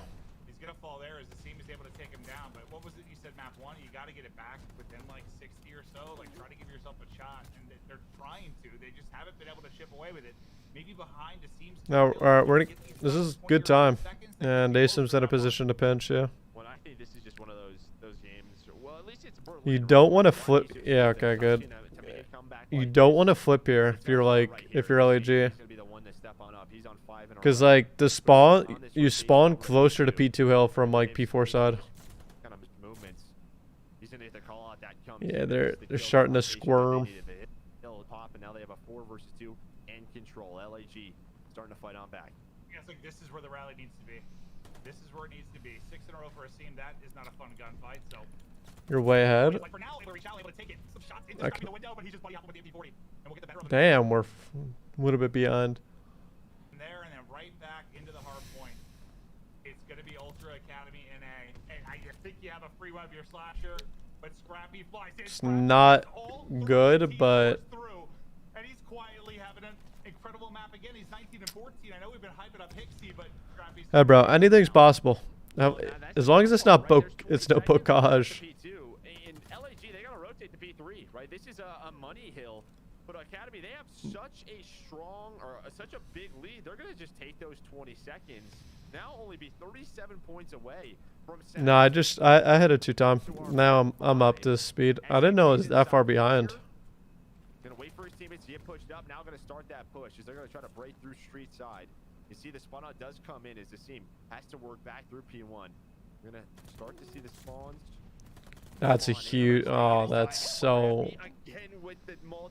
They have streaks for P4 as well. My God, it's just a story of streaks. They've just been taking turns popping off. You have another glide to work with. Probably over.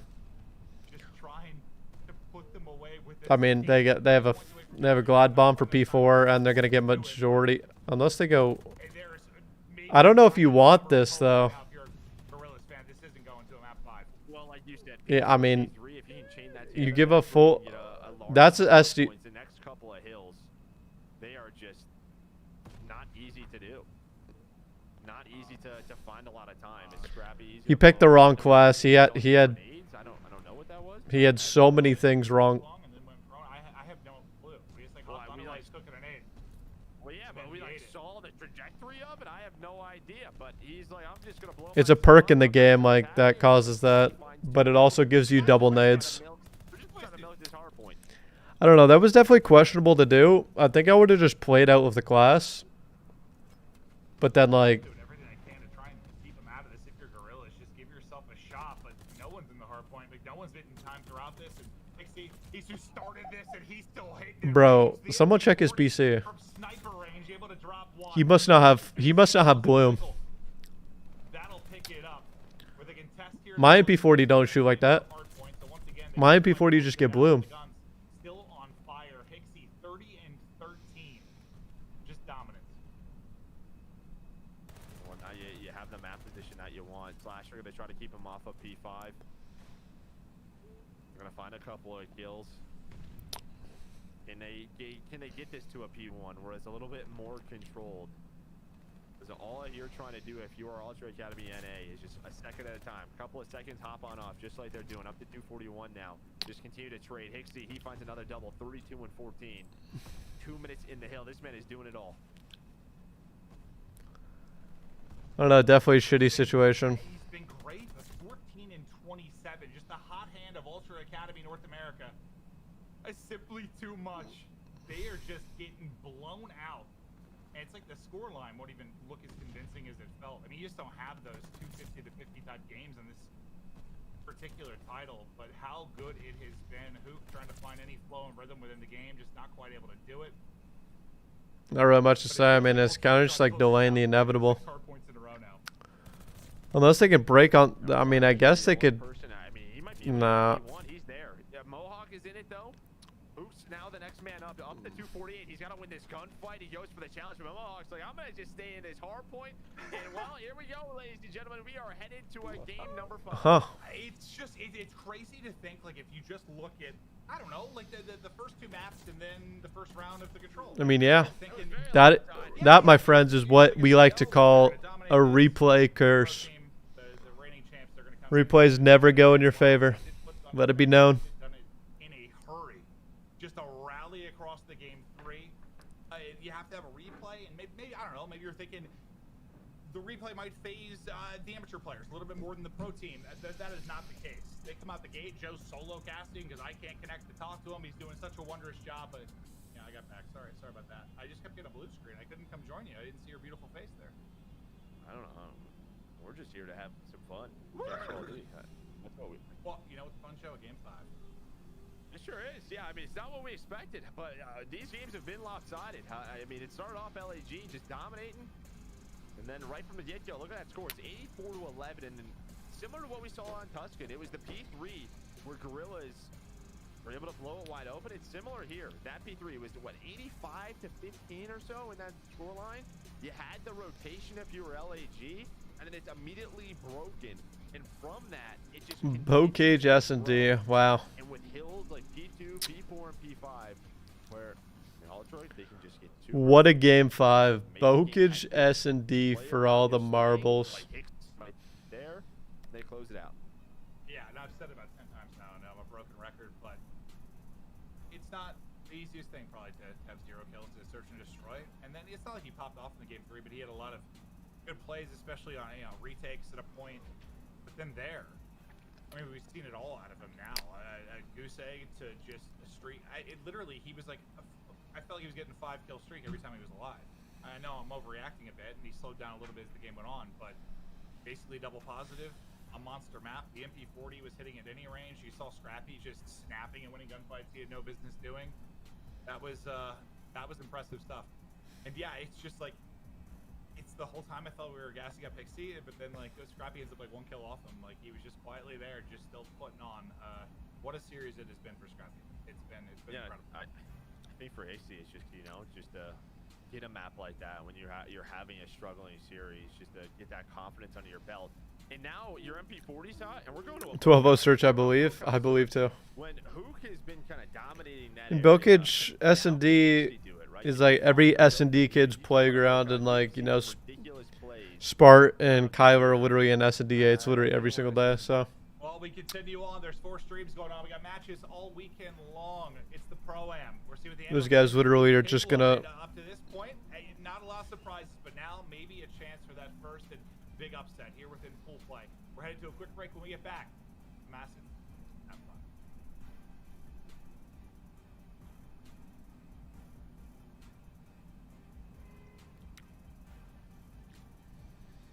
Seeing Maven and Joe Cash from reminds me of Modern Warfare season. Yeah.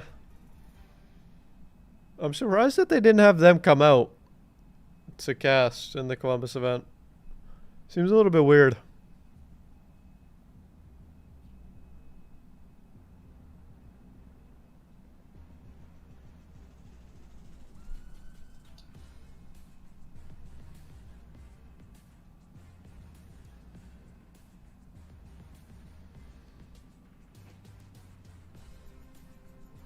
117 to 74.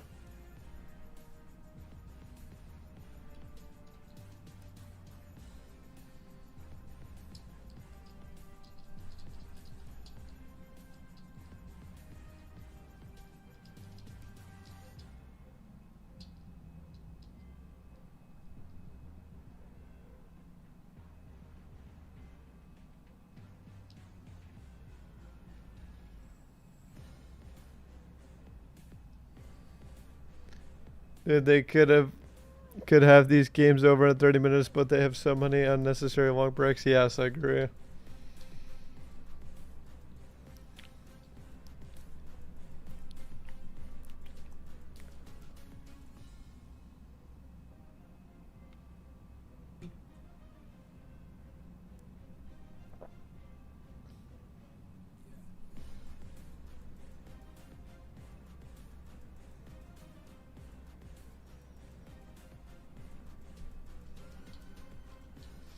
Honestly, I'm starting to become hungry.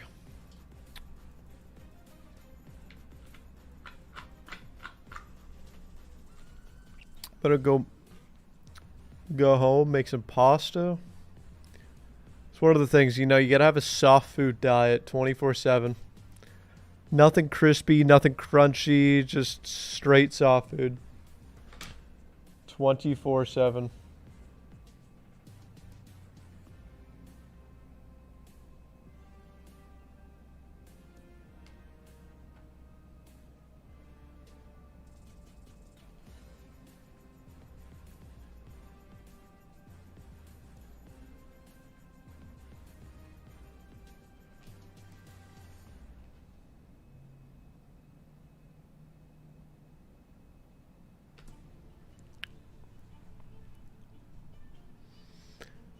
Dave's this high. How's it going, Dave? Favorite year you competed in so far? Infinite Warfare year, probably.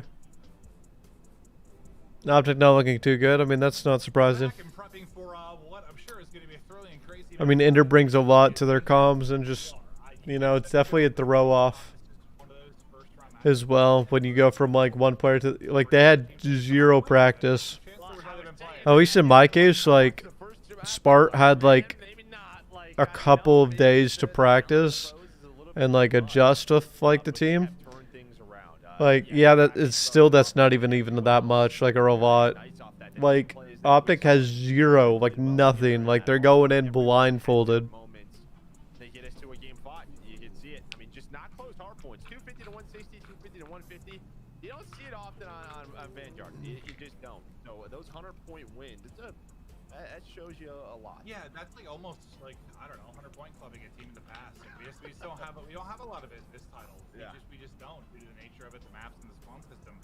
Those are your blowouts. Like when you're winning by 100, you're dominating a team. And it was like for both, it was just a hot start and they never looked back. And the team trying to chip away at it never could like eclipse that 60-point deficit. I mean, it was even more dominant from Ultra Academy and A. Like they brought it to them. It could have been worse. I just felt like it took, yeah, it was like they needed 40 points, or it felt like 6 hard points in a row. Again, I'm exaggerating, but they just couldn't quite close it out. But finally, they're able to do it. Now, it all comes down to this. And granted, I mean, regardless of outcome, there's still a lot of full play to go. But this would just be huge. This is your toughest test if you are Ultra Academy and A. This is your toughest test. You might come in here and get a win. And then for LHG, maybe they just wanted to, I think they're on Pokage S&D for the marbles, gentlemen. 12 is the Ladies and gentlemen. Trying to tie the record, or I think I maybe saw a tweet where they're already at 12. Either way, they are close, and they have been a dominant S&D team from Major 2 to now. Can they do it once more? The good part you got to hear. You got it to a search. It has been your bread and butter. Now, can you I like do it bread again? and butter on it. That sounds great. Bread together. I don't want to see a stick of butter. No, I'm kidding. I won't do that. That's gross. That's a little weird, you know? I'm a little freaky, Joe. Me too. I'll bet you. Hit a quick regain, all right. Restaurant, bread and butter comes out. I definitely went to the bathroom, took a deep breath, you know. You are a horse on Bocage, but with both of these teams playing a pretty slow round, but here comes the hit. It is a team kill though, but it's a 2. No troll, you could literally probably play against this team and literally just be like, yo boys, they're gonna team kill eventually. Just gotta sit back, relax, chill. Now after the slasher pick, you get to a 2 versus 2. They're both just kind of set up deep on either side of it. The preview still shows the old bomb site. I mean, yeah, that's not surprising. They start to group up now. I think it's slasher's going to work over. There's 20 seconds on the clock. They have to work a plant, and they're going to start to collapse right as this plant goes down. Trying to get the angle. It's slasher. It's Spartan's able to get the kill. That is a good job. Just back down from that. Work with your teammate. Don't let it become a 1 versus 1. Play the time. That's a good regain out of the boys, just like that. Damage. They're able to clutch up in the 2 versus 2. Just like that. So it's a bounce back. Not a huge deal. Then it becomes one. It's that 3 versus 2. Slasher's able to find the pick, and then in the 2v2, Slasher and Spartan able to clutch on up. You know, obviously Vickle and Mohawk, I think, are trying to they're trying to collapse. That push is happening, and you know they get caught in the crossfire. We're back, just like that, like we never left. Well, sorry, Hixie, he gets team killed, so that happens, and it ends up costing them a little bit. But in the clutch, it's Slasher and Spartan doing it again. Yeah, Hixie again. He's done and seen it all. He says pop off. He had a weird team kill from a nade. He has that death. He's fine. He's got He got team killed again. Yeah. Yeah, he's got he's good. This guy's been through the ringer. Look at this push though. Look at this push coming out of Ultra. They're gonna try to hit out towards A side. Scrappy's gonna find a pick. That's called a kickflip. Looking over his teammates, that Hixie's winning another I'm so confused on how this even. It's a 3-man hit towards lower A by that tank, and now again into a 2. I was about to say, there's no way Austin's predicting another one behind him. Shit, I wouldn't. I'd be like, damn, what the? Because I've seen about 7 panic melees. I've seen him punch the air. Yeah, it's tough. And I'm guilty of that. It's just gripping the controller too hard a little bit. Yeah, he'll get shot, not expecting it. Just right there, where he's around the corner, just punch the hell out of this guy. Well, one. All right. You know, whatever. I don't know how you do that. I'm very like loose with it. It was a Pro-Am work. It's it's basically how like other tournaments back in 2017, like old MLG days work, but like instead of like it being double elimination, it's only single. 1-1. Big round from Hasty, but I just love that team play. It's kind of Thinking about the crowd back in Major 2. Just very decisive, working. Ain't no crowd here. Their nades were hitting. Just you and your boys. Now they're gonna try to line a nade up, and Slasher might be in trouble here, and he certainly is. He gets taken down. Mohawk with another one. It sure was. See, that's the thing about. Now it's a 2 versus 4 for Asim and Hook. Asim lines up 2 almost. Did nobody see him? What a play that could have been, just lurking by the site. Yo, Toronto's trolling this, and I love every second.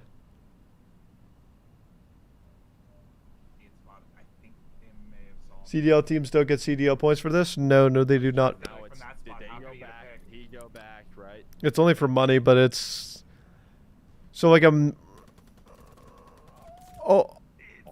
those are good shots. The MP40 the entire way down the ravine puts it to a 1 versus 1. 35 seconds on the clock. Kyver's got this.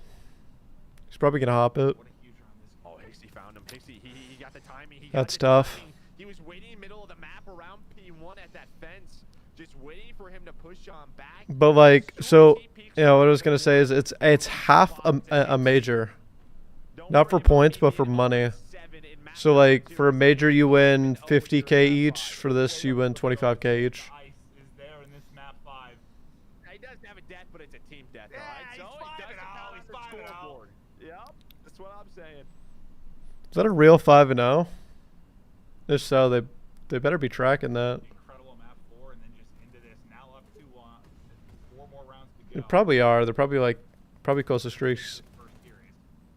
Again, look at this A defense. There's 3 down low, but Spart's gonna find that first blood in a pretty slow round offensively. You can see where everyone is set up for LAG, just trying to feel out the map, find that first blood like they know they like to do.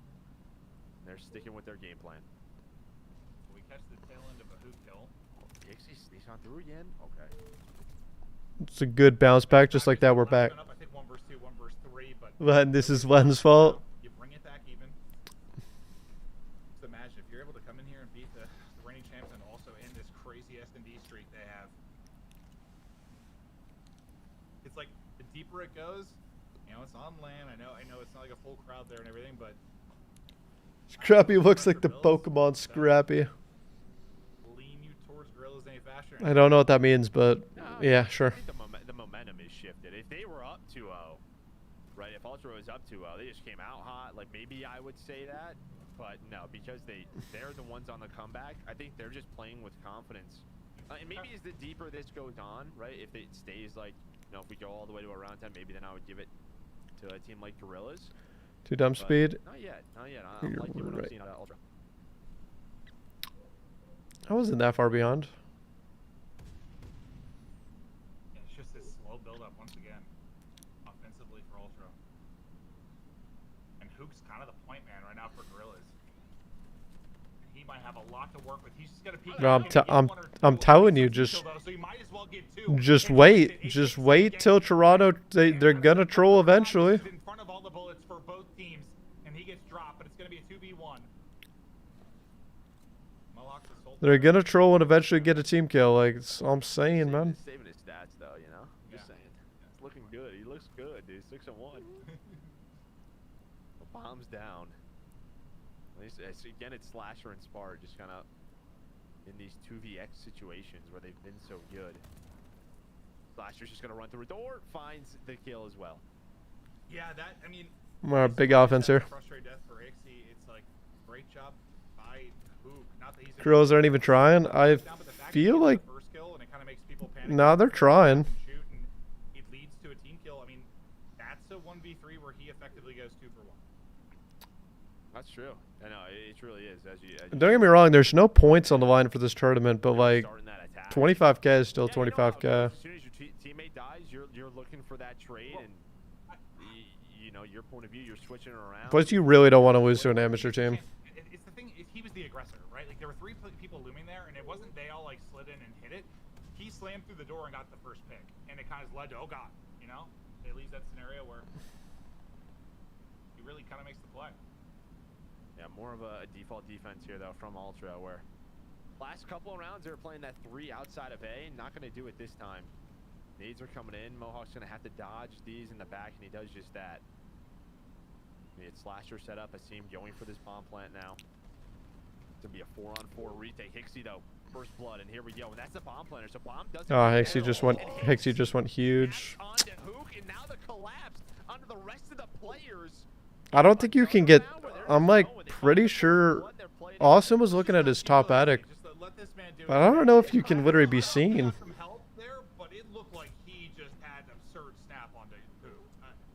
Girls are so hurry. I don't know who would have helped him. I don't think so. I don't think so either, but from our POV, it looks like Hook has a freebie, and then just a snap and a half is now 9-1 with a quote an asterisk mark. A couple more deaths to do that, but. He's been team killed 2 times. Only one that can stop him is himself. Shake Hixie PC, he's cheating.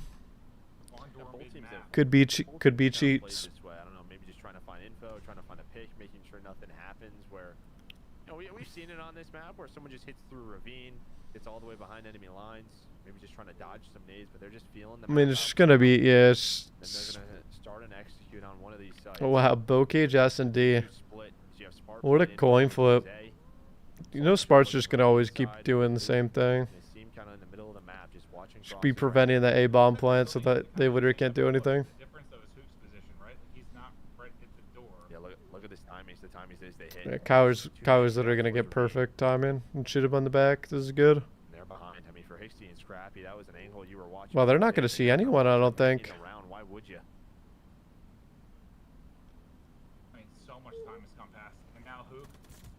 Tore apart your push in the opening. He's looking to do it again here. Asim is able to find one on the front side, and then Hook threw on the flank. Clean around. Tough gunfight for Hixie. He will fall. Scrappy going to be last guy up, and they pick him apart. And it's a clean round. We saw, to be fair, we saw them with a slow build up in one of the earlier rounds, but you know the reason they're probably hesitant there, really taking their time, is because you run into Hook last time around. I mean, this time he's completely repositioned, and it's slow enough that yeah, they have. I mean, that flank didn't hit.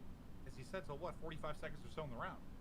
Well, in the I love the call from Guerrillas because, all right, a slow build-up means it's a hit through, you know, towards kitchen, towards. I don't know. Offense on this map, I feel like you got to take some risks. Anything But like I feel like I don't know.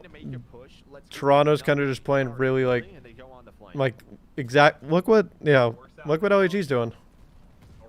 But now it is just a massacre. Is it not working out? It's definitely not working out. But like. Yeah, no, I mean, but like that's not what even I'm trying to point. Like my point is like they're trying to do something because they realize how like how hard the round is. What a read! It's such a good read, but he needs another bullet or so. You can say that for him too. He got hit down to 1 HP, by the way. Just needed like if they just won that offense right there, that's 3-5. But like it's like you have a round to play with. Like I'm sure he had to. I don't know. You can't play scared. Like you honestly cannot play scared on offense like every single round. Now you got what 30 seconds to work with. He's recouped bomb. I feel like that's why LAG is just really good. What's the timing going to be here? Can he get it down and can he get to any kind of position? Or are they going to catch him? Yep, they're going to catch him. That was really scary. They're split just enough. He can't get both. That was good. That could have been so good for Austin. They dead as lined up perfectly for him. But he definitely hit some early shots on the Hixie. What's Hixie up to now? Is that 11? 11 for him? Yeah, it was what map 2. It was Scrappy. I think had 12. But I like LAG's like play call to do that. I just feel like I don't know. Maybe they just got blind countered. Just sort of the mid-round adjustments we saw at last defense. Now what are you gonna do? If I'm Ultra Academy, I'm playing a little bit more. Like they're probably just gonna even Merc says it. What they're going to do. They're just gonna go for this. He almost gets caught out, and now this is just a chaotic round. And I love the switch of pace from Ultra. Yeah, guys, go out and win your ones, basically. People are just all over the map, but they're just getting caught out and picked up, and they're dropping. And I think they wanted it to get messy. I mean, I'm so confused with. I mean, you take that 100%. That was definitely a troll. That actually looked really bad, then turned really good because they trolled. Like, I don't know why they just didn't go B. But I don't care. Like, I'm taking that dub, like, every single time, baby. 5-4 LAG. Come on, baby. Come on, close this out right here. This is another situation where, like, you have a round to play with. Like, plus at the same time, Toronto's very antsy, so they're probably going to make a mistake. I assume if I'm Austin, slow play, spread. Oh my god, I'm right.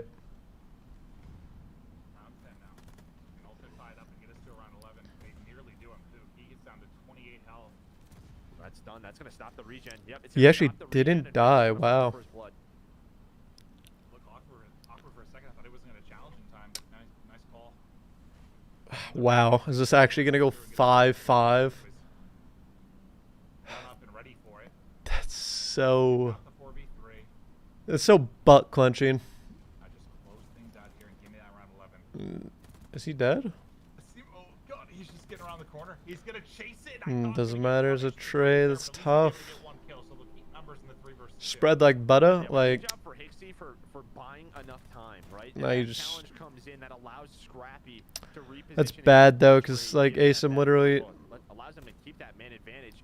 Now they're gonna get aggressive on defense again. And they're behind enemy lines. It's Slasher. It's Bart. They got 5-5 for. Oh, the bread. Oh my god. Butt cheeks are clenched, gentlemen and women.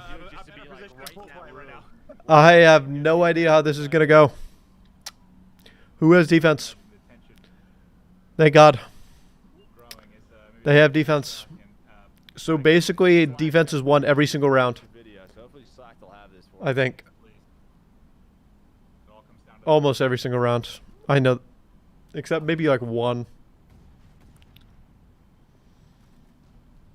5-5 for the... What a butt cheek. Oh my god, did Austin just get bad time? I don't know if Slasher's going to see anything. One player's already through Scrappy through the tunnel. Scrappy's through the tunnel though, but now I think maybe Sparks pick it up. That's a freebie. Caught looking for Slasher. Look at Scrappy. Look at Scrappy. Look at Scrappy right now. He's on the flank. He's behind two of them. What can he turn this into? He's gonna find one. Can he hunt no way. He does. He gets both. I regained. Now a 3-on-2 for Ultra Academy. 28 seconds to go. They've got that bomb planted. It's just who. There's no way. Looking for any type of opening. Bickle able to take it. All going to be onto a seam. Able to find the kill.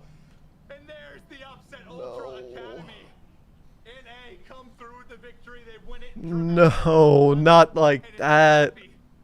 No. I thought reacted in time, but the gunny. The fight goes to Scrappy. Oh. I mean, he reacts in time. It's Slasher. Imagine if Austin played tower or like elbow, like he checked elbow or like that is so unlucky. And I think Scrap just gives up the flank. Scrap starts to or sorry, not Scrap.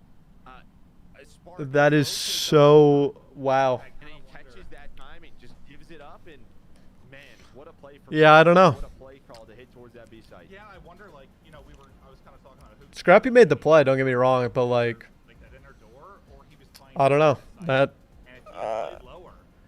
I feel like I'm not sure. I feel like they shouldn't have been able to get to tunnel without at least knowing. And they're able to do it. As we watched it one more time, and Scrappy, I mean, Damn, that's a replay. It's not a replay. Like, don't get me wrong. The first map, or not the first map. The Berlin hard points out of their control. Like, that's just unlucky. Like, genuinely unlucky. Replays never go in your favor, but like, you gotta bounce it back. You know, you gotta. Yeah, that's Bocage S&D. That is Bocage S&D. That's tough. the whole team. It was team effort 100%. But Pixie and Scrappy had some moments, man. Like, it was awesome.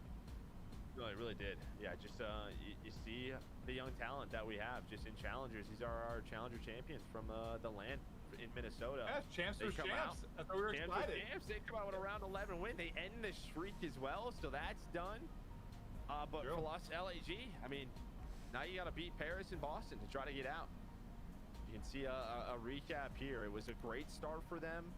They lose the control. That offensive round just swung the momentum. And if you look at game 4, you know, I think you saw maybe Hook struggle a little bit, and that kind of turned into that game 5 where there were a couple of those rounds where I think if it's earlier in the game, he's winning those 1v1s to give them those first bloods. And instead, he's the guy that, well, he ended up getting blooded on offense a couple of times, and that gives the man advantage at Ultra. Yeah, and I think before it all started, this is the reason, you know, we saw maybe upset potential was because we thought it'd be tough for that S&D. This turning a single limb. Yeah, but not pool play. And question mark was Tough regain for the. Dave said no. That's no. Win 2 respawns against LAG. Did Florida win? That was a fun start for this whole thing. Or are you gonna be back? 5 round 11 to kick it off. Are you gonna be back tomorrow for another watch party? Maybe. Depends on how I feel. We got up, and yeah, that was a good first match. Oh, that was. But we've got a ton of actions to come all weekend long. There's still another set of matches to go on, but another one coming on. Bravo here once is ready to roll, but for Joe and I, that'll be it for the day. Thank you for watching, but stay tuned to keep hopping between channels. Watch whatever action you want to. It's going to be an incredible weekend for the Pro-Am. We'll see you tomorrow. That is tough. When delays really suck, I agree. That is tough. I'm gonna be honest. It's a shitty way to end your win streak. It's a real shitty way.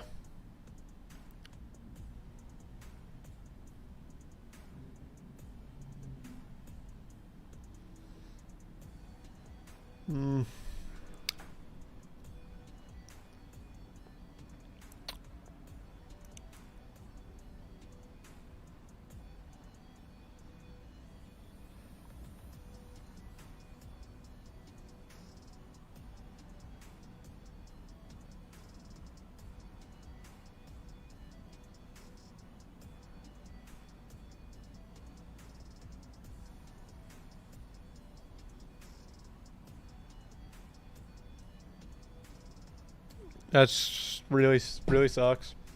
What did LAG veto Tuscan S&D over Bocage? I mean, LAG has all of their map vetoes as well in challengers. All the map wins that they're really good at, like everything. So like,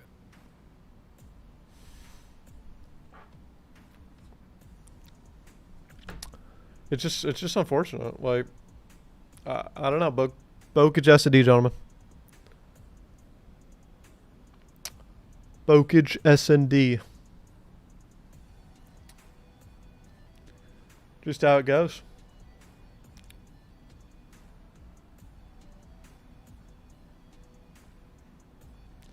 Optic needs Zoe. They got John Cena at A off the top rope. Yeah, that's that's understandable.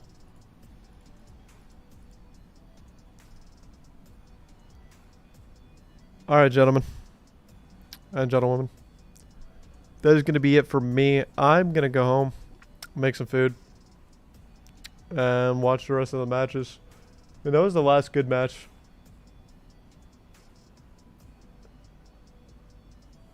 And I hope you guys have a good one. Thank you guys for coming out. Appreciate it. Okay, goodbye.